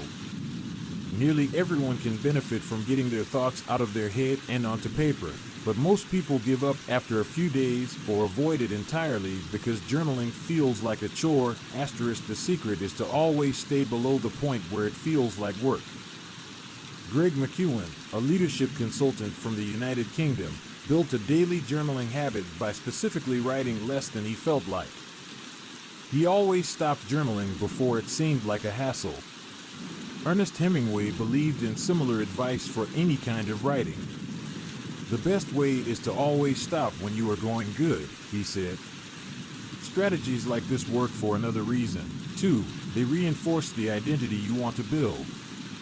If you show up at the gym 5 days in a row, even if it's just for 2 minutes, you are casting votes for your new identity. You're not worried about getting in shape. You're focused on becoming the type of person who doesn't miss workouts. You're taking the smallest action that confirms the type of person you want to be. We rarely think about change this way because everyone is consumed by the end goal. But one push-up is better than not exercising. 1 minute of guitar practice is better than none at all. 1 minute of reading is better than never picking up a book. It's better to do less than you hope than to do nothing at all. At some point, once you've established the habit and you're showing up each day, you can combine the 2-minute rule with a technique we call habit shaping to scale your habit back up toward your ultimate goal. Start by mastering the first 2 minutes of the smallest version of the behavior. Then, advance to an intermediate step and repeat the process, focusing on just the first 2 minutes and mastering that stage before moving on to the next level. Eventually, you'll end up with the habit you had originally hoped to build while still keeping your focus where it should be, on the first 2 minutes of the behavior. Examples of habit shaping. Becoming an early riser. Phase 1. Be home by 10 p.m. every night. Phase 2. Have all devices, TV, phone, etc., turned off by 10 p.m. every night. Phase 3.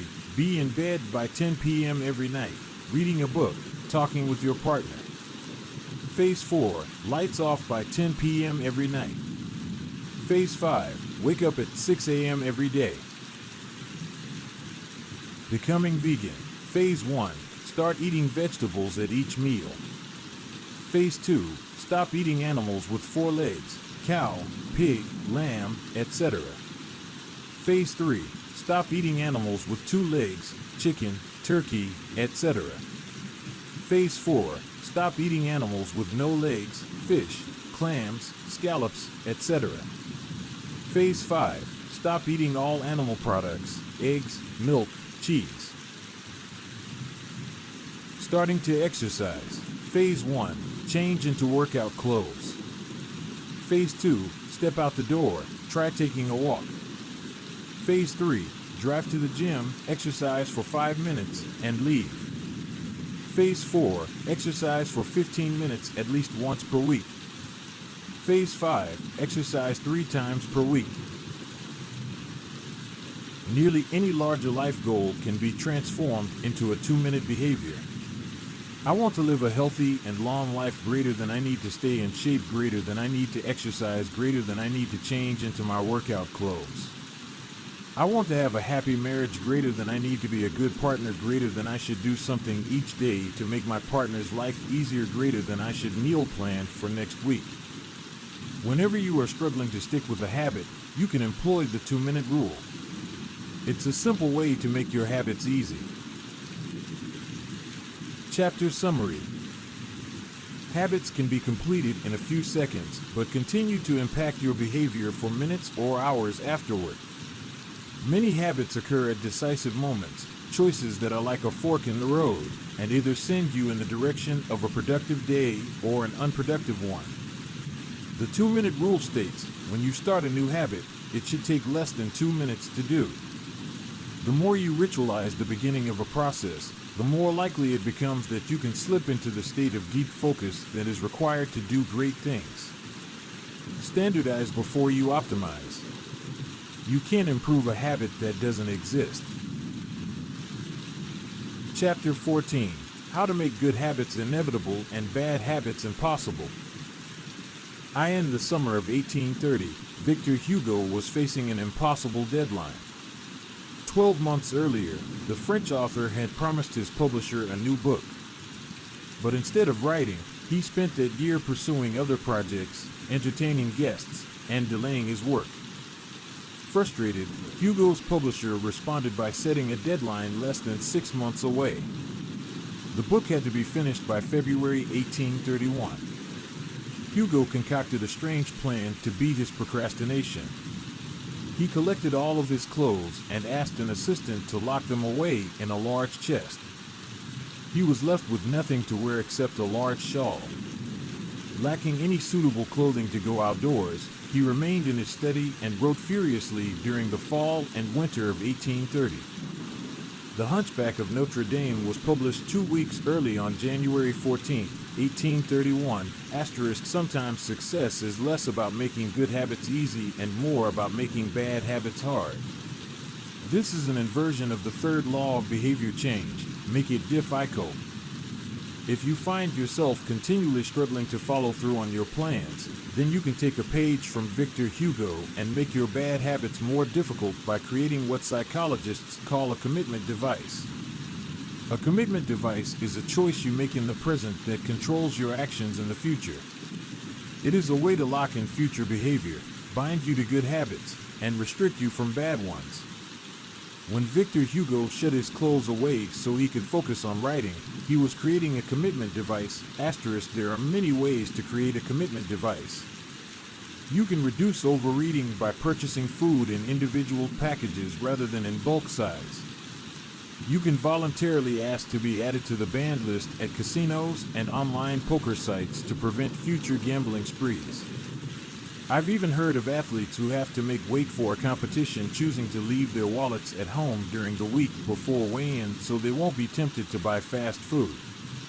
As another example, my friend and fellow habits expert Nir Eyal purchased an outlet timer, which is an adapter that he plugged in between his internet router and the power outlet. At 10 p.m. each night, the outlet timer cuts off the power to the router. When the internet goes off, everyone knows it is time to go to bed. Commitment devices are useful because they enable you to take advantage of good intentions before you can fall victim to temptation. Whenever I'm looking to cut calories, for example, I will ask the waiter to split my meal and box half of it to go before the meal is served. If I waited until the meal came out and told myself I'll just eat half, it would never work. The key is to change the task such that it requires more work to get out of the good habit than to get started on it. If you're feeling motivated to get in shape, schedule a yoga session and pay ahead of time. If you're excited about the business you want to start, email an entrepreneur you respect and set up a consulting call. When the time comes to act, the only way to bail is to cancel the meeting, which requires effort and may cost money. Commitment devices increase the odds that you'll do the right thing in the future by making bad habits difficult in the present. However, we can do even better. We can make good habits inevitable and bad habits impossible. How to automate a habit and never think about it again. John Henry Patterson was born in Dayton, Ohio, in 1844. He spent his childhood doing chores on the family farm and working shifts at his father's sawmill. After attending college at Dartmouth, Patterson returned to Ohio and opened a small supply store for coal miners. It seemed like a good opportunity. The store faced little competition and enjoyed a steady stream of customers, but still struggled to make money. That was when Patterson discovered his employees were stealing from him. In the mid-1800s, employee theft was a common problem. Receipts were kept in an open drawer and could easily be altered or discarded. There were no video cameras to review behavior and no software to track transactions. Unless you were willing to hover over your employees every minute of the day, or to manage all transactions yourself, it was difficult to prevent theft. As Patterson mulled over his predicament, he came across an advertisement for a new invention called Ritty's Incorruptible Cashier. Designed by fellow Dayton resident James Ritty, it was the first cash register. The machine automatically locked the cash and receipts inside after each transaction. Patterson bought two for $50 each. Employee theft at his store vanished overnight. In the next 6 months, Patterson's business went from losing money to making $5,000 in profit, the equivalent of more than $100,000 today. Patterson was so impressed with the machine that he changed businesses. He bought the rights to Ritty's invention and opened the National Cash Register Company. 10 years later, National Cash Register had over 1,000 employees and was on its way to becoming one of the most successful businesses of its time. The best way to break a bad habit is to make it impractical to do. Increase the friction until you don't even have the option to act. The brilliance of the cash register was that it automated ethical behavior by making stealing practically impossible. Rather than trying to change the employees, it made the preferred behavior automatic. Some actions, like installing a cash register, pay off again and again. These one-time choices require a little bit of effort up front, but create increasing value over time. I'm fascinated by the idea that a single choice can deliver returns again and again, and I surveyed my readers on their favorite one-time actions that lead to better long-term habits. The table on the following page shares some of the most popular answers. I'd wager that if the average person were to simply do half of the one-time actions on this list, even if they didn't give another thought to their habits, most would find themselves living a better life a year from now. These one-time actions are a straightforward way to employ the third law of behavior change. They make it easier to sleep well, eat healthy, be productive, save money, and generally live better. One-time actions that lock in good habits. Nutrition. Buy a water filter to clean your drinking water. Use smaller plates to reduce caloric intake. Sleep. Buy a good mattress. Get blackout curtains. Remove your television from your bedroom. Productivity. Unsubscribe from emails.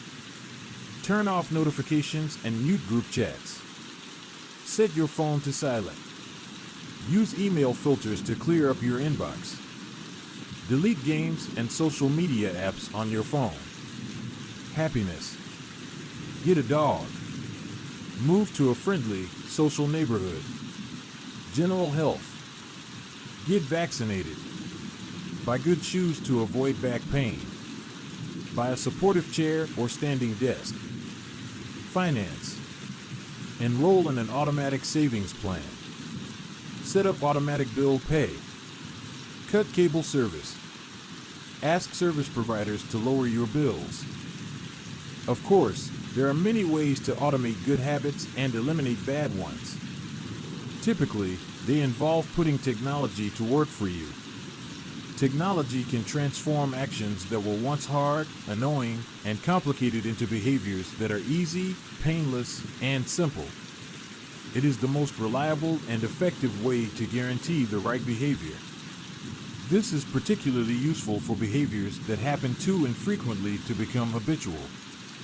Things you have to do monthly or yearly, like rebalancing your investment portfolio, are never repeated frequently enough to become a habit, so they benefit in particular from technology remembering to do them for you.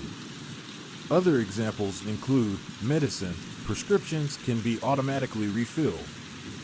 Personal finance. Employees can save for retirement with an automatic wage deduction. Cooking. Meal delivery services can do your grocery shopping. Productivity. Social media browsing can be cut off with a website blocker. When you automate as much of your life as possible, you can spend your effort on the tasks machines cannot do yet. Each habit that we hand over to the authority of technology frees up time and energy to pour into the next stage of growth. As mathematician and philosopher Alfred North Whitehead wrote, civilization advances by extending the number of operations we can perform without thinking about them. Of course, the power of technology can work against us as well. Binge watching becomes a habit because you have to put more effort in to stop looking at the screen than to continue doing so. Instead of pressing a button to advance to the next episode, Netflix or YouTube will autoplay it for you. All you have to do is keep your eyes open. Technology creates a level of convenience that enables you to act on your smallest whims and desires. At the mere suggestion of hunger, you can have food delivered to your door. At the slightest hint of boredom, you can get lost in the vast expanse of social media. When the effort required to act on your desires becomes effectively zero, you can find yourself slipping into whatever impulse arises at the moment. The downside of automation is that we can find ourselves jumping from easy task to easy task without making time for more difficult, but ultimately more rewarding, work. I often find myself gravitating toward social media during any downtime. If I feel bored for just a fraction of a second, I reach for my phone. It's easy to write off these minor distractions as just taking a break, but over time they can accumulate into a serious issue. The constant tug of just one more minute can prevent me from doing anything of consequence. I'm not the only one. The average person spends over 2 hours per day on social media. What could you do with an extra 600 hours per year? During the year I was writing this book, I experimented with a new time management strategy. Every Monday, my assistant would reset the passwords on all my social media accounts, which logged me out on each device. All week I worked without distraction. On Friday, she would send me the new passwords. I had the entire weekend to enjoy what social media had to offer until Monday morning when she would do it again. If you don't have an assistant, team up with a friend or family member and reset each other's passwords each week. One of the biggest surprises was how quickly I adapted. Within the first week of locking myself out of social media, I realized that I didn't need to check it nearly as often as I had been, and I certainly didn't need it each day. It had simply been so easy that it had become the default. Once my bad habit became impossible, I discovered that I did actually have the motivation to work on more meaningful tasks. After I removed the mental candy from my environment, it became much easier to eat the healthy stuff. When working in your favor, automation can make your good habits inevitable and your bad habits impossible. It is the ultimate way to lock in future behavior rather than relying on willpower in the moment. By utilizing commitment devices, strategic one-time decisions, and technology, you can create an environment of inevitability, a space where good habits are not just an outcome you hope for, but an outcome that is virtually guaranteed. Chapter Summary. The inversion of the third law of behavior change is make it diff-ICO. A commitment device is a choice you make in the present that locks in better behavior in the future. The ultimate way to lock in future behavior is to automate your habits. One-time choices, like buying a better mattress or enrolling in an automatic savings plan, are single actions that automate your future habits and deliver increasing returns over time. Using technology to automate your habits is the most reliable and effective way to guarantee the right behavior. The fourth law, make it satisfying. Chapter 15, the cardinal rule of behavior change. In the late 1990s, a public health worker named Stephen Luby left his hometown of Omaha, Nebraska, and bought a one-way ticket to Karachi, Pakistan. Karachi was one of the most populous cities in the world. By 1998, over 9 million people called it home. It was the economic center of Pakistan and a transportation hub, with some of the most active airports and seaports in the region. In the commercial parts of town, you could find all of the standard urban amenities and bustling downtown streets.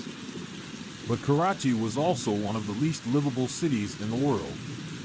Over 60% of Karachi's residents lived in squatter settlements and slums.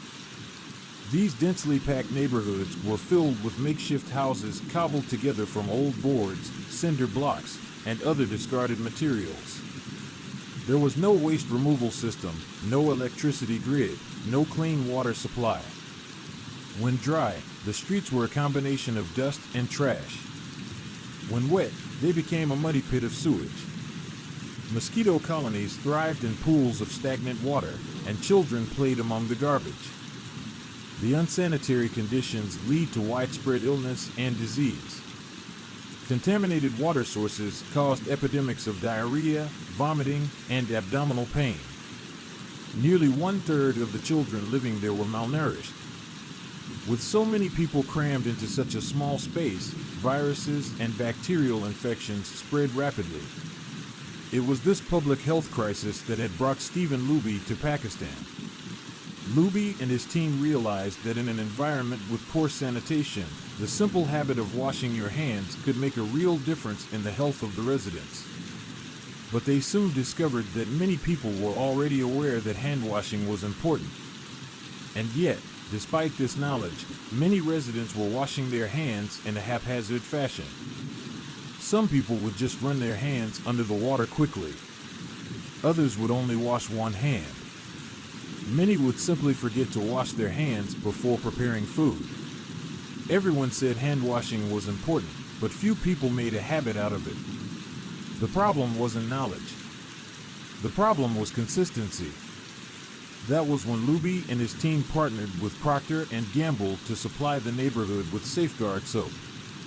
Compared to your standard bar of soap, using Safeguard was a more enjoyable experience. In Pakistan, Safeguard was a premium soap, Luby told me.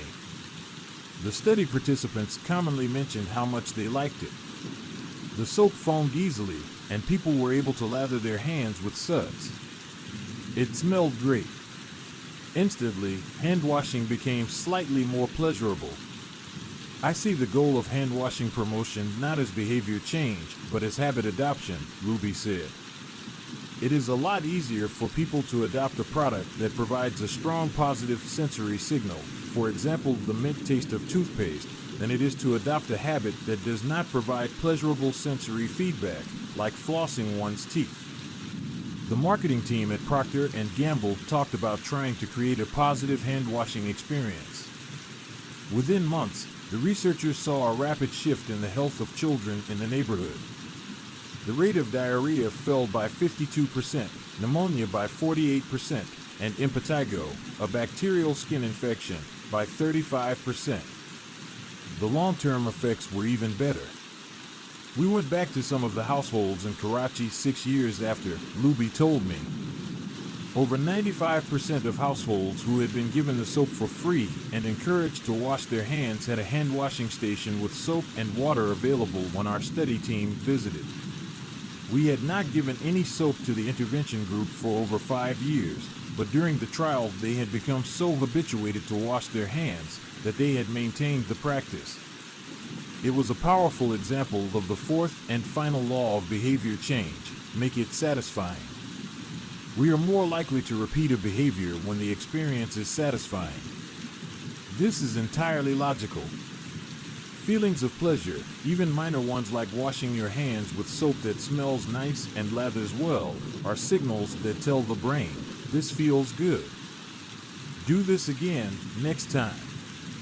Pleasure teaches your brain that a behavior is worth remembering and repeating. Take the story of chewing gum. Chewing gum had been sold commercially throughout the 1800s, but it wasn't until Wrigley launched in 1891 that it became a worldwide habit. Early versions were made from relatively bland resins, chewy, but not tasty. Wrigley revolutionized the industry by adding flavors like spearmint and juicy fruit, which made the product flavorful and fun to use. Then they went a step further and began pushing chewing gum as a pathway to a clean mouth. Advertisements told readers to refresh your taste. Tasty flavors and the feeling of a fresh mouth provided little bits of immediate reinforcement and made the product satisfying to use. Consumption skyrocketed, and Wrigley became the largest chewing gum company in the world. Toothpaste had a similar trajectory. Manufacturers enjoyed great success when they added flavors like spearmint, peppermint, and cinnamon to their products. These flavors don't improve the effectiveness of toothpaste. They simply create a clean mouth feel and make the experience of brushing your teeth more pleasurable. My wife actually stopped using Sensodyne because she didn't like the aftertaste. She switched to a brand with a stronger mint flavor, which proved to be more satisfying. Conversely, if an experience is not satisfying, we have little reason to repeat it. In my research, I came across the story of a woman who had a narcissistic relative who drove her nuts. In an attempt to spend less time with this egomaniac, she acted as dull and as boring as possible whenever he was around. Within a few encounters, he started avoiding her because he found her so uninteresting. Stories like these are evidence of the cardinal rule of behavior change: what is rewarded is repeated. What is punished is avoided. You learn what to do in the future based on what you were rewarded for doing or punished for doing in the past. Positive emotions cultivate habits. Negative emotions destroy them.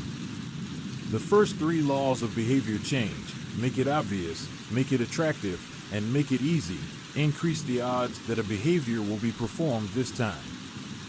The fourth law of behavior change, make it satisfying, increases the odds that a behavior will be repeated next time. It completes the habit loop. But there is a trick. We are not looking for just any type of satisfaction. We are looking for immediate satisfaction. The mismatch between immediate and delayed rewards. Imagine you're an animal roaming the plains of Africa, a giraffe or an elephant or a lion. On any given day, most of your decisions have an immediate impact. You are always thinking about what to eat or where to sleep or how to avoid a predator. You are constantly focused on the present or the very near future. You live in what scientists call an immediate return environment because your actions instantly deliver clear and immediate outcomes. Now switch back to your human self. In modern society, many of the choices you make today will not benefit you immediately. If you do a good job at work, you'll get a paycheck in a few weeks. If you exercise today, perhaps you won't be overweight next year. If you save money now, maybe you'll have enough for retirement decades from now. You live in what scientists call a delayed return environment because you can work for years before your actions deliver the intended payoff. The human brain did not evolve for life in a delayed return environment. The earliest remains of modern humans, known as Homo sapiens sapiens, are approximately 200,000 years old. These were the first humans to have a brain relatively similar to ours. In particular, the neocortex, the newest part of the brain and the region responsible for higher functions like language, was roughly the same size 200,000 years ago as today. You are walking around with the same hardware as your Paleolithic ancestors. It is only recently, during the last 500 years or so, that society has shifted to a predominantly delayed return environment, compared to the age of the brain. Modern society is brand new. In the last 100 years, we have seen the rise of the car, the airplane, the television, the personal computer, the internet, the smartphone, and Beyoncé. The world has changed much in recent years, but human nature has changed little. Similar to other animals on the African savanna, our ancestors spent their days responding to grave threats, securing the next meal, and taking shelter from a storm. It made sense to place a high value on instant gratification. The distant future was less of a concern. And after thousands of generations in an immediate return environment, our brains evolved to prefer quick payoffs to long-term ones. Behavioral economists refer to this tendency as time inconsistency. That is, the way your brain evaluates rewards is inconsistent across time. You value the present more than the future. Usually, this tendency serves us well. A reward that is certain right now is typically worth more than one that is merely possible in the future. But occasionally, our bias toward instant gratification causes problems. Why would someone smoke if they know it increases the risk of lung cancer? Why would someone overeat when they know it increases their risk of obesity? Why would someone have unsafe sex if they know it can result in sexually transmitted disease? Once you understand how the brain prioritizes rewards, the answers become clear. The consequences of bad habits are delayed while the rewards are immediate. Smoking might kill you in 10 years, but it reduces stress and eases your nicotine cravings now. Overeating is harmful in the long run, but appetizing in the moment. Sex, safe or not, provides pleasure right away. Disease and infection won't show up for days or weeks, even years. Every habit produces multiple outcomes across time. Unfortunately, these outcomes are often misaligned. With our bad habits, the immediate outcome usually feels good, but the ultimate outcome feels bad. With good habits, it is the reverse. The immediate outcome is unenjoyable, but the ultimate outcome feels good. The French economist Frédéric Bastiat explained the problem clearly when he wrote, "It almost always happens that when the immediate consequence is favorable, the later consequences are disastrous, and vice versa." Often, the sweeter the first fruit of a habit, the more bitter are its later fruits. Put another way, The costs of your good habits are in the present. The costs of your bad habits are in the future. The brain's tendency to prioritize the present moment means you can't rely on good intentions. When you make a plan to lose weight, write a book, or learn a language, you are actually making plans for your future self. And when you envision what you want your life to be like, it is easy to see the value in taking actions with long-term benefits. We all want better lives for our future selves. However, when the moment of decision arrives, instant gratification usually wins. You are no longer making a choice for future you, who dreams of being fitter or wealthier or happier. You are choosing for present you, who wants to be full, pampered, and entertained. As a general rule, the more immediate pleasure you get from an action, the more strongly you should question whether it aligns with your long-term goals, with a fuller understanding of what causes our brain to repeat some behaviors and avoid others. Let's update the cardinal rule of behavior change. What is immediately rewarded is repeated. What is immediately punished is avoided. Our preference for instant gratification reveals an important truth about success. Because of how we are wired, most people will spend all day chasing quick hits of satisfaction. The road less traveled is the road of delayed gratification. If you're willing to wait for the rewards, you'll face less competition and often get a bigger payoff. As the saying goes, the last mile is always the least crowded. This is precisely what research has shown. People who are better at delaying gratification have higher SAT scores, lower levels of substance abuse, lower likelihood of obesity, better responses to stress, and superior social skills. We've all seen this play out in our own lives. If you delay watching television and get your homework done, you'll generally learn more and get better grades. If you don't buy desserts and chips at the store, you'll often eat healthier food when you get home. At some point, success in nearly every field requires you to ignore an immediate reward in favor of a delayed reward. Here's the problem. Most people know that delaying gratification is the wise approach. They want the benefits of good habits, to be healthy, productive, at peace. But these outcomes are seldom top of mind at the decisive moment. Thankfully, it's possible to train yourself to delay gratification, but you need to work with the grain of human nature, not against it. The best way to do this is to add a little bit of immediate pleasure to the habits that pay off in the long run and a little bit of immediate pain to ones that don't. How to turn instant gratification to your advantage. The vital thing in getting a habit to stick is to feel successful, even if it's in a small way.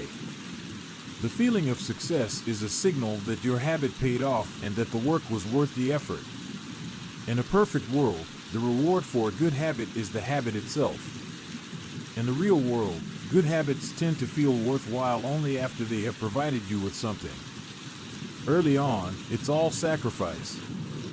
You've gone to the gym a few times, but you're not stronger or fitter or faster, at least, not in any noticeable sense. It's only months later, once you shed a few pounds or your arms gain some definition, that it becomes easier to exercise for its own sake. In the beginning, you need a reason to stay on track. This is why immediate rewards are essential. They keep you excited while the delayed rewards accumulate in the background. What we're really talking about here, when we're discussing immediate rewards, is the ending of a behavior. The ending of any experience is vital because we tend to remember it more than other phases. You want the ending of your habit to be satisfying. The best approach is to use reinforcement, which refers to the process of using an immediate reward to increase the rate of a behavior. Habit stacking, which we covered in Chapter 5, ties your habit to an immediate cue, which makes it obvious when to start. Reinforcement ties your habit to an immediate reward, which makes it satisfying when you finish. Immediate reinforcement can be especially helpful when dealing with habits of avoidance, which are behaviors you want to stop doing. It can be challenging to stick with habits like no frivolous purchases or no alcohol this month because nothing happens when you skip happy hour drinks or don't buy that pair of shoes. It can be hard to feel satisfied when there is no action in the first place. All you're doing is resisting temptation, and there isn't much satisfying about that. One solution is to turn the situation on its head. You want to make avoidance visible. Open a savings account and label it for something you want, maybe leather jacket. Whenever you pass on a purchase, put the same amount of money in the account. Skip your morning latte? Transfer $5. Pass on another month of Netflix? Move $10 over. It's like creating a loyalty program for yourself. The immediate reward of seeing yourself save money toward the leather jacket feels a lot better than being deprived. You are making it satisfying to do nothing. One of my readers and his wife used a similar setup. They wanted to stop eating out so much and start cooking together more. They labeled their savings account trip to Europe. Whenever they skipped going out to eat, they transferred $50 into the account. At the end of the year, they put the money toward the vacation. It is worth noting that it is important to select short-term rewards that reinforce your identity rather than ones that conflict with it. Buying a new jacket is fine if you're trying to lose weight or read more books, but it doesn't work if you're trying to budget and save money. Instead, taking a bubble bath or going on a leisurely walk are good examples of rewarding yourself with free time, which aligns with your ultimate goal of more freedom and financial independence. Similarly, if your reward for exercising is eating a bowl of ice cream, then you're casting votes for conflicting identities, and it ends up being a wash. Instead, maybe your reward is a massage, which is both a luxury and a vote toward taking care of your body. Now the short-term reward is aligned with your long-term vision of being a healthy person. Eventually, as intrinsic rewards like a better mood, more energy, and reduced stress kick in, you will become less concerned with chasing the secondary reward. The identity itself becomes the reinforcer. You do it because it's who you are and it feels good to be you. The more a habit becomes part of your life, the less you need outside encouragement to follow through. Incentives can start a habit. Identity sustains a habit. That said, it takes time for the evidence to accumulate and a new identity to emerge. Immediate reinforcement helps maintain motivation in the short term while you're waiting for the long-term rewards to arrive. In summary, a habit needs to be enjoyable for it to last. Simple bits of reinforcement, like soap that smells great or toothpaste that has a refreshing mint flavor or seeing $50 hit your savings account, can offer the immediate pleasure you need to enjoy a habit. And change is easy when it is enjoyable. Chapter Summary. The fourth law of behavior change is make it satisfying. We are more likely to repeat a behavior when the experience is satisfying. The human brain evolved to prioritize immediate rewards over delayed rewards. The cardinal rule of behavior change: what is immediately rewarded is repeated. What is immediately punished is avoided. To get a habit to stick, you need to feel immediately successful, even if it's in a small way. The first three laws of behavior change: make it obvious, make it attractive, and make it easy, increase the odds that a behavior will be performed this time. The fourth law of behavior change, make it satisfying, increases the odds that a behavior will be repeated next time. Chapter 16. How to stick with good habits every day. In 1993, a bank in Abbotsford, Canada, hired a 23-year-old stockbroker named Trent Dersman. Abbotsford was a relatively small suburb, tucked away in the shadow of nearby Vancouver, where most of the big business deals were being made. Given the location and the fact that Dersman was a rookie, nobody expected too much of him. But he made brisk progress thanks to a simple daily habit. Dersman began each morning with 2 jars on his desk. One was filled with 120 paper clips. The other was empty. As soon as he settled in each day, he would make a sales call. Immediately after, he would move 1 paper clip from the full jar to the empty jar, and the process would begin again. Every morning I would start with 120 paper clips in one jar, and I would keep dialing the phone until I had moved them all to the second jar, he told me. Within 18 months, Dersmid was bringing in $5 million to the firm. By age 24, he was making $75,000 per year, the equivalent of $125,000 today. Not long after, he landed a six-figure job with another company. I like to refer to this technique as the paperclip strategy, and, over the years, I've heard from readers who have employed it in a variety of ways. One woman shifted a hairpin from one container to another whenever she wrote a page of her book. Another man moved the marble from one bin to the next after each set of push-ups.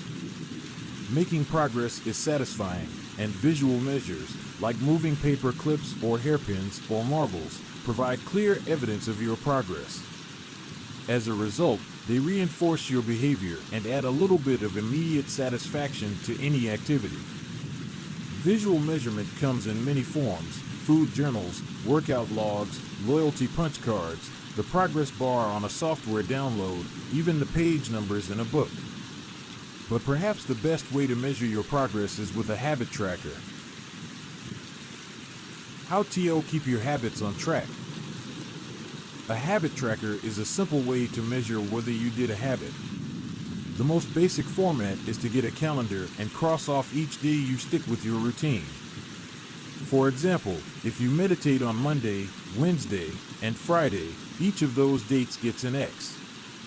As time rolls by, the calendar becomes a record of your habit streak. Countless people have tracked their habits, but perhaps the most famous was Benjamin Franklin. Beginning at age 20, Franklin carried a small booklet everywhere he went and used it to track 13 personal virtues. This list included goals like lose no time, be always employed in something useful, and avoid trifling conversation. At the end of each day, Franklin would open his booklet and record his progress. Jerry Seinfeld reportedly uses a habit tracker to stick with his streak of writing jokes. In the documentary Comedian, he explains that his goal is simply to never break the chain of writing jokes every day. In other words, he is not focused on how good or bad a particular joke is or how inspired he feels. He is simply focused on showing up and adding to his streak. Don't break the chain is a powerful mantra. Don't break the chain of sales calls and you'll build a successful book of business. Don't break the chain of workouts and you'll get fit faster than you'd expect. Don't break the chain of creating every day and you will end up with an impressive portfolio.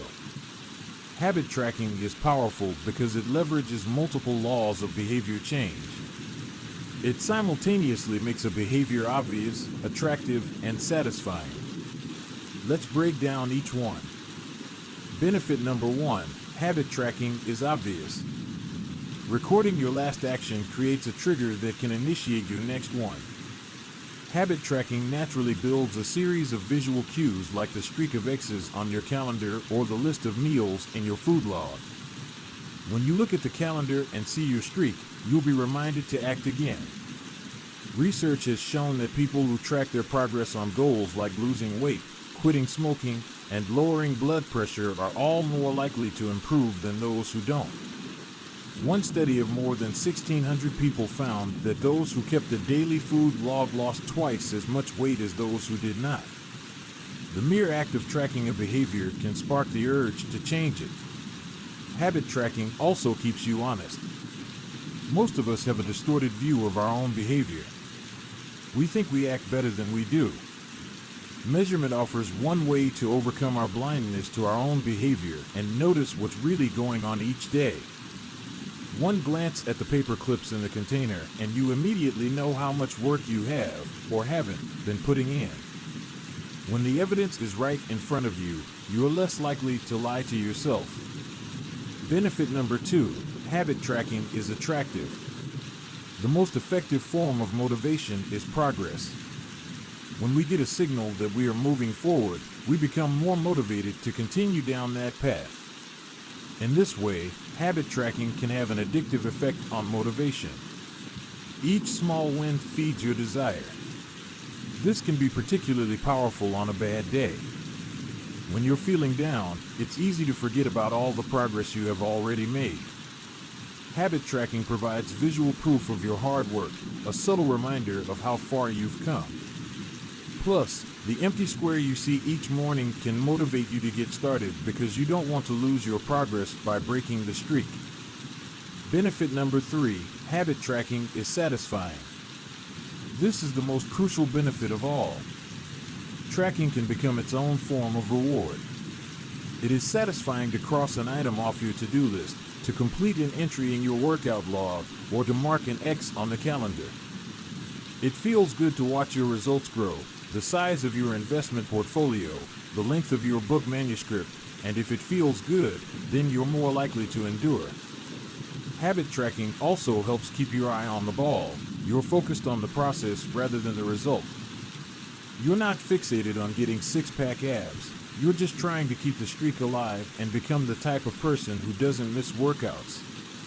In summary, habit tracking, 1, creates a visual cue that can remind you to act. 2, is inherently motivating because you see the progress you are making and don't want to lose it. And 3, feels satisfying whenever you record another successful instance of your habit. Furthermore, habit tracking provides visual proof that you are casting votes for the type of person you wish to become, which is a delightful form of immediate and intrinsic gratification.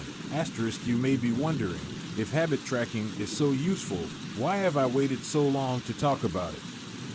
Despite all the benefits, I've left this discussion until now for a simple reason.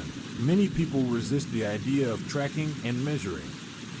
It can feel like a burden because it forces you into two habits, the habit you're trying to build and the habit of tracking it. Counting calories sounds like a hassle when you're already struggling to follow a diet. Writing down every sales call seems tedious when you've got work to do. It feels easier to say, I'll just eat less. Or, I'll try harder.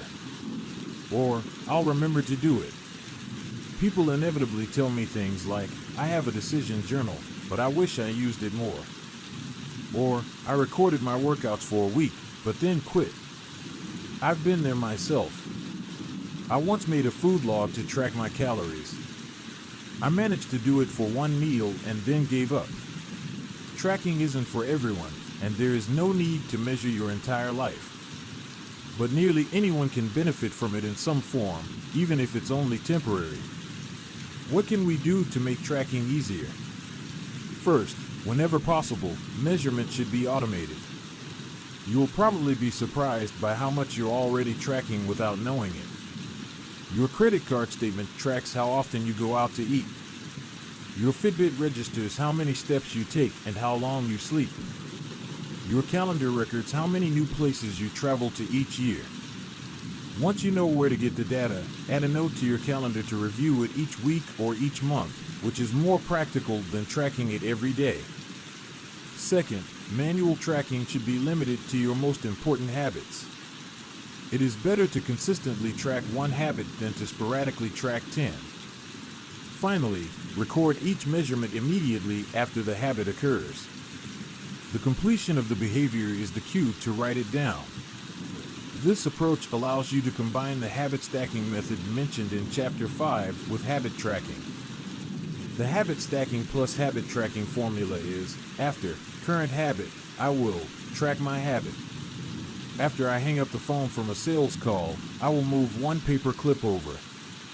After I finish each set at the gym, I will record it in my workout journal. After I put my plate in the dishwasher, I will write down what I ate. These tactics can make tracking your habits easier. Even if you aren't the type of person who enjoys recording your behavior, I think you'll find a few weeks of measurements to be insightful. It's always interesting to see how you've actually been spending your time. That said, every habit streak ends at some point. And, more important than any single measurement, is having a good plan for when your habits slide off track. How to recover quickly when your habits break down. No matter how consistent you are with your habits, it is inevitable that life will interrupt you at some point. Perfection is not possible. Before long, an emergency will pop up. You get sick, or you have to travel for work, or your family needs a little more of your time. Whenever this happens to me, I try to remind myself of a simple rule: never miss twice. If I miss one day, I try to get back into it as quickly as possible. Missing one workout happens, but I'm not going to miss 2 in a row. Maybe I'll eat an entire pizza, but I'll follow it up with a healthy meal. I can't be perfect, but I can avoid a second lapse. As soon as one streak ends, I get started on the next one. The first mistake is never the one that ruins you. It is the spiral of repeated mistakes that follows. Missing once is an accident. Missing twice is the start of a new habit. This is a distinguishing feature between winners and losers. Anyone can have a bad performance, a bad workout, or a bad day at work. But when successful people fail, they rebound quickly. The breaking of a habit doesn't matter if the reclaiming of it is fast. I think this principle is so important that I'll stick to it even if I can't do a habit as well or as completely as I would like. Too often, we fall into an all-or-nothing cycle with our habits. The problem is not slipping up. The problem is thinking that if you can't do something perfectly, then you shouldn't do it at all. You don't realize how valuable it is to just show up on your bad or busy days. Lost days hurt you more than successful days help you. If you start with $100, then a 50% gain will take you to $150. But you only need a 33% loss to take you back to $100. In other words, avoiding a 33% loss is just as valuable as achieving a 50% gain. As Charlie Munger says, the first rule of compounding: never interrupt it unnecessarily. This is why the bad workouts are often the most important ones. Sluggish days and bad workouts maintain the compound gains you accrued from previous good days. Simply doing something, 10 squats, 5 sprints, a push-up, anything really, is huge. Don't put up a 0. Don't let losses eat into your compounding. Furthermore, it's not always about what happens during the workout. It's about being the type of person who doesn't miss workouts. It's easy to train when you feel good, but it's crucial to show up when you don't feel like it, even if you do less than you hope. Going to the gym for 5 minutes may not improve your performance, but it reaffirms your identity. The all-or-nothing cycle of behavior change is just one pitfall that can derail your habits. Another potential danger, especially if you are using a habit tracker, is measuring the wrong thing. Knowing when and when not to track a habit. Say you're running a restaurant and you want to know if your chef is doing a good job. One way to measure success is to track how many customers pay for a meal each day. If more customers come in, the food must be good. If fewer customers come in, something must be wrong. However, this one measurement, daily revenue, only gives a limited picture of what's really going on. Just because someone pays for a meal doesn't mean they enjoy the meal. Even dissatisfied customers are unlikely to dine and dash. In fact, if you're only measuring revenue, the food might be getting worse, but you're making up for it with marketing or discounts or some other method. Instead, it may be more effective to track how many customers finish their meal, or perhaps the percentage of customers who leave a generous tip. The dark side of tracking a particular behavior is that we become driven by the number rather than the purpose behind it. If your success is measured by quarterly earnings, you will optimize sales, revenue, and accounting for quarterly earnings. If your success is measured by a lower number on the scale, you will optimize for a lower number on the scale, even if that means embracing crash diets, juice cleanses, and fat loss pills. The human mind wants to win whatever game is being played. This pitfall is evident in many areas of life. We focus on working long hours instead of getting meaningful work done.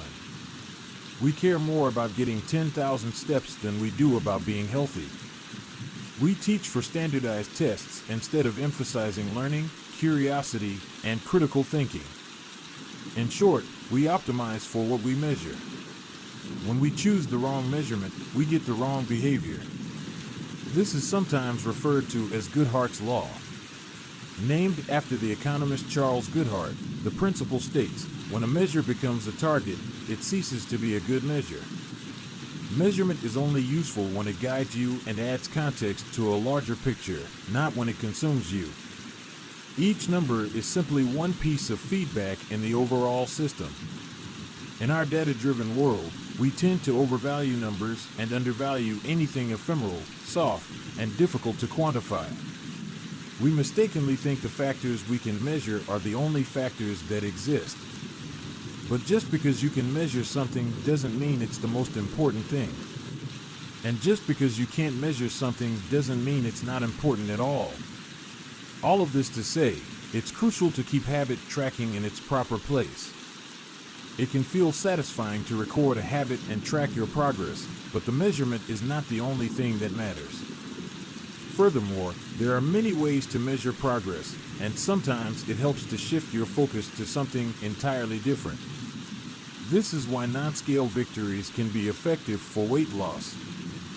The number on the scale may be stubborn, so if you focus solely on that number, your motivation will sag. But you may notice that your skin looks better, or you wake up earlier, or your sex drive got a boost. All of these are valid ways to track your improvement.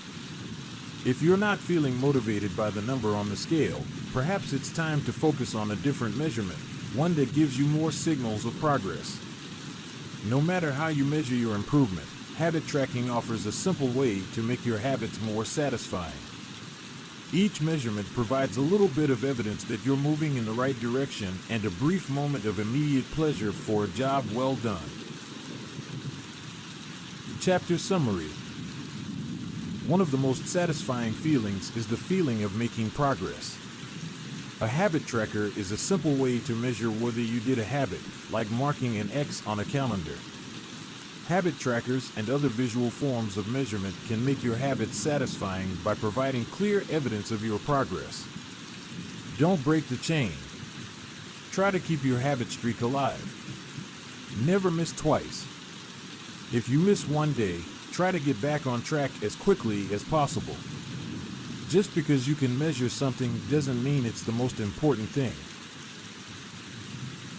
Chapter 17. How an accountability partner can change everything. After serving as a pilot in World War II, Roger Fisher attended Harvard Law School and spent 34 years specializing in negotiation and conflict management. He founded the Harvard Negotiation Project and worked with numerous countries and world leaders on peace resolutions, hostage crises, and diplomatic compromises. But it was in the 1970s and 1980s, as the threat of nuclear war escalated, that Fisher developed perhaps his most interesting idea. At the time, Fisher was focused on designing strategies that could prevent nuclear war, and he had noticed a troubling fact. Any sitting president would have access to launch codes that could kill millions of people, but would never actually see anyone die because he would always be thousands of miles away. My suggestion was quite simple, he wrote in 1981. Put that nuclear code number in a little capsule, and then implant that capsule right next to the heart of a volunteer. The volunteer would carry with him a big, heavy butcher knife as he accompanied the president. If ever the president wanted to fire nuclear weapons, the only way he could do so would be for him first, with his own hands, to kill one human being. The president says, "George, I'm sorry, but tens of millions must die." He has to look at someone and realize what death is, what an innocent death is. Blood on the White House carpet. It's reality brought home. When I suggested this to friends in the Pentagon, they said, "My God, that's terrible. Having to kill someone would distort the president's judgment. He might never push the button." Throughout our discussion of the fourth law of behavior change, we have covered the importance of making good habits immediately satisfying. Fisher's proposal is an inversion of the fourth law, make it immediately unsatisfying. Just as we are more likely to repeat an experience when the ending is satisfying, we are also more likely to avoid an experience when the ending is painful. Pain is an effective teacher. If a failure is painful, it gets fixed. If a failure is relatively painless, it gets ignored. The more immediate and more costly a mistake is, the faster you will learn from it. The threat of a bad review forces a plumber to be good at his job. The possibility of a customer never returning makes restaurants create good food. The cost of cutting the wrong blood vessel makes a surgeon master human anatomy and cut carefully. When the consequences are severe, people learn quickly. The more immediate the pain, the less likely the behavior. If you want to prevent bad habits and eliminate unhealthy behaviors, then adding an instant cost to the action is a great way to reduce their odds.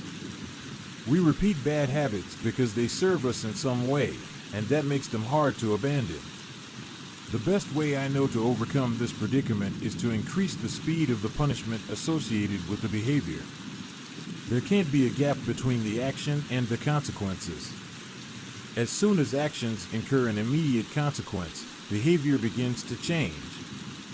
Customers pay their bills on time when they are charged a late fee. Students show up to class when their grade is linked to attendance. We'll jump through a lot of hoops to avoid a little bit of immediate pain. There is, of course, a limit to this. If you're going to rely on punishment to change behavior, then the strength of the punishment must match the relative strength of the behavior it is trying to correct. To be productive, the cost of procrastination must be greater than the cost of action. To be healthy, the cost of laziness must be greater than the cost of exercise.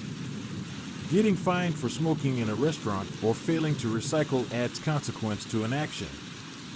Behavior only shifts if the punishment is painful enough and reliably enforced. In general, the more local, tangible, concrete, and immediate the consequence, the more likely it is to influence individual behavior.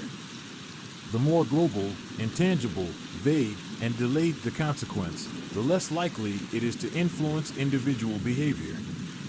Thankfully, there is a straightforward way to add an immediate cost to any bad habit.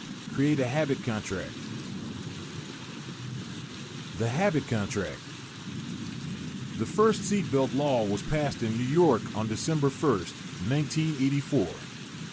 At the time, just 14% of people in the United States regularly wore a seatbelt, but that was all about to change.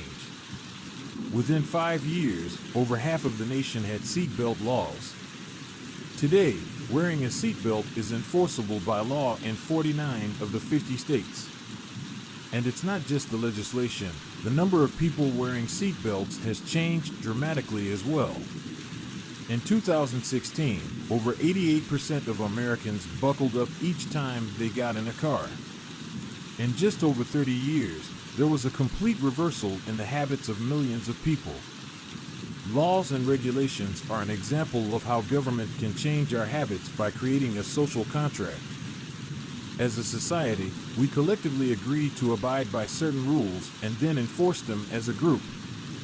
Whenever a new piece of legislation impacts behavior, seatbelt laws, banning smoking inside restaurants, mandatory recycling, it is an example of a social contract shaping our habits. The group agrees to act in a certain way, and if you don't follow along, you'll be punished. Just as governments use laws to hold citizens accountable, you can create a habit contract to hold yourself accountable. A habit contract is a verbal or written agreement in which you state your commitment to a particular habit and the punishment that will occur if you don't follow through. Then you find 1 or 2 people to act as your accountability partners and sign off on the contract with you. Brian Harris, an entrepreneur from Nashville, Tennessee, was the first person I saw put this strategy into action. Shortly after the birth of his son, Harris realized he wanted to shed a few pounds. He wrote up a habit contract between himself, his wife, and his personal trainer. The first version read, Brian's number 1 objective for Q1 of 2017 is to start eating correctly again so he feels better, looks better, and is able to hit his long-term goal of 200 pounds at 10% body fat. Below that statement, Harris laid out a roadmap for achieving his ideal outcome. Phase number 1, get back to a strict slow-carb diet in Q1. Phase number 2, start a strict macronutrient tracking program in Q2. Phase number 3, refine and maintain the details of his diet and workout program in Q3. Finally, he wrote out each of the daily habits that would get him to his goal. For example, write down all food that he consumes each day and weigh himself each day. And then he listed the punishment if he failed. If Brian doesn't do these 2 items, then the following consequence will be enforced. He will have to dress up each workday and each Sunday morning for the rest of the quarter. Dress up is defined as not wearing jeans, t-shirts, hoodies, or shorts. He will also give Joey, his trainer, $200 to use as he sees fit if he misses 1 day of logging food. At the bottom of the page, Harris, his wife, and his trainer all signed the contract. My initial reaction was that a contract like this seemed overly formal and unnecessary, especially the signatures. But Harris convinced me that signing the contract was an indication of seriousness. Anytime I skip this part, he said, I start slacking almost immediately. 3 months later, after hitting his targets for Q1, Harris upgraded his goals. The consequences escalated, too. If he missed his carbohydrate and protein targets, he had to pay his trainer $100. And if he failed to weigh himself, he had to give his wife $500 to use as she saw fit. Perhaps most painfully, if he forgot to run sprints, he had to dress up for work every day and wear an Alabama hat the rest of the quarter, the bitter rival of his beloved Auburn team. The strategy worked. With his wife and trainer acting as accountability partners and with the habit contract clarifying exactly what to do each day, Harris lost the weight, to make bad habits unsatisfying. Your best option is to make them painful in the moment. Creating a habit contract is a straightforward way to do exactly that. Even if you don't want to create a full-blown habit contract, simply having an accountability partner is useful. The comedian Margaret Cho writes a joke or song every day. She does the Psalm a Day challenge with a friend, which helps them both stay accountable. Knowing that someone is watching can be a powerful motivator. You are less likely to procrastinate or give up because there is an immediate cost. If you don't follow through, perhaps they'll see you as untrustworthy or lazy. Suddenly, you are not only failing to uphold your promises to yourself, but also failing to uphold your promises to others. You can even automate this process. Thomas Frank, an entrepreneur in Boulder, Colorado, wakes up at 5:55 each morning. And if he doesn't, he has a tweet automatically scheduled that says, it's 6:10 and I'm not up because I'm lazy. Reply to this for $5 via PayPal, limit 5, assuming my alarm didn't malfunction. We are always trying to present our best selves to the world. We comb our hair and brush our teeth and dress ourselves carefully because we know these habits are likely to get a positive reaction. We want to get good grades and graduate from top schools to impress potential employers and mates and our friends and family. We care about the opinions of those around us because it helps if others like us. This is precisely why getting an accountability partner or signing a habit contract can work so well. Chapter Summary. The inversion of the fourth law of behavior change is make it unsatisfying. We are less likely to repeat a bad habit if it is painful or unsatisfying. An accountability partner can create an immediate cost to inaction. We care deeply about what others think of us, and we do not want others to have a lesser opinion of us. A habit contract can be used to add a social cost to any behavior. It makes the costs of violating your promises public and painful. Knowing that someone else is watching you can be a powerful motivator. Advanced tactics. How to go from being merely good to being truly great. Chapter 18. The truth about talent, when genes matter and when they don't.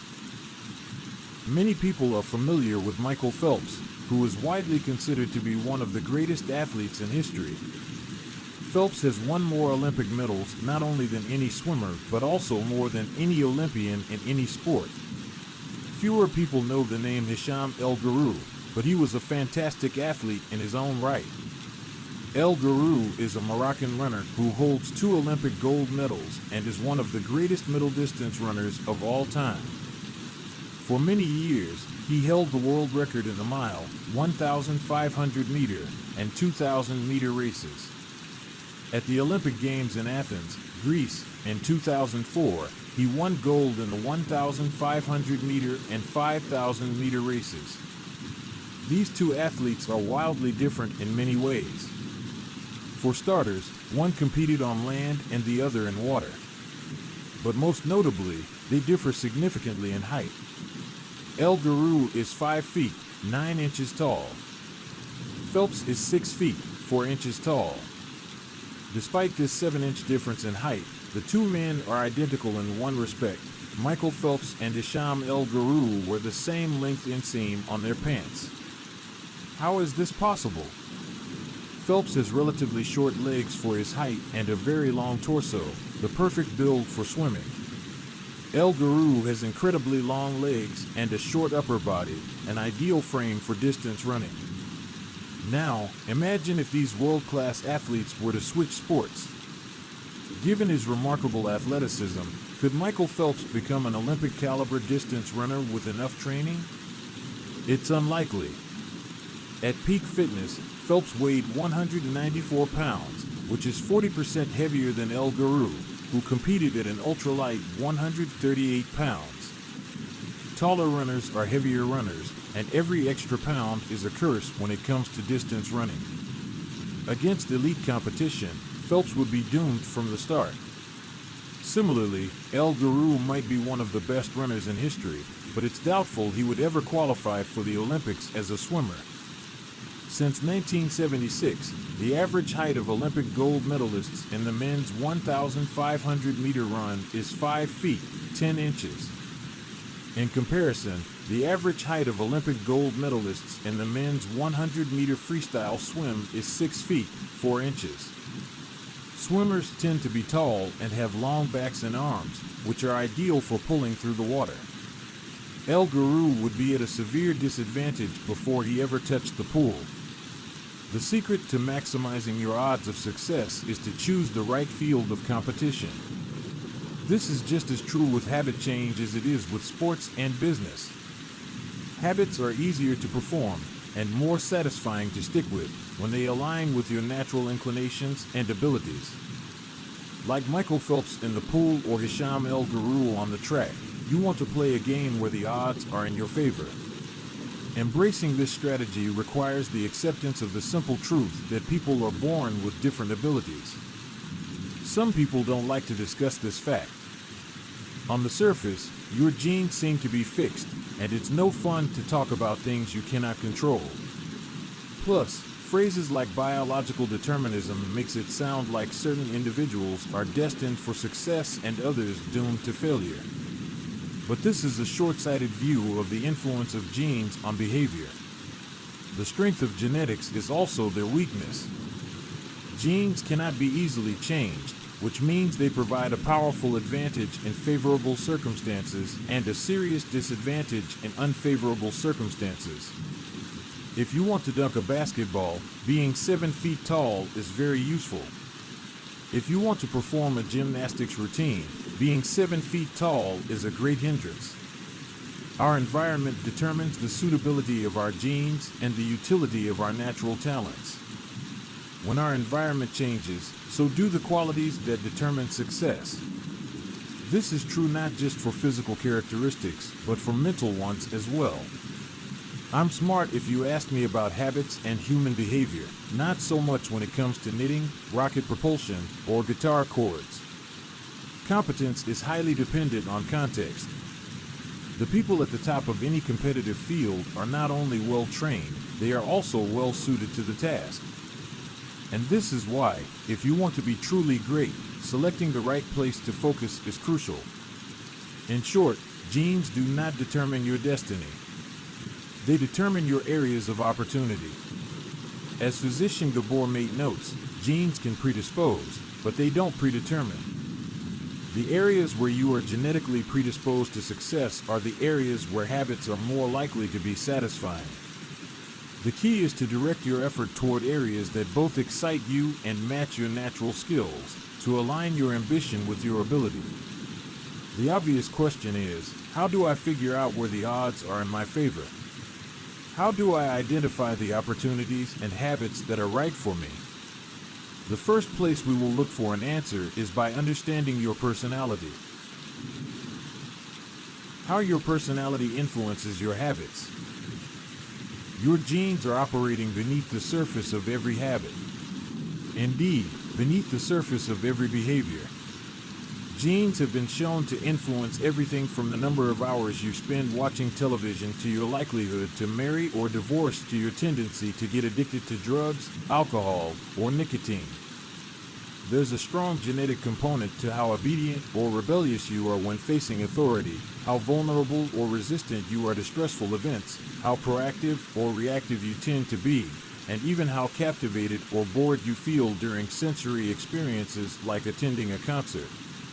As Robert Plowman, a behavioral geneticist at King's College in London, told me, it is now at the point where we have stopped testing to see if traits have a genetic component because we literally can't find a single one that isn't influenced by our genes. Bundled together, your unique cluster of genetic traits predispose you to a particular personality.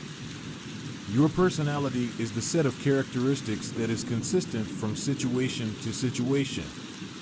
The most proven scientific analysis of personality traits is known as the Big Five, which breaks them down into 5 spectrums of behavior. 1. Openness to experience, from curious and inventive on one end to cautious and consistent on the other.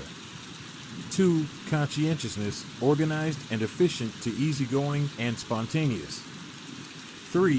Extroversion, outgoing and energetic to solitary and reserved.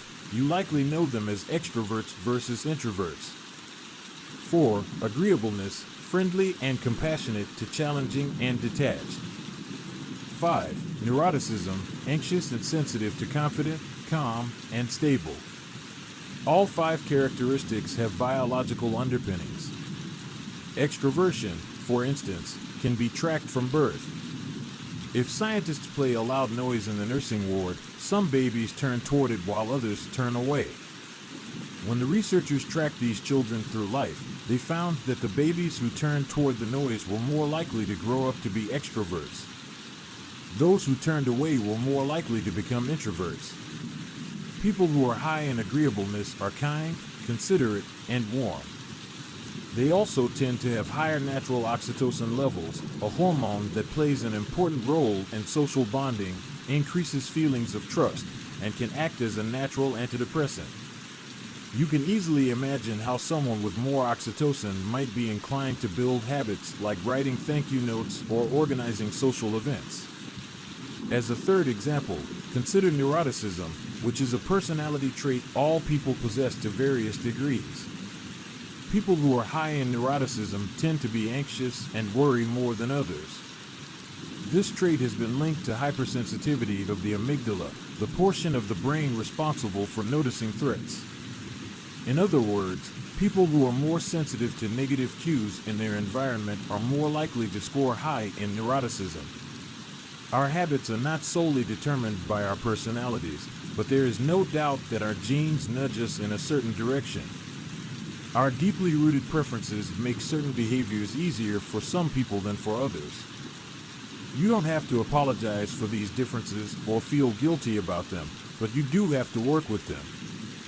A person who scores lower on conscientiousness, for example, will be less likely to be orderly by nature and may need to rely more heavily on environment design to stick with good habits. As a reminder for the less conscientious readers among us, environment design is a strategy we discussed in chapters 6 and 12. The takeaway is that you should build habits that work for your personality. People can get ripped working out like a bodybuilder, but if you prefer rock climbing or cycling or rowing, then shape your exercise habit around your interests. If your friend follows a low-carb diet, but you find that low-fat works for you, then more power to you. If you want to read more, don't be embarrassed if you prefer steamy romance novels over nonfiction. Read whatever fascinates you. You don't have to build the habits everyone tells you to build. Choose the habit that best suits you, not the one that is most popular. There is a version of every habit that can bring you joy and satisfaction. Find it. Habits need to be enjoyable if they are going to stick. This is the core idea behind the fourth law. Tailoring your habits to your personality is a good start, but this is not the end of the story. Let's turn our attention to finding and designing situations where you're at a natural advantage. How to find a game where the odds are in your favor. Learning to play a game where the odds are in your favor is critical for maintaining motivation and feeling successful. In theory, you can enjoy almost anything. In practice, you are more likely to enjoy the things that come easily to you. People who are talented in a particular area tend to be more competent at that task and are then praised for doing a good job. They stay energized because they are making progress where others have failed, and because they get rewarded with better pay and bigger opportunities, which not only makes them happier, but also propels them to produce even higher quality work. It's a virtuous cycle. Pick the right habit and progress is easy. Pick the wrong habit and life is a struggle. How do you pick the right habit? The first step is something we covered in the third law: make it easy. In many cases, when people pick the wrong habit, it simply means they picked a habit that was too difficult. When a habit is easy, you are more likely to be successful. When you are successful, you are more likely to feel satisfied. However, there is another level to consider. In the long run, if you continue to advance and improve, any area can become challenging. At some point, you need to make sure you're playing the right game for your skill set. How do you figure that out? The most common approach is trial and error. Of course, there's a problem with this strategy. Life is short. You don't have time to try every career, date every eligible bachelor, or play every musical instrument. Thankfully, there is an effective way to manage this conundrum, and it is known as the explore/exploit trade-off. In the beginning of a new activity, there should be a period of exploration. In relationships, it's called dating. In college, it's called the liberal arts. In business, it's called split testing. The goal is to try out many possibilities, research a broad range of ideas, and cast a wide net. After this initial period of exploration, shift your focus to the best solution you've found, but keep experimenting occasionally. The proper balance depends on whether you're winning or losing. If you are currently winning, you exploit, exploit, exploit. If you are currently losing, you continue to explore, explore, explore. In the long run, it is probably most effective to work on the strategy that seems to deliver the best results about 80 to 90% of the time and keep exploring with the remaining 10 to 20%. Google famously asks employees to spend 80% of the workweek on their official job and 20% on projects of their choice, which has led to the creation of blockbuster products like AdWords and Gmail. The optimal approach also depends on how much time you have. If you have a lot of time, like someone at the beginning of their career, it makes more sense to explore because once you find the right thing, you still have a good amount of time to exploit it. If you're pressed for time, say, as you come up on the deadline for a project, you should implement the best solution you've found so far and get some results. As you explore different options, there are a series of questions you can ask yourself to continually narrow in on the habits and areas that will be most satisfying to you. What feels like fun to me, but work to others? The mark of whether you are made for a task is not whether you love it, but whether you can handle the pain of the task easier than most people. When are you enjoying yourself while other people are complaining? The work that hurts you less than it hurts others is the work you were made to do. What makes me lose track of time? Flow is the mental state you enter when you are so focused on the task at hand that the rest of the world fades away. This blend of happiness and peak performance is what athletes and performers experience when they are in the zone. It is nearly impossible to experience a flow state and not find the task satisfying at least to some degree. Where do I get greater returns than the average person? We are continually comparing ourselves to those around us, and a behavior is more likely to be satisfying when the comparison is in our favor. When I started writing at jamesclear.com, my email list grew very quickly. I wasn't quite sure what I was doing well, but I knew that results seemed to be coming faster for me than for some of my colleagues, which motivated me to keep writing. What comes naturally to me? For just a moment, ignore what you have been taught. Ignore what society has told you. Ignore what others expect of you. Look inside yourself and ask, what feels natural to me? When have I felt alive? When have I felt like the real me? No internal judgments or people-pleasing. No second-guessing or self-criticism. Just feelings of engagement and enjoyment. Whenever you feel authentic and genuine, you are headed in the right direction. To be honest, some of this process is just luck. Michael Phelps and Hisham El Guru were lucky to be born with a rare set of abilities that are highly valued by society and to be placed in the ideal environment for those abilities. We all have limited time on this planet, and the truly great among us are the ones who not only work hard, but also have the good fortune to be exposed to opportunities that favor us. But what if you don't want to leave it up to luck? If you can't find a game where the odds are stacked in your favor, create one. Scott Adams, the cartoonist behind Dilbert, says, everyone has at least a few areas in which they could be in the top 25% with some effort. In my case, I can draw better than most people, but I'm hardly an artist. And I'm not any funnier than the average stand-up comedian who never makes it big, but I'm funnier than most people. The magic is that few people can draw well and write jokes. It's the combination of the two that makes what I do so rare. And when you add in my business background, suddenly I had a topic that few cartoonists could hope to understand without living it. When you can't win by being better, you can win by being different. By combining your skills, you reduce the level of competition, which makes it easier to stand out. You can shortcut the need for genetic advantage or for years of practice by rewriting the rules. A good player works hard to win the game everyone else is playing. A great player creates a new game that favors their strengths and avoids their weaknesses. In college, I designed my own major, biomechanics, which was a combination of physics, chemistry, biology, and anatomy. I wasn't smart enough to stand out among the top physics or biology majors, so I created my own game.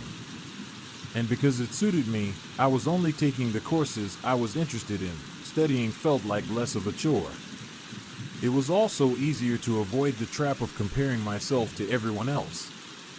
After all, nobody else was taking the same combination of classes, so who could say if they were better or worse?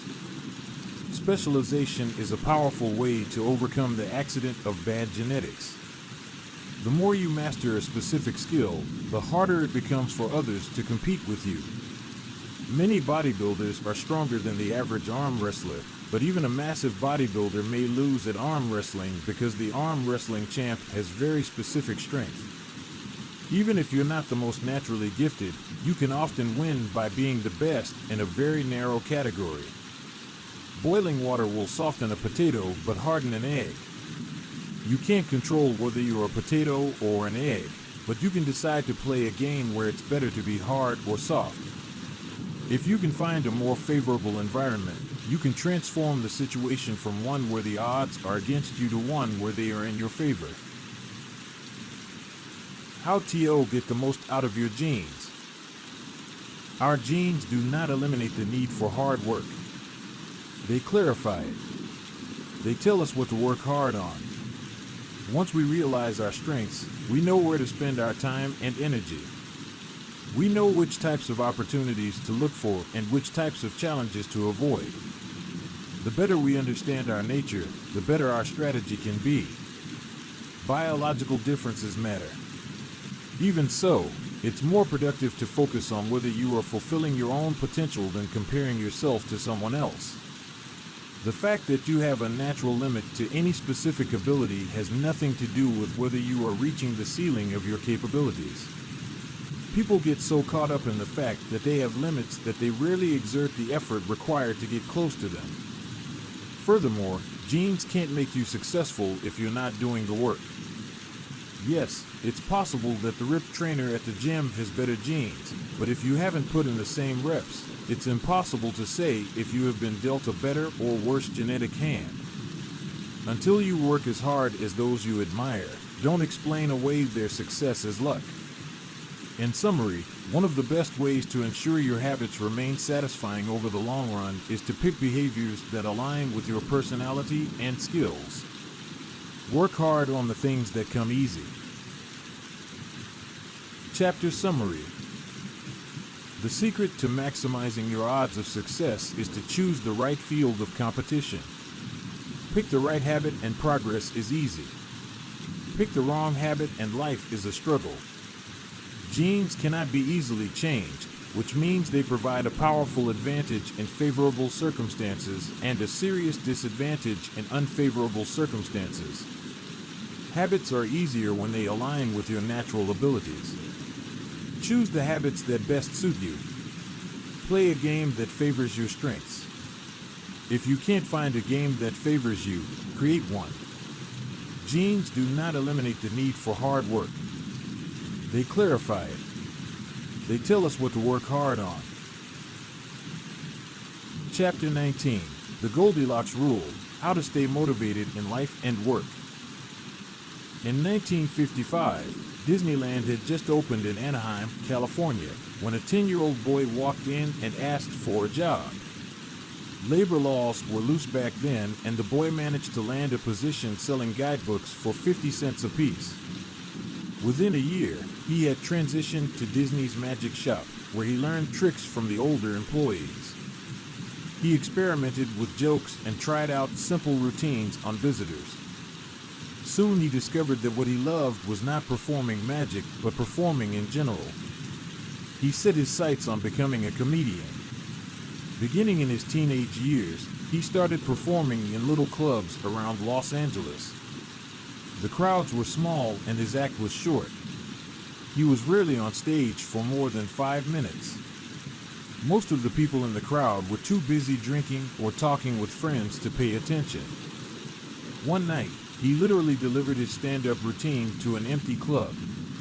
It wasn't glamorous work, but there was no doubt he was getting better. His first routines would only last 1 or 2 minutes. By high school, his material had expanded to include a 5-minute act and, a few years later, a 10-minute show. At 19, he was performing weekly for 20 minutes at a time. He had to read 3 poems during the show just to make the routine long enough, but his skills continued to progress. He spent another decade experimenting, adjusting, and practicing. He took a job as a television writer and, gradually, he was able to land his own appearances on talk shows. By the mid-1970s, he had worked his way into being a regular guest on The Tonight Show and Saturday Night Live. Finally, after nearly 15 years of work, the young man rose to fame. He toured 60 cities in 63 days, then 72 cities in 80 days, then 85 cities in 90 days. He had 18,695 people attend one show in Ohio. Another 45,000 tickets were sold for his 3-day show in New York. He catapulted to the top of his genre and became one of the most successful comedians of his time. His name is Steve Martin. Martin's story offers a fascinating perspective on what it takes to stick with habits for the long run. Comedy is not for the timid. It is hard to imagine a situation that would strike fear into the hearts of more people than performing alone on stage and failing to get a single laugh. And yet Steve Martin faced this fear every week for 18 years. In his words, 10 years spent learning, 4 years spent refining, and 4 years as a wild success. Why is it that some people, like Martin, stick with their habits, whether practicing jokes or drawing cartoons or playing guitar, while most of us struggle to stay motivated? How do we design habits that pull us in rather than ones that fade away? Scientists have been studying this question for many years. While there is still much to learn, one of the most consistent findings is that the way to maintain motivation and achieve peak levels of desire is to work on tasks of just manageable difficulty. The human brain loves a challenge, but only if it is within an optimal zone of difficulty. If you love tennis and try to play a serious match against a 4-year-old, you will quickly become bored. It's too easy. You'll win every point. In contrast, if you play a professional tennis player like Roger Federer or Serena Williams, you will quickly lose motivation because the match is too difficult. Now consider playing tennis against someone who is your equal. As the game progresses, you win a few points and you lose a few. You have a good chance of winning, but only if you really try. Your focus narrows, distractions fade away, and you find yourself fully invested in the task at hand. This is a challenge of just manageable difficulty, and it is a prime example of the Goldilocks rule. The Goldilocks rule states that humans experience peak motivation when working on tasks that are right on the edge of their current abilities. Not too hard. Not too easy. Just right. The Goldilocks rule. Martin's comedy career is an excellent example of the Goldilocks rule in practice. Each year, he expanded his comedy routine, but only by a minute or two. He was always adding new material, but he also kept a few jokes that were guaranteed to get laughs. There were just enough victories to keep him motivated and just enough mistakes to keep him working hard. When you're starting a new habit, it's important to keep the behavior as easy as possible so you can stick with it even when conditions aren't perfect. This is an idea we covered in detail while discussing the third law of behavior change. Once a habit has been established, however, it's important to continue to advance in small ways. These little improvements and new challenges keep you engaged. And if you hit the Goldilocks zone just right, you can achieve a flow state. A flow state is the experience of being in the zone and fully immersed in an activity. Scientists have tried to quantify this feeling. They found that to achieve a state of flow, a task must be roughly 4% beyond your current ability. In real life, it's typically not feasible to quantify the difficulty of an action in this way, but the core idea of the Goldilocks rule remains: working on challenges of just manageable difficulty, something on the perimeter of your ability, seems crucial for maintaining motivation. Improvement requires a delicate balance. You need to regularly search for challenges that push you to your edge while continuing to make enough progress to stay motivated. Behaviors need to remain novel in order for them to stay attractive and satisfying. Without variety, we get bored. And boredom is perhaps the greatest villain on the quest for self-improvement. How to stay focused when you get bored working on your goals. After my baseball career ended, I was looking for a new sport. I joined a weightlifting team, and one day an elite coach visited our gym. He had worked with thousands of athletes during his long career, including a few Olympians. I introduced myself, and we began talking about the process of improvement. What's the difference between the best athletes and everyone else? I asked. What do the really successful people do that most don't? He mentioned the factors you might expect: genetics, luck, talent. But then he said something I wasn't expecting. At some point it comes down to who can handle the boredom of training every day, doing the same lifts over and over and over. His answer surprised me because it's a different way of thinking about work ethic. People talk about getting amped up to work on their goals. Whether it's business or sports or art, you hear people say things like, "It all comes down to passion," or "You have to really want it." As a result, many of us get depressed when we lose focus or motivation because we think that successful people have some bottomless reserve of passion. But this coach was saying that really successful people feel the same lack of motivation as everyone else. The difference is that they still find a way to show up despite the feelings of boredom. Mastery requires practice. But the more you practice something, the more boring and routine it becomes. Once the beginner gains have been made and we learn what to expect, our interest starts to fade. Sometimes it happens even faster than that. All you have to do is hit the gym a few days in a row or publish a couple of blog posts on time, and letting one day slip doesn't feel like much. Things are going well. It's easy to rationalize taking a day off because you're in a good place. The greatest threat to success is not failure, but boredom. We get bored with habits because they stop delighting us. The outcome becomes expected. And as our habits become ordinary, we start derailing our progress to seek novelty. Perhaps this is why we get caught up in a never-ending cycle, jumping from one workout to the next, one diet to the next, one business idea to the next. As soon as we experience the slightest dip in motivation, we begin seeking a new strategy, even if the old one was still working. As Machiavelli noted, men desire novelty to such an extent that those who are doing well wish for a change as much as those who are doing badly. Perhaps this is why many of the most habit-forming products are those that provide continuous forms of novelty. Video games provide visual novelty. Porn provides sexual novelty. Junk foods provide culinary novelty.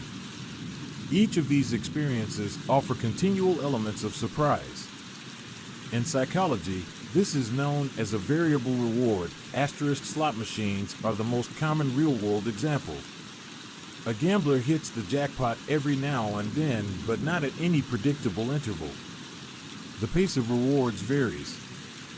This variance leads to the greatest spike of dopamine, enhances memory recall, and accelerates habit formation.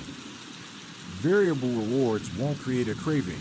That is, you can't take a reward people are uninterested in, give it to them at a variable interval, and hope it will change their mind, but they are a powerful way to amplify the cravings we already experience because they reduce boredom. The sweet spot of desire occurs at a 50-50 split between success and failure. Half of the time you get what you want. Half of the time you don't. You need just enough winning to experience satisfaction and just enough wanting to experience desire. This is one of the benefits of following the Goldilocks rule. If you're already interested in a habit, working on challenges of just manageable difficulty is a good way to keep things interesting. Of course, not all habits have a variable reward component, and you wouldn't want them to. If Google only delivered a useful search result some of the time, I would switch to a competitor pretty quickly. If Uber only picked up half of my trips, I doubt I'd be using that service much longer. And if I flossed my teeth each night and only sometimes ended up with a clean mouth, I think I'd skip it. Variable rewards or not, no habit will stay interesting forever. At some point, everyone faces the same challenge on the journey of self-improvement. You have to fall in love with boredom. We all have goals that we would like to achieve and dreams that we would like to fulfill, but it doesn't matter what you are trying to become better at. If you only do the work when it's convenient or exciting, then you'll never be consistent enough to achieve remarkable results. I can guarantee that if you manage to start a habit and keep sticking to it, there will be days when you feel like quitting.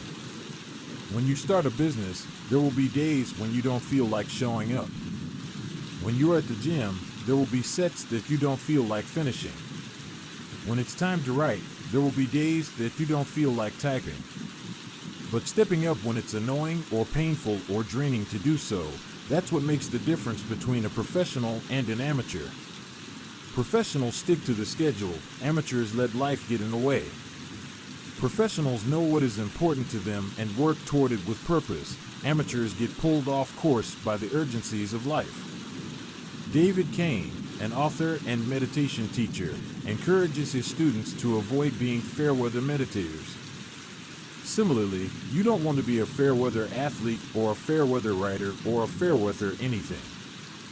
When a habit is truly important to you, you have to be willing to stick to it in any mood. Professionals take action even when the mood isn't right. They might not enjoy it, but they find a way to put the reps in. There have been a lot of sets that I haven't felt like finishing, but I've never regretted doing the workout. There have been a lot of articles I haven't felt like writing, but I've never regretted publishing on schedule.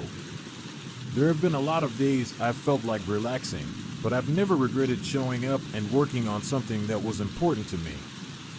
The only way to become excellent is to be endlessly fascinated by doing the same thing over and over. You have to fall in love with boredom. Chapter Summary. The Goldilocks rule states that humans experience peak motivation when working on tasks that are right on the edge of their current abilities. The greatest threat to success is not failure, but boredom. As habits become routine, they become less interesting and less satisfying. We get bored. Anyone can work hard when they feel motivated. It's the ability to keep going when work isn't exciting that makes the difference.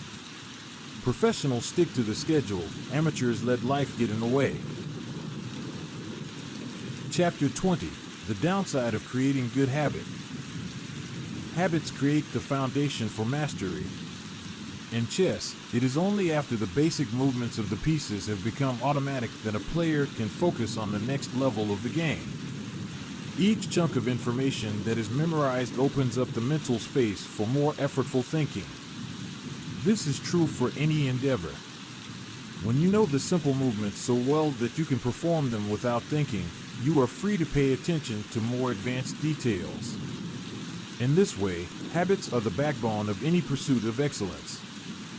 However, the benefits of habits come at a cost. At first, each repetition develops fluency, speed, and skill.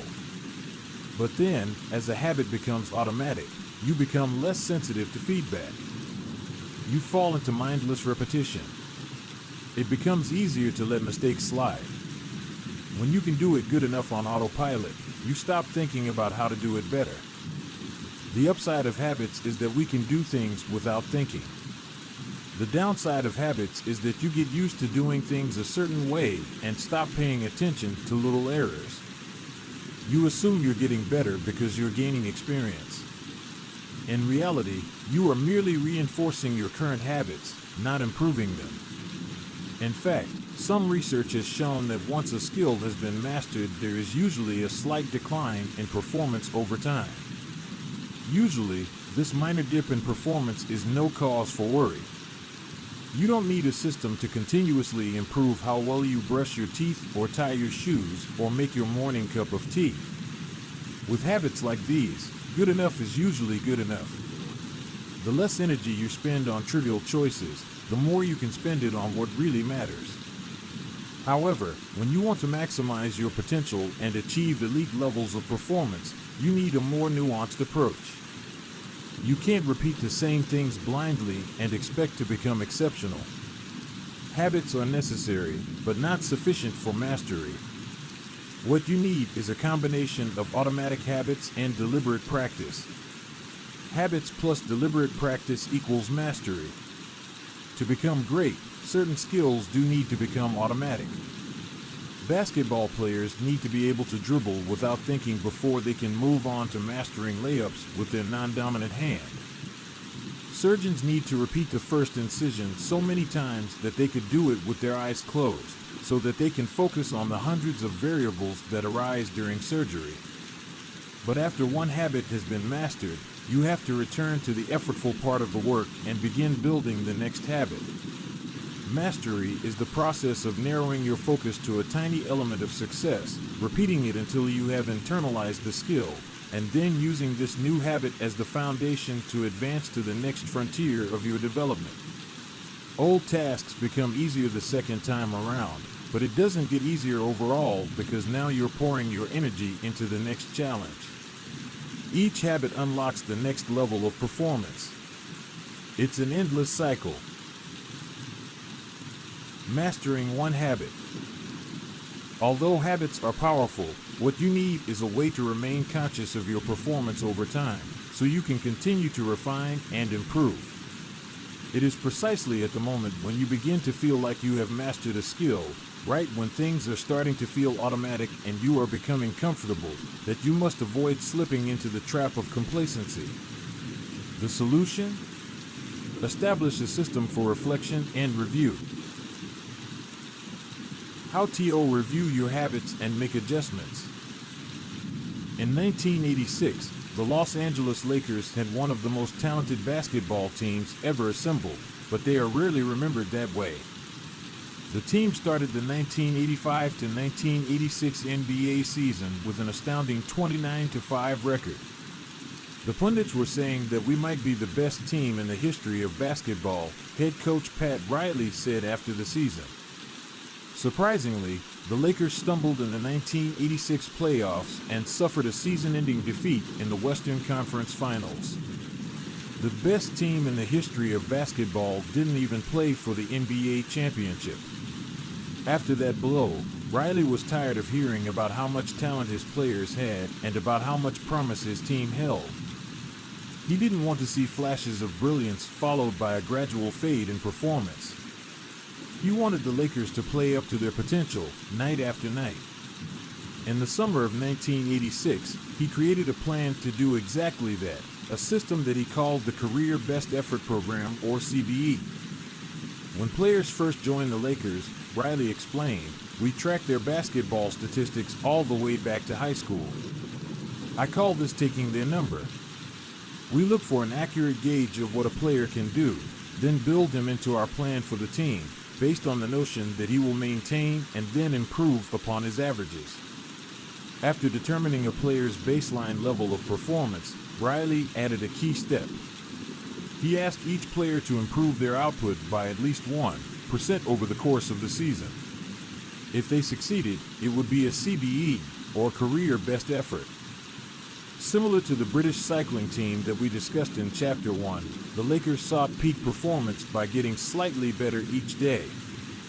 Riley was careful to point out that CBE was not merely about points or statistics, but about giving your best effort spiritually and mentally and physically. Players got credit for allowing an opponent to run into you when you know that a foul will be called against him, diving for loose balls, going after rebounds whether you are likely to get them or not, helping a teammate when the player he's guarding has surged past him, and other unsung hero deeds. As an example, let's say that Magic Johnson, the Lakers' star player at the time, had 11 points, 8 rebounds, 12 assists, 2 steals, and 5 turnovers in a game. Magic also got credit for an unsung hero deed by diving after a loose ball, +1. Finally, he played a total of 33 minutes in this imaginary game. The positive numbers, 11 plus 8 plus 12 plus 2 plus 1, add up to 34. Then, we subtract the 5 turnovers, 34 to 5, to get 29. Finally, we divide 29 by 33 minutes played. 29 divided by 33 is equal to 0.879. Magic CBE number here would be 879. This number was calculated for all of a player's games, and it was the average CBE that a player was asked to improve by 1% over the season. Riley compared each player's current CBE to not only their past performances, but also those of other players in the league. As Riley put it, we rank team members alongside league opponents who play the same position and have similar role definitions. Sports writer Jackie McNeilin noted, Riley trumpeted the top performers in the league in bold lettering on the blackboard each week and measured them against the corresponding players on his own roster. Solid, reliable players generally rated a score in the 600s, while elite players scored at least 800. Magic Johnson, who submitted 138 triple-doubles in his career, often scored over 1,000. The Lakers also emphasized year-over-year progress by making historical comparisons of CBE data. Riley said, we stacked the month of November 1986 next to November 1985 and showed the players whether they were doing better or worse than at the same point last season. Then we showed them how their performance figures for December 1986 stacked up against November's. The Lakers rolled out CBE in October 1986. 8 months later, they were NBA champions. The following year, Pat Riley led his team to another title as the Lakers became the first team in 20 years to win back-to-back NBA championships. Afterward, he said, sustaining an effort is the most important thing for any enterprise. The way to be successful is to learn how to do things right, then do them the same way every time. The CBE program is a prime example of the power of reflection and review. The Lakers were already talented. CBE helped them get the most out of what they had and made sure their habits improved rather than declined. Reflection and review enables the long-term improvement of all habits because it makes you aware of your mistakes and helps you consider possible paths for improvement. Without reflection, we can make excuses, create rationalizations, and lie to ourselves. We have no process for determining whether we are performing better or worse compared to yesterday. Top performers in all fields engage in various types of reflection and review, and the process doesn't have to be complex. Kenyan runner Eliud Kipchoge is one of the greatest marathoners of all time and an Olympic gold medalist. He still takes notes after every practice in which he reviews his training for the day and searches for areas that can be improved. Similarly, gold medal swimmer Katie Ledecky records her wellness on a scale of 1 to 10 and includes notes on her nutrition and how well she slept. She also records the times posted by other swimmers. At the end of each week, her coach goes over her notes and adds his thoughts. It's not just athletes either. When comedian Chris Rock is preparing fresh material, he will first appear at small nightclubs dozens of times and test hundreds of jokes. He brings a notepad on stage and records which bits go over well and where he needs to make adjustments. The few killer lines that survive will form the backbone of his new show. I know of executives and investors who keep a decision journal in which they record the major decisions they make each week, why they made them, and what they expect the outcome to be.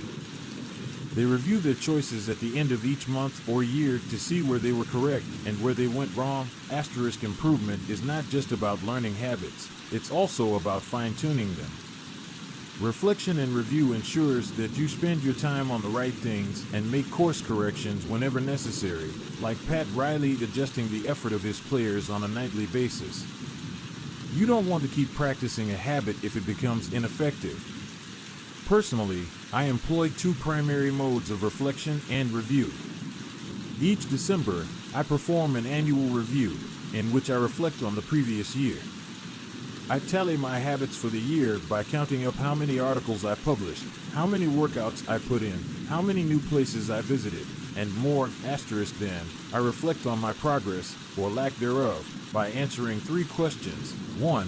What went well this year? 2. What didn't go so well this year? 3. What did I learn? 6 months later, when summer rolls around, I conduct an integrity report. Like everyone, I make a lot of mistakes.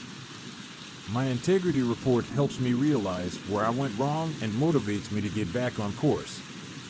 I use it as a time to revisit my core values and consider whether I have been living in accordance with them. This is when I reflect on my identity and how I can work toward being the type of person I wish to become. Asterisk my yearly integrity report answers 3 questions. 1. What are the core values that drive my life and work? 2. How am I living and working with integrity right now? 3. How can I set a higher standard in the future? These 2 reports don't take very long, just a few hours per year, but they are crucial periods of refinement. They prevent the gradual slide that happens when I don't pay close attention. They provide an annual reminder to revisit my desired identity and consider how my habits are helping me become the type of person I wish to be. They indicate when I should upgrade my habits and take on new challenges, and when I should dial my efforts back and focus on the fundamentals. Reflection can also bring a sense of perspective. Daily habits are powerful because of how they compound, but worrying too much about every daily choice is like looking at yourself in the mirror from an inch away. You can see every imperfection and lose sight of the bigger picture. There is too much feedback. Conversely, never reviewing your habits is like never looking in the mirror. You aren't aware of easily fixable flaws, a spot on your shirt, a bit of food in your teeth. There is too little feedback. Periodic reflection and review is like viewing yourself in the mirror from a conversational distance. You can see the important changes you should make without losing sight of the bigger picture. You want to view the entire mountain range, not obsess over each peak and valley. Finally, reflection and review offers an ideal time to revisit one of the most important aspects of behavior change, identity. How to break the beliefs that hold you back. In the beginning, repeating a habit is essential to build up evidence of your desired identity. As you latch onto that new identity, however, those same beliefs can hold you back from the next level of growth. When working against you, your identity creates a kind of pride that encourages you to deny your weak spots and prevents you from truly growing. This is one of the greatest downsides of building habits. The more sacred an idea is to us, that is, the more deeply it is tied to our identity, the more strongly we will defend it against criticism. You see this in every industry. The school teacher who ignores innovative teaching methods and sticks with her tried-and-true lesson plans. The veteran manager who is committed to doing things his way. The surgeon who dismisses the ideas of her younger colleagues. The band who produces a mind-blowing first album and then gets stuck in a rut. The tighter we cling to an identity, the harder it becomes to grow beyond it. One solution is to avoid making any single aspect of your identity an overwhelming portion of who you are. In the words of investor Paul Graham, keep your identity small. The more you let a single belief define you, the less capable you are of adapting when life challenges you. If you tie everything up in being the point guard or the partner at the firm or whatever else, then the loss of that facet of your life will wreck you. If you're a vegan and then develop a health condition that forces you to change your diet, you'll have an identity crisis on your hands. When you cling too tightly to one identity, you become brittle. Lose that one thing and you lose yourself. For most of my young life, being an athlete was a major part of my identity. After my baseball career ended, I struggled to find myself. When you spend your whole life defining yourself in one way and that disappears, who are you now? Military veterans and former entrepreneurs report similar feelings. If your identity is wrapped up in a belief like I'm a great soldier, what happens when your period of service ends? For many business owners, their identity is something along the lines of I'm the CEO or I'm the founder. If you have spent every waking moment working on your business, how will you feel after you sell the company? The key to mitigating these losses of identity is to redefine yourself such that you get to keep important aspects of your identity even if your particular role changes. I'm an athlete becomes I'm the type of person who is mentally tough and loves a physical challenge. I'm a great soldier transforms into I'm the type of person who is disciplined, reliable, and great on a team. I'm the CEO translates to I'm the type of person who builds and creates things. When chosen effectively, an identity can be flexible rather than brittle. Like water flowing around an obstacle, your identity works with the changing circumstances rather than against them. The following quote from the Tao Te Ching encapsulates the ideas perfectly. Men are born soft and supple, dead, they are stiff and hard. Plants are born tender and pliant, dead, they are brittle and dry. Thus whoever is stiff and inflexible is a disciple of death.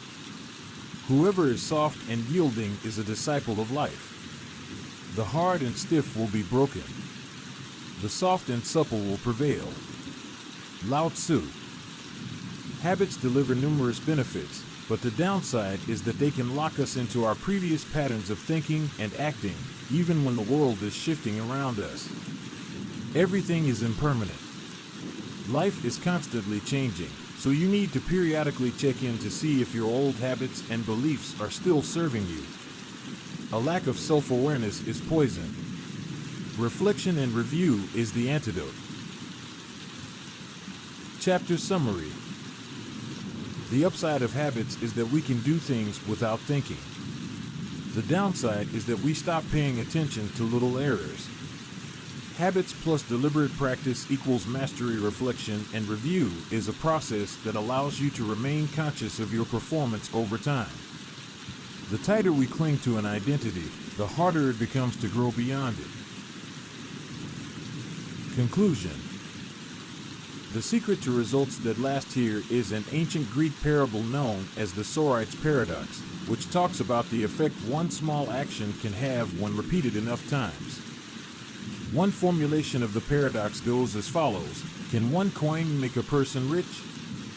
If you give a person a pile of 10 coins, you wouldn't claim that he or she is rich. But what if you add another, and another, and another? At some point, you will have to admit that no one can be rich unless one coin can make him or her so. We can say the same about atomic habits. Can one tiny change transform your life? It's unlikely you would say so. But what if you made another, and another, and another? At some point, you will have to admit that your life was transformed by one small change. The holy grail of habit change is not a single 1% improvement, but 1,000 of them.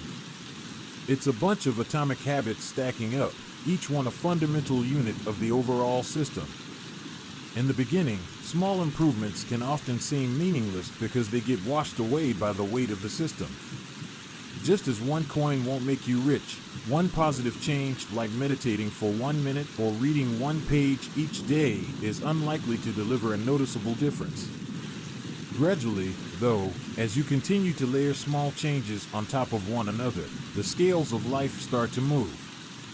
Each improvement is like adding a grain of sand to the positive side of the scale, slowly tilting things in your favor. Eventually, if you stick with it, you hit a tipping point. Suddenly, it feels easier to stick with good habits. The weight of the system is working for you rather than against you. Over the course of this book, we've looked at dozens of stories about top performers. We've heard about Olympic gold medalists, award-winning artists, business leaders, life-saving physicians, and star comedians who have all used the science of small habits to master their craft and vault to the top of their field. Each of the people, teams, and companies we have covered has faced different circumstances, but ultimately progressed in the same way, through a commitment to tiny, sustainable, unrelenting improvements. Success is not a goal to reach or a finish line to cross. It is a system to improve, an endless process to refine. In Chapter 1, I said, if you're having trouble changing your habits, the problem isn't you. The problem is your system. Bad habits repeat themselves again and again, not because you don't want to change, but because you have the wrong system for change. As this book draws to a close, I hope the opposite is true. With the 4 laws of behavior change, you have a set of tools and strategies that you can use to build better systems and shape better habits. Sometimes a habit will be hard to remember and you'll need to make it obvious. Other times you won't feel like starting and you'll need to make it attractive. In many cases, you may find that a habit will be too difficult and you'll need to make it easy. And sometimes, you won't feel like sticking with it and you'll need to make it satisfying.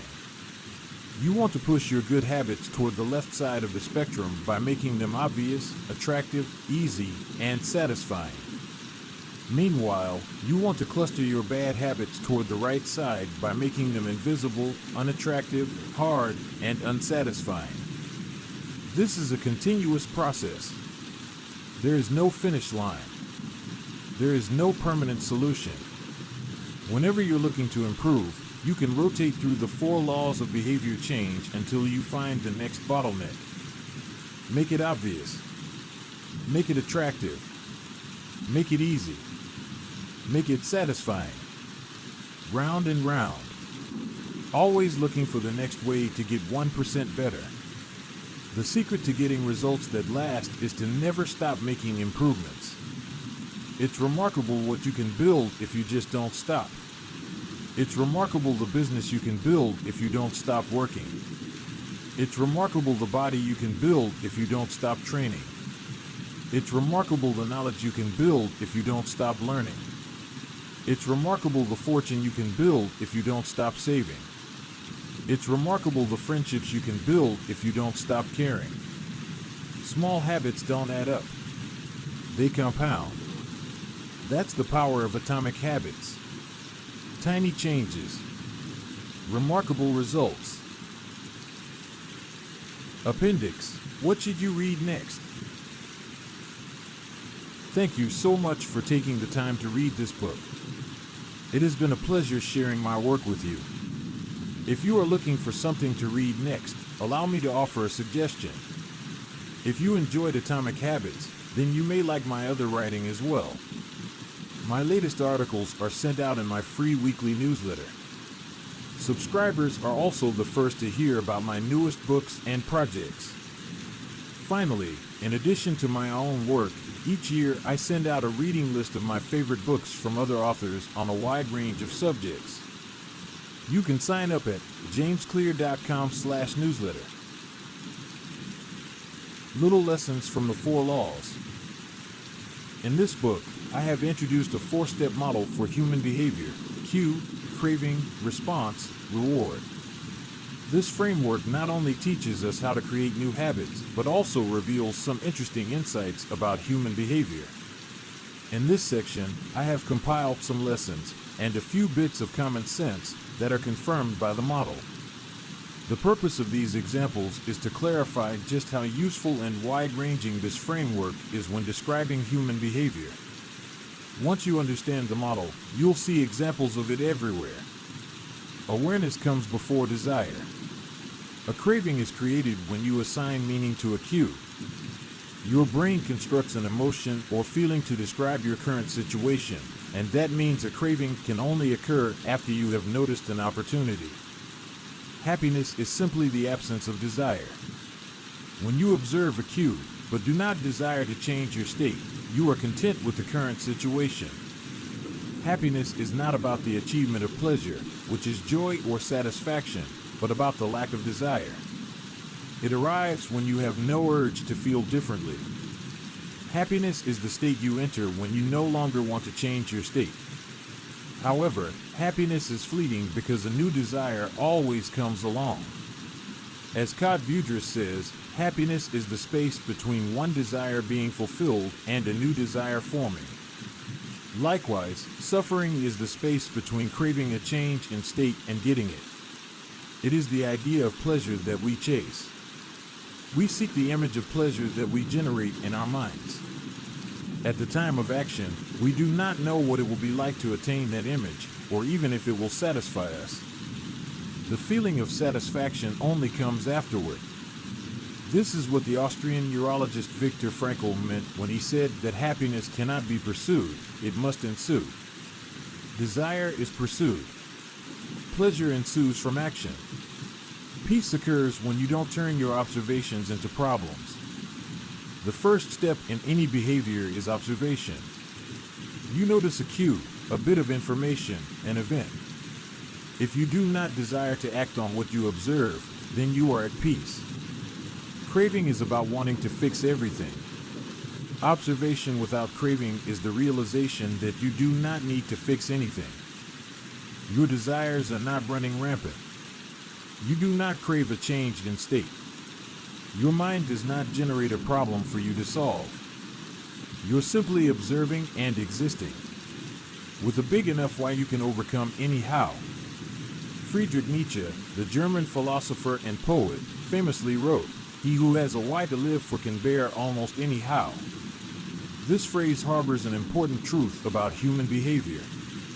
If your motivation and desire are great enough, that is, while you are acting, you'll take action even when it is quite difficult. Great craving can power great action, even when friction is high. Being curious is better than being smart. Being motivated and curious counts for more than being smart because it leads to action. Being smart will never deliver results on its own because it doesn't get you to act. It is desire, not intelligence, that prompts behavior. As Naval Ravikant says, the trick to doing anything is first cultivating a desire for it. Emotions drive behavior. Every decision is an emotional decision at some level. Whatever your logical reasons are for taking action, you only feel compelled to act on them because of emotion. In fact, People with damage to emotional centers of the brain can list many reasons for taking action, but still will not act because they do not have emotions to drive them. This is why craving comes before response. The feeling comes first, and then the behavior. We can only be rational and logical after we have been emotional. The primary mode of the brain is to feel, the secondary mode is to think. Our first response, the fast, non-conscious portion of the brain, is optimized for feeling and anticipating.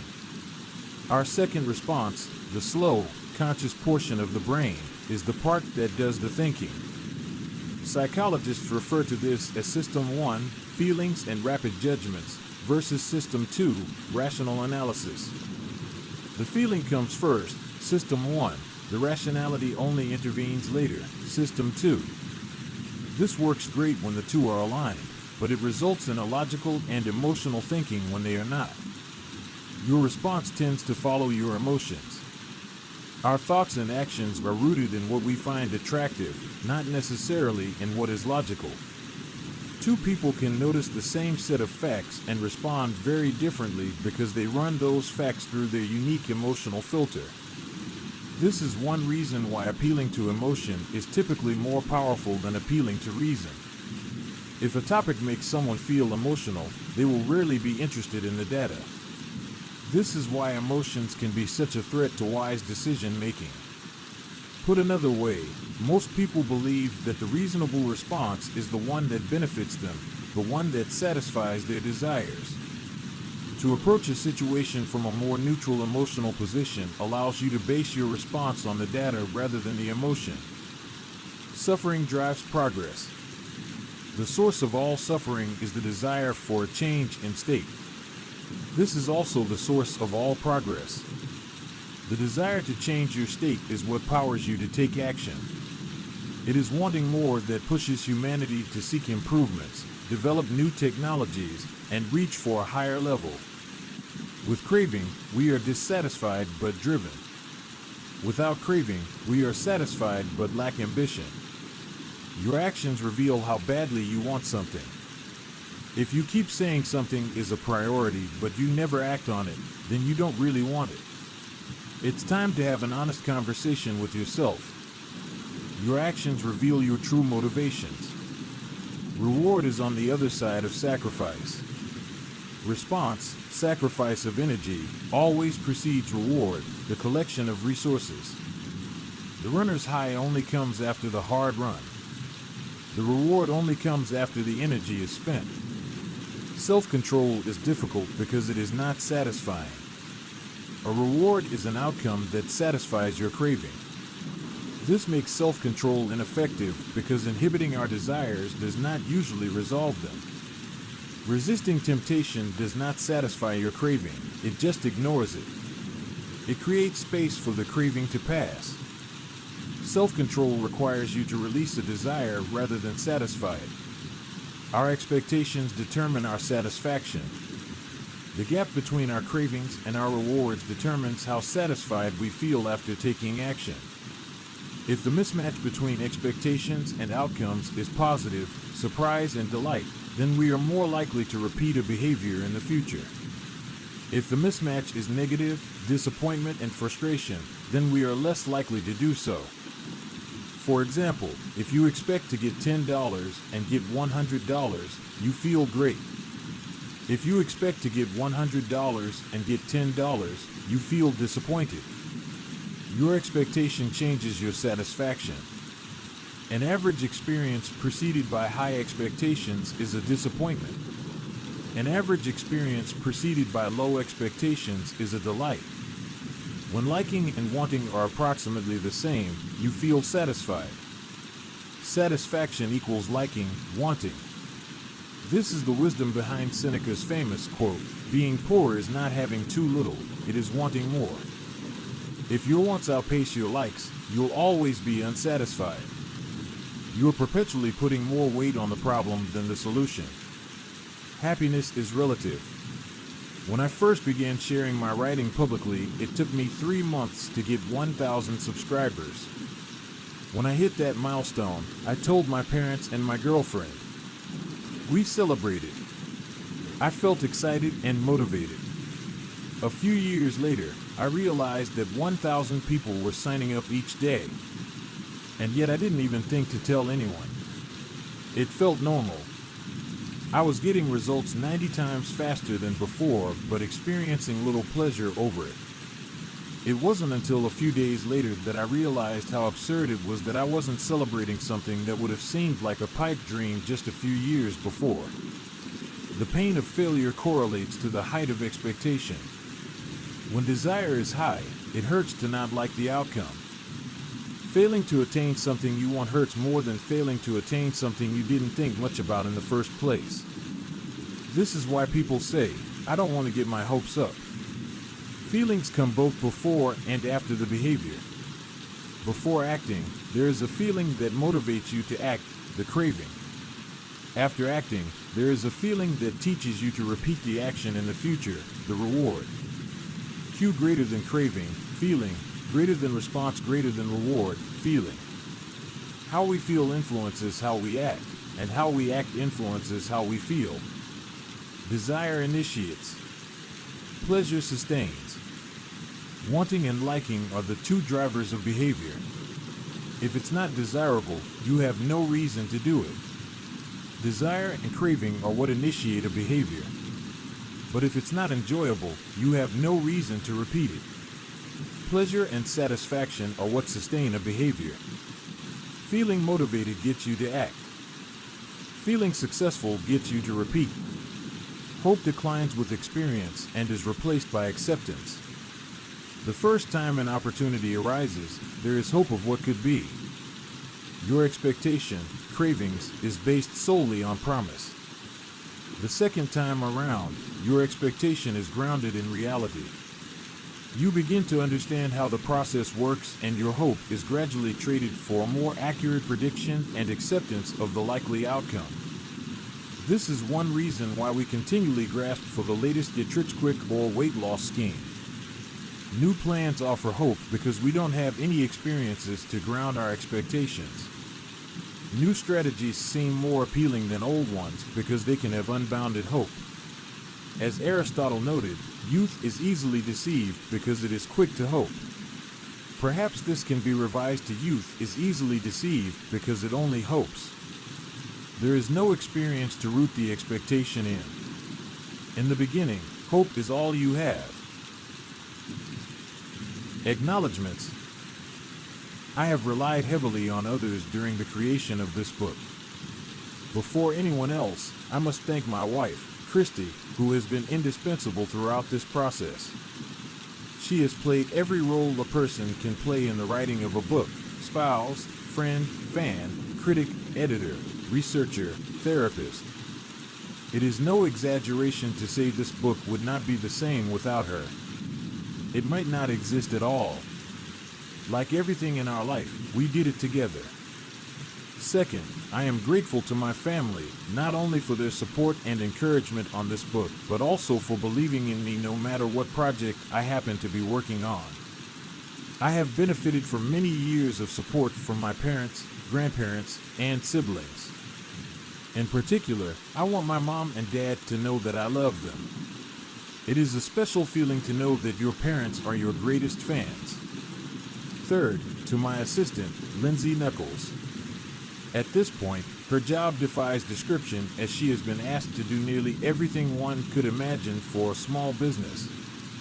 Thankfully, her skills and talents are more powerful than my questionable management style. Some sections of this book are as much hers as they are mine. I am deeply grateful for her help. As for the content and writing of the book, I have a long list of people to thank. To start, there are a few people from whom I have learned so much that it would be a crime to not mention them by name. Leo Babauta, Charles Duhigg, Nir Eyal, and B.J. Fogg have each influenced my thoughts on habits in meaningful ways. Their work and ideas can be found sprinkled throughout this text. If you enjoyed this book, I'd encourage you to read their writing as well. At various stages of writing, I benefited from the guidance of many fine editors. Thanks to Peter Guzzardi for walking me through the early stages of the writing process and for a kick in the pants when I really needed it. I am indebted to Blake Atwood and Robin Delabo for transforming my ugly and insanely long first drafts into a tight, readable manuscript. And I am thankful to Anne Barngrover for her ability to add a little class and poetic style to my writing. I'd like to thank the many people who read early versions of the manuscript, including Bruce Ammons, Darcy Ansell, Tim Ballard, Vishal Bardwaj, Charlotte Blank, Jerome Burt, Sim Campbell, Alabama Carlos, Nikki Case, Julie Chang, Jason Collins, Deborah Croy, Roger Dooley, Tiago Forte, Matt Gartland, Andrew Deerer, Randy Jiffin, John Gigante, Adam Gilbert, Stephen Guyanet, Jeremy Hendon, Jane Horvath, Joachim Jansen, Josh Kaufman, and Kavanaugh, Chris Klaus, Zeke Lopez, Katie Macon, Sid Matson, Kira McGrath, Amy Mitchell, Anna Moise, Stacy Morris, Tara Nicole Nelson, Taylor Pearson, Max Shank, Trey Shelton, Jason Shen, Jacob Zangelitis, and Ari Zelmano. The book benefited greatly from your feedback. To the team at Avery and Penguin Random House who made this book a reality, thank you. I owe a debt of special thanks to my publisher, Megan Newman, for her endless patience as I continually pushed back deadlines. She gave me the space I needed to create a book I was proud of and championed my ideas at every step. To Nina, for her ability to transform my writing while still retaining my original message. To Lindsay, Farron, Casey, and the rest of the PRH team for spreading the message of this book to more people than I could ever reach on my own. To Pete Garceau, for designing a beautiful cover for this book. And to my agent, Lisa DeMona, for her guidance and insight at every step of the publishing process. To the many friends and family members who asked how's the book going and offered a word of encouragement when I inevitably replied slowly, thank you. Every author faces a few dark moments when writing a book, and one kind word can be enough to get you to show up again the next day. I am sure there are people I have forgotten, but I keep an updated list of anyone who has influenced my thinking in meaningful ways at jamesclear.com/thanks. And finally, to you. Life is short and you have shared some of your precious time with me by reading this book. Thank you.